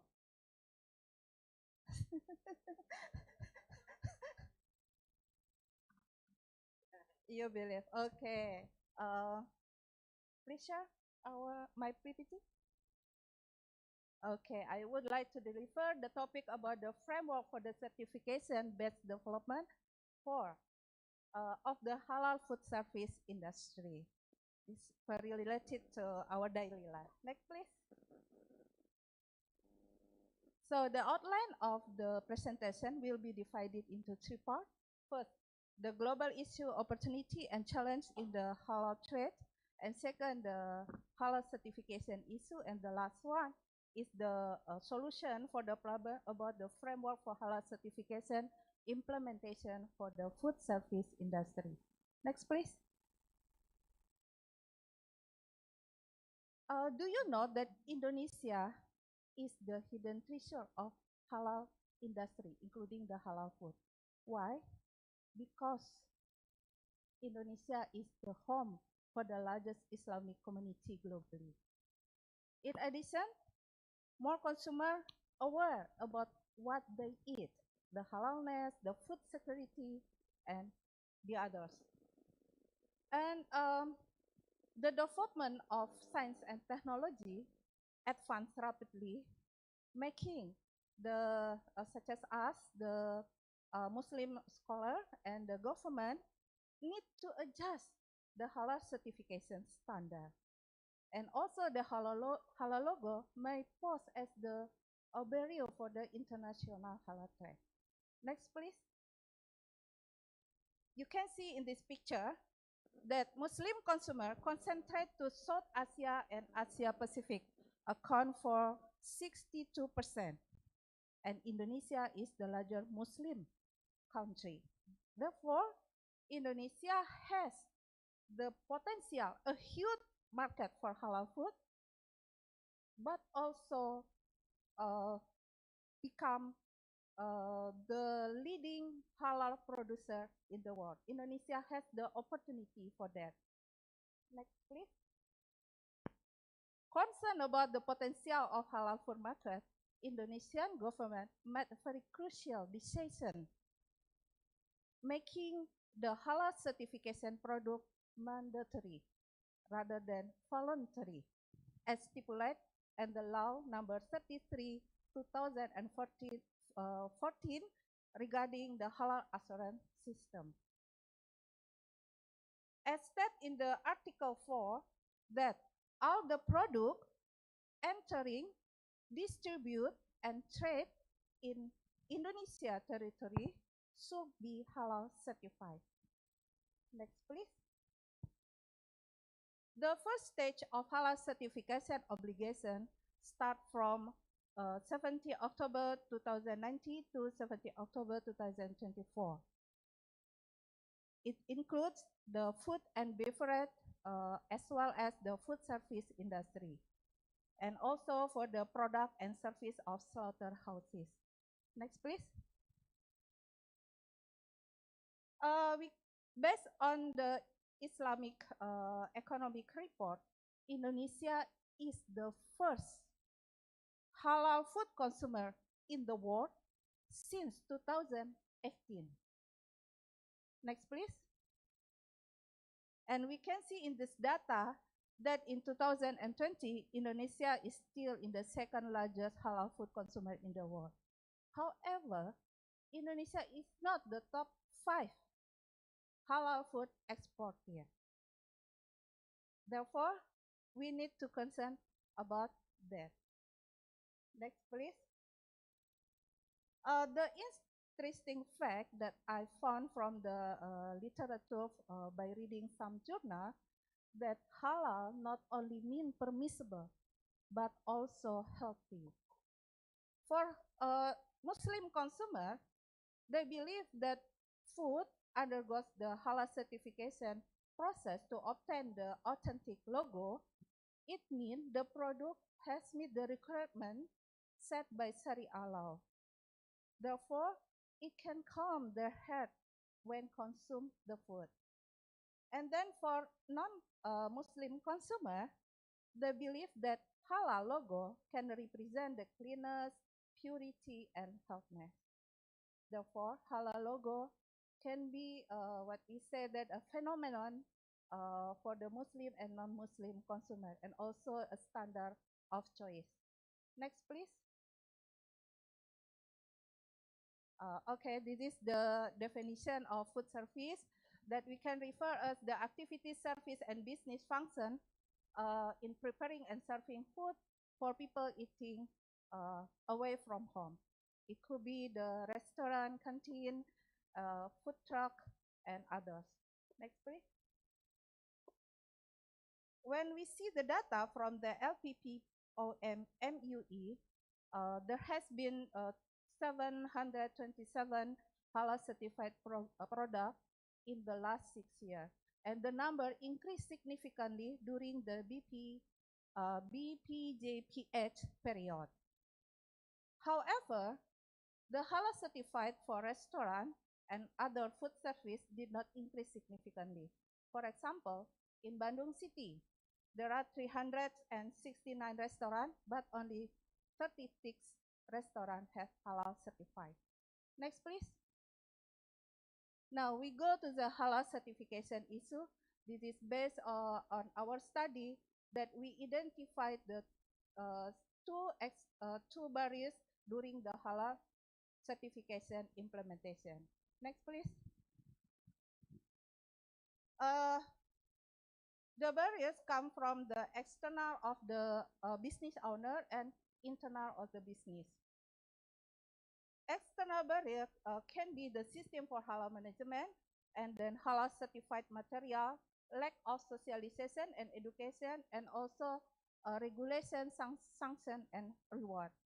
A similar factor found in the internal business, such as the system for halal management and halal certified material. And also, we need to enhance the commitment of the business owner to obtain the halal certification. Next, please. We see the first factor, halal management system. Most of our respondents mentioned that halal certification is the complex procedure, time-consuming, and also expensive. And also the traceability of raw material is burdensome for some business owner.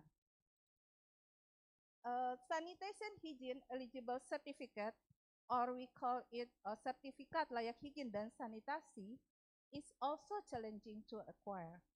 And for the business owner, they mentioned that implementation of halal assurance system is difficult because the lack of human resources who understand about the halal assurance system, certification process, and others. Next, please.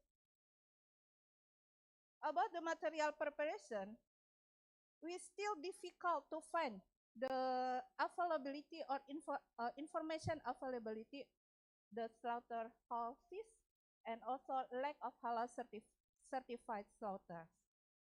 And the last one, that there are some meat grinder contaminated by other non-halal meat. Next. Business owner commitment, because they are going to apply for the halal certification, they need to commit to increase or fulfill the production facilities that comply to halal standard. And also some business owner keeping their pet or animal in the place where they produce their product. And then the application, they don't know about the application of limit the food additive, and sometimes they did not follow the halal criteria, although they have the halal certification. Next, please. Lack of socialization and education made business owner contact the intermediate person to apply for the halal certification. And also there are many hoax, fake news that need to be clarified. Next, please. The regulation are still fairly convoluted that need improvement of department coordination, making the regulation not overlapping. And also the halal task force responsibility and function in the level of province level and regency level need to be enhanced. Next, please. This is the framework that we propose to solve the problem we identify as the external and internal barrier. We propose two stages for the external process and internal process. For external process, the stage 1 is information dissemination, and stage 2, education and training, stage 3, regulation and sanction, and stage 4, the use of technology. To improve the internal barrier, we propose to increase the religiosity and halal knowledge, and then sharing and educate halal knowledge for internal purposes, and then increase awareness and responsibility of the business owner. And for both external and internal barrier, we propose to strengthening the capacity building. Next, please. The stage 1 for the external process is the dissemination of information by using many media communication, and also stakeholder encouraged to join actively in the intersectional forum for communication. Business owner also need the availability information about the halal slaughterhouses. Next, please. Stage 2, education and training regarding the topic about the financial halal assurance system and halal slaughtering. And the stage 3, regulation and sanction, including the inspection and reward. And stage 4, is the use of technology such as website. Next, please. For the internal process, we propose 3 stages. The first stage, increase the business owner commitment to increase their religiosity and halal knowledgement. And then internal education and socialization regarding the halal specific knowledge, including its implementation. The last step is to increase the consistency and sustainability that business owner has a responsibility not to comply the halal standard, but also halal related to the good human being and also the faith. And then by compliance the halal standard in this regulation, it means it will open up the market opportunity for the business owner. Next, please.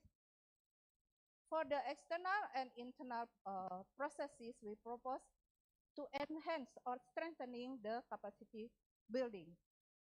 Through the collaboration among stakeholders, develop halal-related event and financial assistance, and then matching field and research needs. Next, please. This is the end of my presentation. Halal for a better life. Thank you. Thank you so much, Prof. Bobby. Yeah. When talking about halal food, remembering me when I was in New Zealand. Because in New Zealand, halal food twice more expensive than unhalal food. So I couldn't do anything. So at the time I never buy halal food. My Allah. For yeah, actually right now, oh my God, yeah. So I do hope the halal food in our country less cheap, expensive than unhalal. Okay, the last but not the least, yeah. I do hope, yeah, you will be still strong, yeah, and happy, yeah, because I would like to invite the respected speaker. Here is Prof. Dr. Slamet Rosadi Sos, MSE. He is a lecturer of Faculty of Social and Politics Science, Jenderal Sudirman University. His expertise is development administration and educational background. He finished his bachelor from Jenderal Sudirman University, for master Brawijaya University, the same as my doctor background, and for doctor University of Göttingen, Germany. And he is active in development administration, policy implementation and evaluation, development theories, political economy of development, bureaucracy and social change. And now he is a lecturer of social and political, chief editor of Sustainable Rural and Tropical Resources Development Journal, and public administration. Okay, please big applause to Professor Dr. Slamet Riyadi. Time is yours.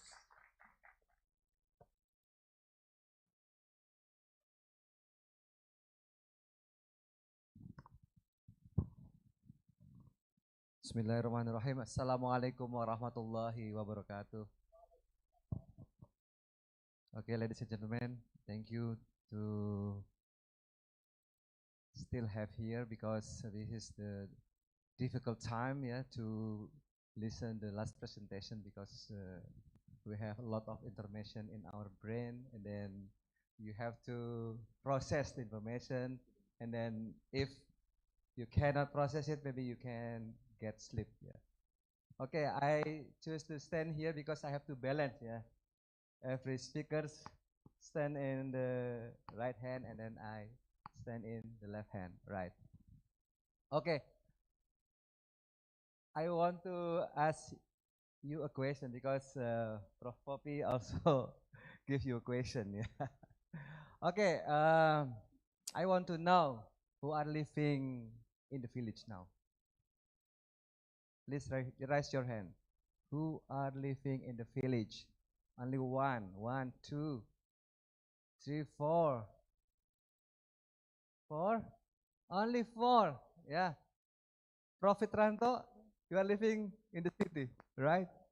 Okay. Okay. How many audience here? 500? Maybe 100, yeah, around 100. Maybe. Only 4 audiences, yeah, living in the village. It means, yeah, there are many challenges, yeah, for those are living in the village. Yeah, as I want to share with you about my presentation, please next slide. Okay, I want to share all of you about the challenges, yeah, for those living in the rural areas, especially in the public health. Yeah, people in the rural area face limited access to health services. Yeah, they have difficulty to get better access to health facilities and medical practitioners, which make it difficult for rural residents to get needed medical care. That's why all of you prefer to living in the city, right, Prof. Ade? Yeah, because it is difficult. Yeah, if we live in the rural area and then we want to get a good health services, we have to go to the city and it takes cost.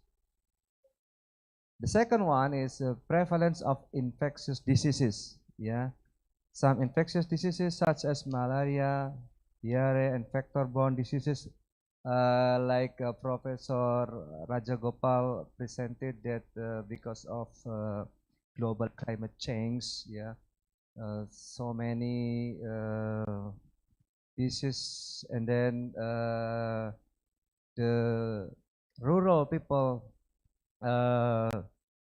get more potential infectious disease for them, and then it means more common in rural area. They get infectious diseases because they have no adequate environmental condition and sanitation. And the third one is healthy disparities. Yeah, there are health disparities between rural and urban areas, which can have a negative impact of the life expectancy and quality of life of rural resident. This is very different from in Japan, yeah, Dr. Murata, yeah, because people living in rural area in Japan is have a longer life expectancy, yeah, than those who live in city. Is it correct?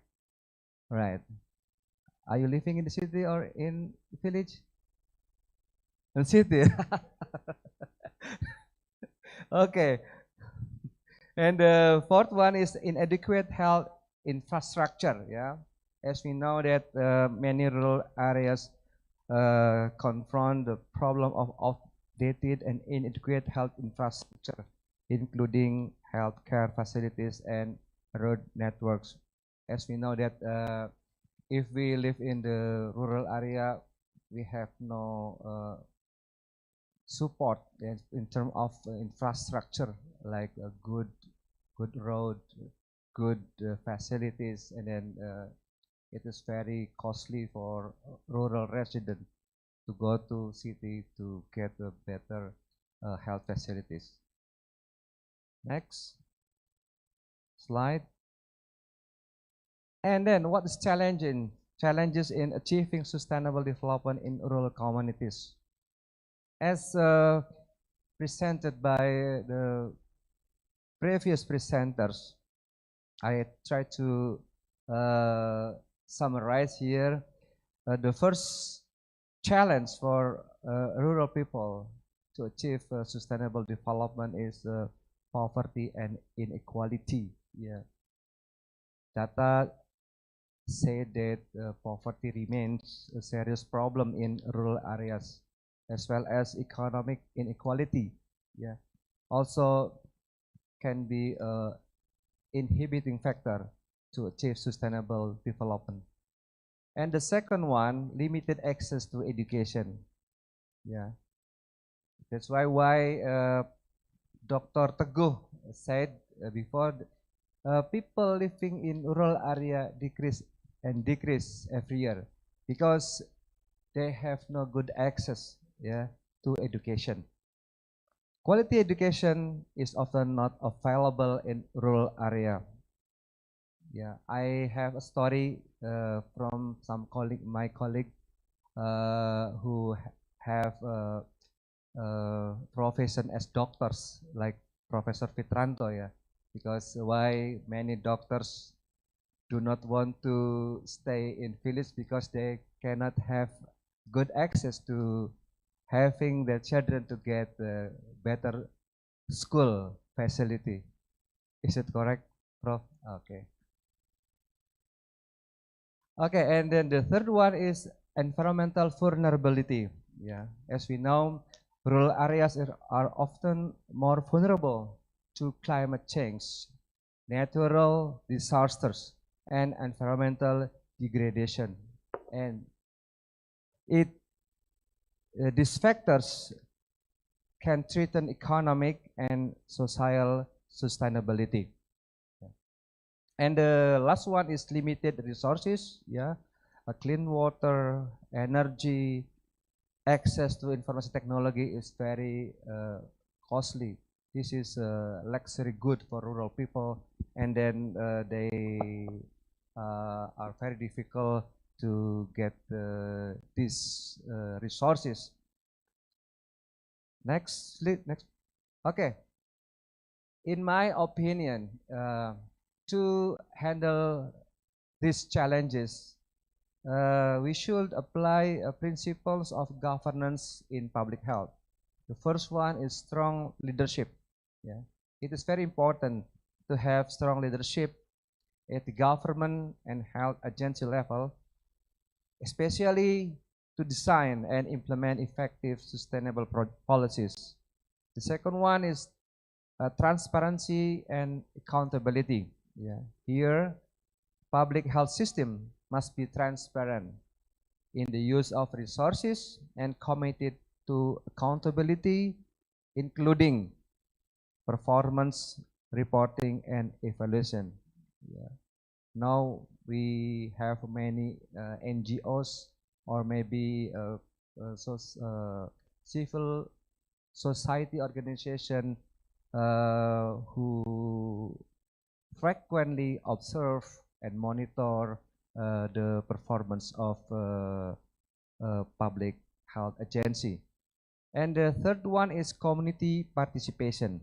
Yeah. Active community participation in policy formulation and monitoring of public health is very important factor for good governance. And the fourth one is interagency collaboration. Yeah. Here we need the collaboration between government agencies, the private sectors, NGOs, academicians, and the health sector is key to addressing public health challenges. Next slide, please. And now, what are the roles of governance in the effort to improving public health? The first role is health policy planning and implementation. It means the government plays as important role in designing and implementing public health policies aimed at addressing health problems in society. And the second one, the government also can help to ensure efficient and effective allocation of resources to health programs that require funding. The third is through monitoring and evaluation, the government can play a role to monitor and improve the effectiveness of health programs and ensure quality health services. And the last one is the role of government here is to respond of health crisis. Strong governance allows government to respond quickly to health crisis such as disease outbreaks like we experienced last 2 years. Yeah, we confront the COVID-19 pandemic, and it need quick response for government to handle the crisis. Next. Okay. What are the role of public administration in achieving sustainable development, especially in rural communities? The first one, sustainable planning policies. Here, public administration has a central role in designing sustainable development policies and planning. This include developing action plans, managing resources, and implementing policies that support sustainable economic growth and environmental protection. The second one, public administration also has an important role to be responsible for managing public resources, including budget and infrastructure asset in sustainable and efficient manner. And the last one is public administration plays a role in overseeing key sectors in sustainable development such as energy, environment, and urban planning. They are also tasked with enforcing rules, regulation that support sustainability. Next, please. Okay, I will tell you a little bit story about my research in Cilacap, how governance occurs in Cilacap, how public and private sector will be partnered to address stunting and poverty alleviation. Here, I found that there are integrating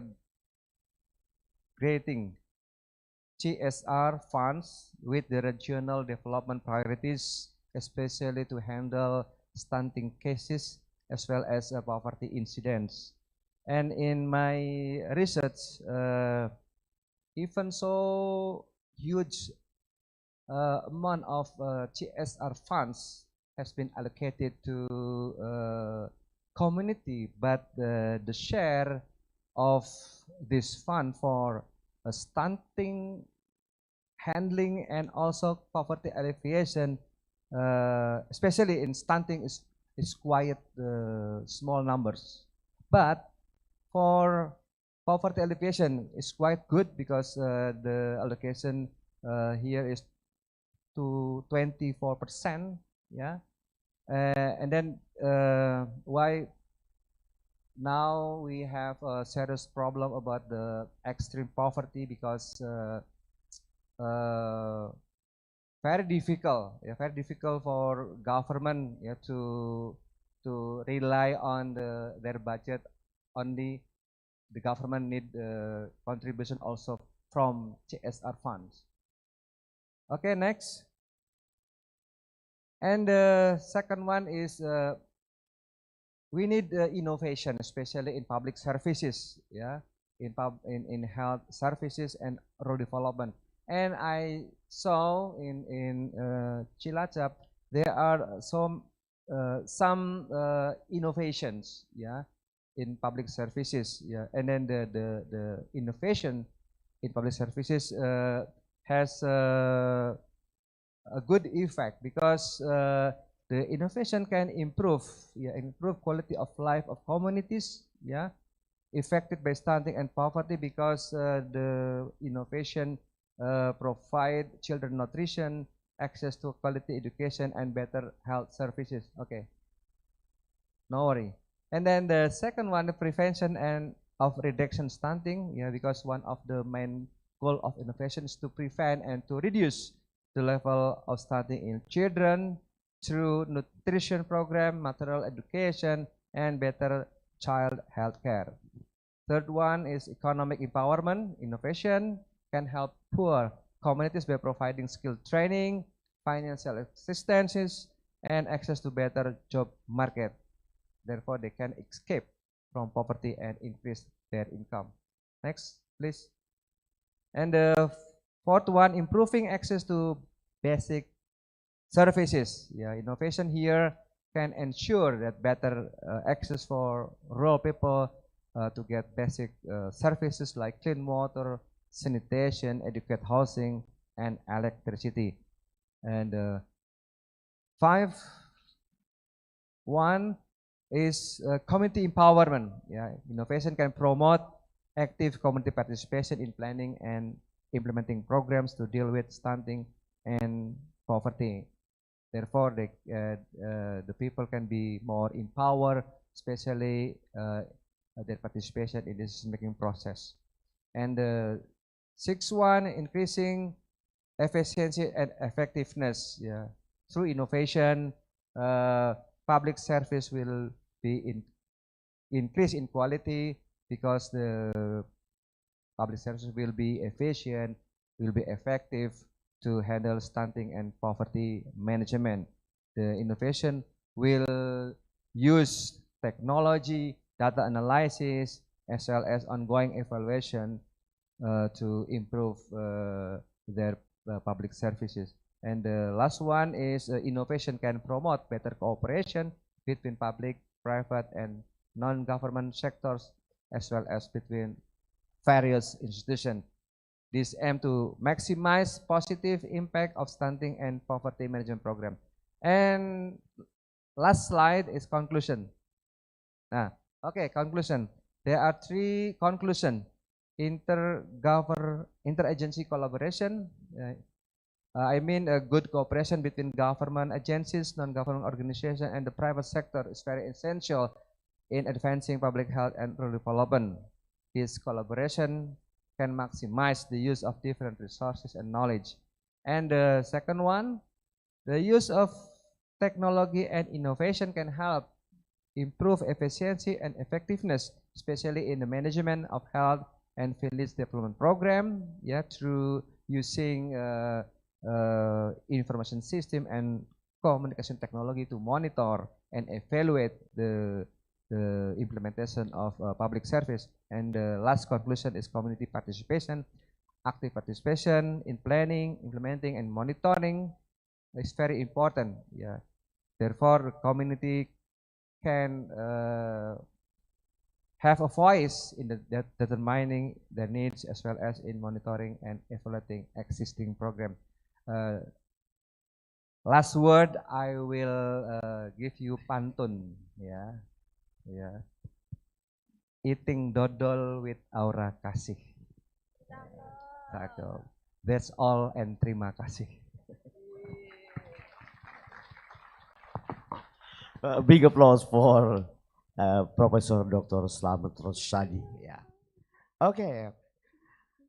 We go to discussion. Yeah. I would like to invite Professor Teguh Haryo Sasongko. Are you ready, Prof? Yeah.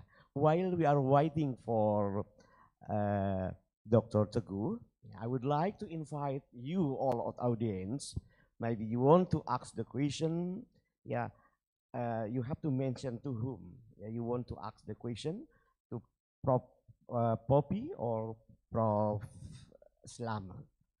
I will give 3 opportunity to the. Okay, thank you so much. And 1, 2, 3. Saimina, thank you. Wait a minute, there might be after 3 of you, I will give opportunity to.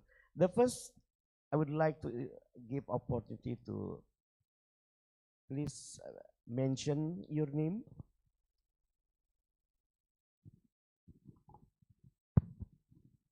Thank you. I would like to ask Prof. Poppy. Since halal certification is... I'm so sorry, maybe would you mind sorry, introducing My name yourself? Is Budi Prakoso from Agricultural Faculty. Thank you. As halal certification will be mandatory for all food industry and maybe seller, then I would like to ask who will be responsible for facilitating street food owner for getting halal certification. This is first one. And if after they get the certification, who are responsible for monitoring and who will ensure that they still sell halal food? Because many people, as you ask Dr. Afik, are you sure that you eat halal food? Many people will doubt about it because they don't know. The street food, we don't know when or who, where they get the food, the raw material food and others. And I don't think they have or willingly to pay for the regular certification. Thank you.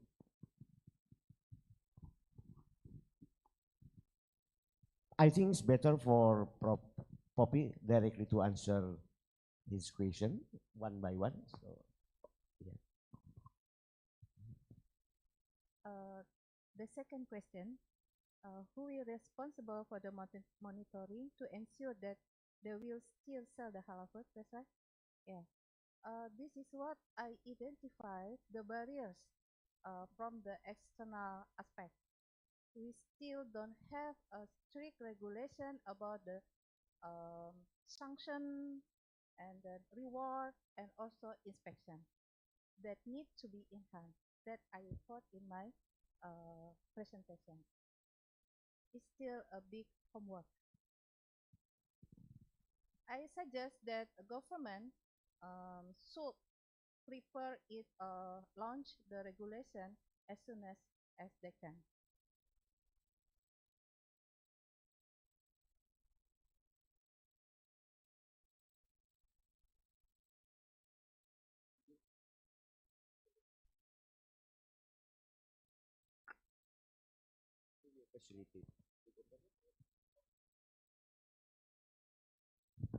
To facilitate the certification, yeah, we have two path to get the halal certification. First, we call it regular.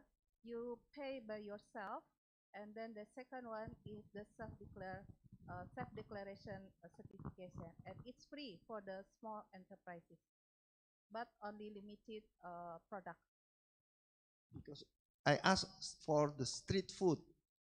Oh, Pedagang street kaki food. lima. Oh, street food. Sorry. Street food now is categorized as the self-declaration certification, but not include the product based on meat, because meat categorized as the high risk product. If you have the street vendor that sell such as fried tofu and others, baso no. That's right. I want to know who will facilitate one, because many people around us selling bakso, mie ayam, and others, and mostly as Muslim, we just believe that okay, they sell halal food, and just we say before eating we say Bismillah. It's for Muslim, I think. For the street vendor, there are two categories: high risk product and low risk product. High risk product based on the meat, they should go to the regular certification process, and you should pay for that. And the low risk product, you can go to the self-declaration, and it's free, all of the cost free for the small enterprises. Is that clear? No, because are you sure that pedagang kaki lima, like pedagang mie ayam yang keliling, pedagang we are so bakso sorry yang because keliling? time is so limited. I would like to give opportunity to another participant to ask the question. I would like to give to Saimina, please. Maybe later you can discuss with Prof. Okay, Prof. Assalamualaikum. I have question to Prof. Slamat. So, Prof, recently I was studying topic about coastline livelihoods and their adaptive capacity regarding all climate change and everything. As Indonesia is surrounded by 1,000 islands, it is so difficult for Indonesian government to give 100% health coverage to all the coastline people who are living near beaches or oceans. My question is that maximum research in these days are talking about government infrastructures or collaboration between private public organization, but not that much research is talking about how can we increase the health literacy or health seeking behavior of community, or how can we ensure community engagement, because if it is from one side that government is trying, but from other side community is not understanding what is their rights, what they should get, ultimately all effort will be going to failures. So my question to you is, what type of steps Indonesian government usually take or are going to take in future to ensure community engagement or increased health seeking behavior among remote areas or ocean areas population to cooperate in the government effort? Thank you so much. Okay, you can directly. This is a tough question from PhD students, yeah, because Sainima is a PhD student in Faculty of Economic Management. Okay. She is your student, Yeah, right? Okay. she is my student. Okay. Brilliant student. Okay, thank you for your question. Yeah, memang this is very challenging for government, especially Indonesia. We have 1,000 island, and maybe the public services can maybe equal because in addition, the government have a limited budget, a limited civil servant, and also medical facilitators like doctors, like nurse, and so on. And then how to make people more engaged. I mean, now in Indonesia we have village fund programs. Government decentralized financial management to the village government, and then the village government should involve rural people to formulate development planning, and then the villager can voice their interests, their need, and then the government, especially village government, should take into consideration the voice and also interest from the villagers. And this is the democracy mechanism in Indonesia, and then this can be can enable people to struggle their voice, and then government should accommodate their voice in the development planning. Yeah, maybe this is still challenging for Indonesian because the capacity of the village governments also still need to be improved. Yeah, because it is not easy, yeah, to apa namanya menampung, accommodate, yeah, to collect, yeah. It is difficult to government to collect all aspirations. Yeah. Very difficult, especially in village government, because lack of administrative capacity, and then also so many interests, so many aspiration from the villagers. Yeah, and another side, the village fund is not so many because the central government put the mandatory for village government to allocate the village fund to infrastructure development instead of community empowerment. I hope my question will address your question. Thank you so much, Prof. Okay. I got Before the I give one opportunity to the last person, I would like to inform that Mr. Teguh or Prof. Teguh, right now, he has another activity, so we are so sorry for being inconvenient. Suppose he's actually very happy. However, he has to do his another job. Yeah, so right now, I would like to give opportunity to. I think it's much nicer. You and the last in the rear. Okay. Yeah. Oh, I see. Okay, thank you. You are so nice. You are so wise. I would like to invite the last speaker, last participant to ask the question. Little bit, be quick over there. Yeah.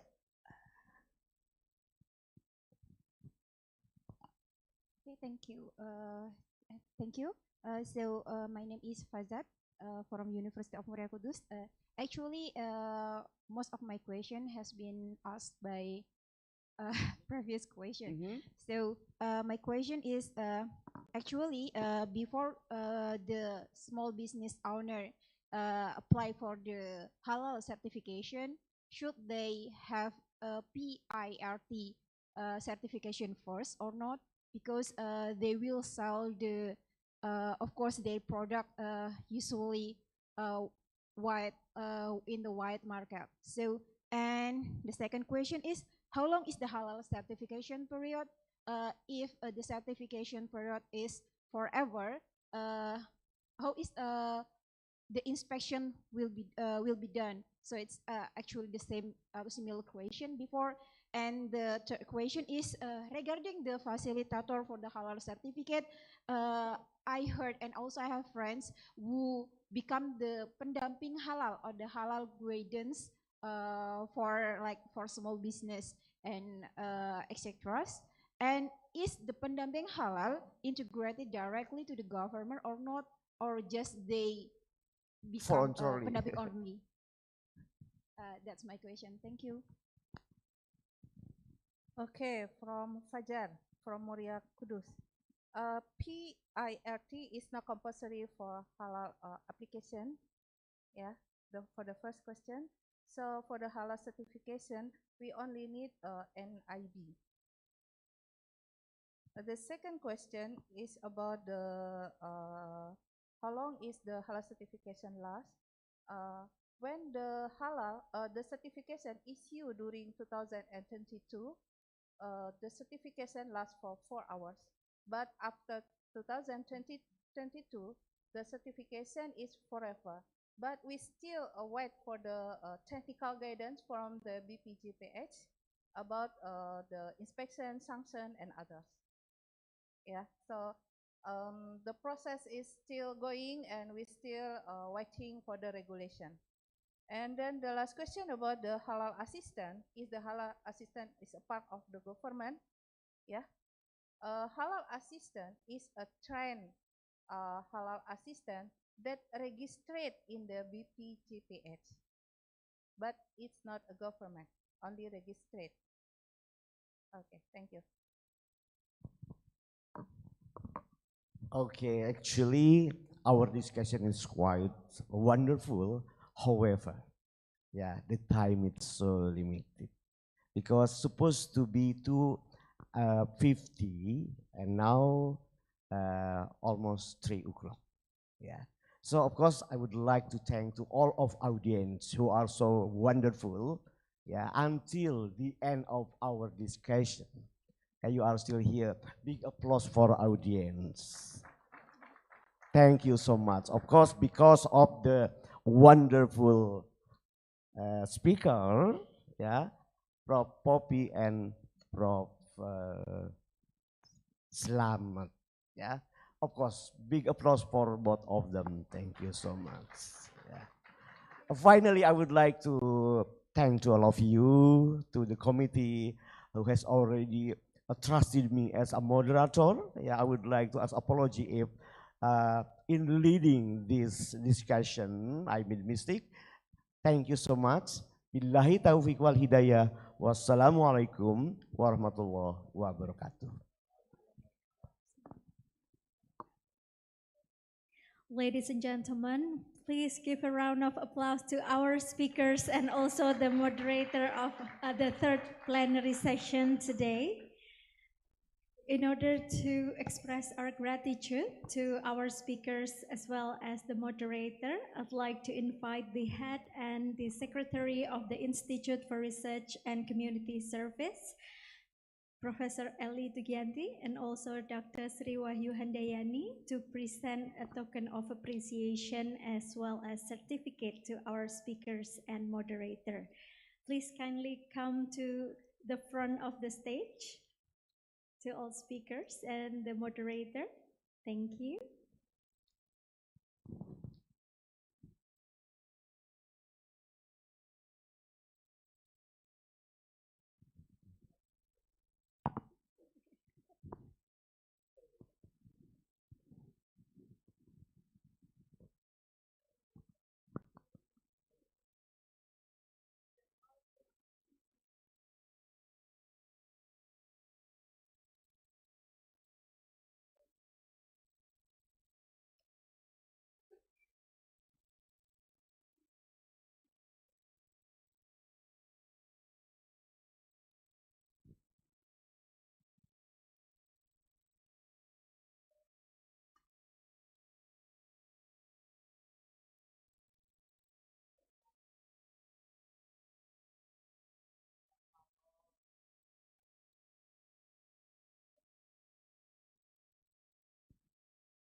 The first token of appreciation is presented to Professor Poppy Arsil, PhD, from Universitas Jenderal Sudirman.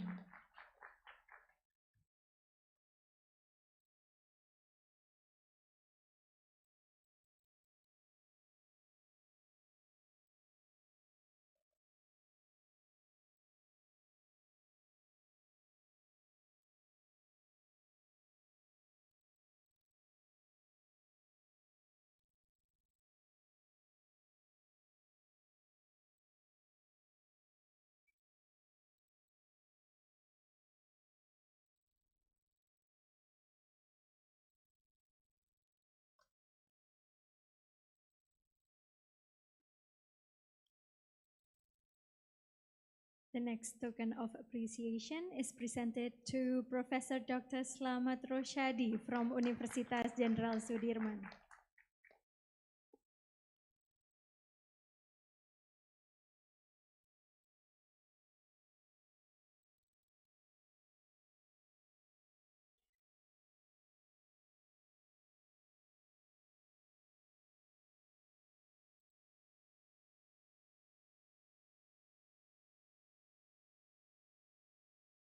And last but not least, our moderator, Professor Dr. Ade Banani.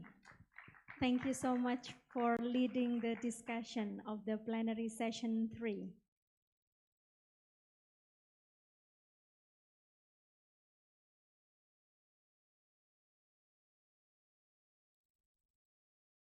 Next, we will have a photo session together with all the speakers. And I'd like to invite the chairperson of the 6th ICMA SURE 2023, Dr. Afik, to join the photo session. Thank you.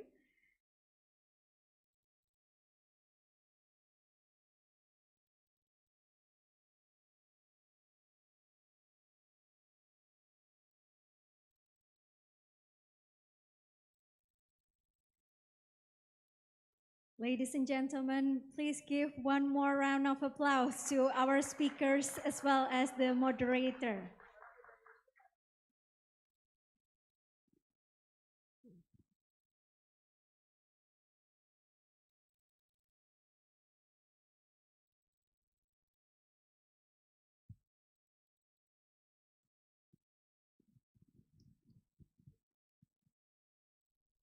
Very well, ladies and gentlemen, all presenters and participants of today's conference. With the end of the plenary session 3, we will have a short break for 10 minutes. And after the break, we'd like to invite you all to go to the assigned room to attend the parallel session 2. And tomorrow, we will continue to the parallel session 3 at 8:30 until 11:30 a.m. in the same room. And we will have a special session in the parallel session room that the committee will announce the best speaker and also presenter in the room. Okay, ladies and gentlemen, now we have come to the end of today's conference, and we do apologize if there are any inconvenience that we did today. Thank you and best of luck to those presenting today and tomorrow. See you. Wassalamualaikum warahmatullahi wabarakatuh. Good afternoon.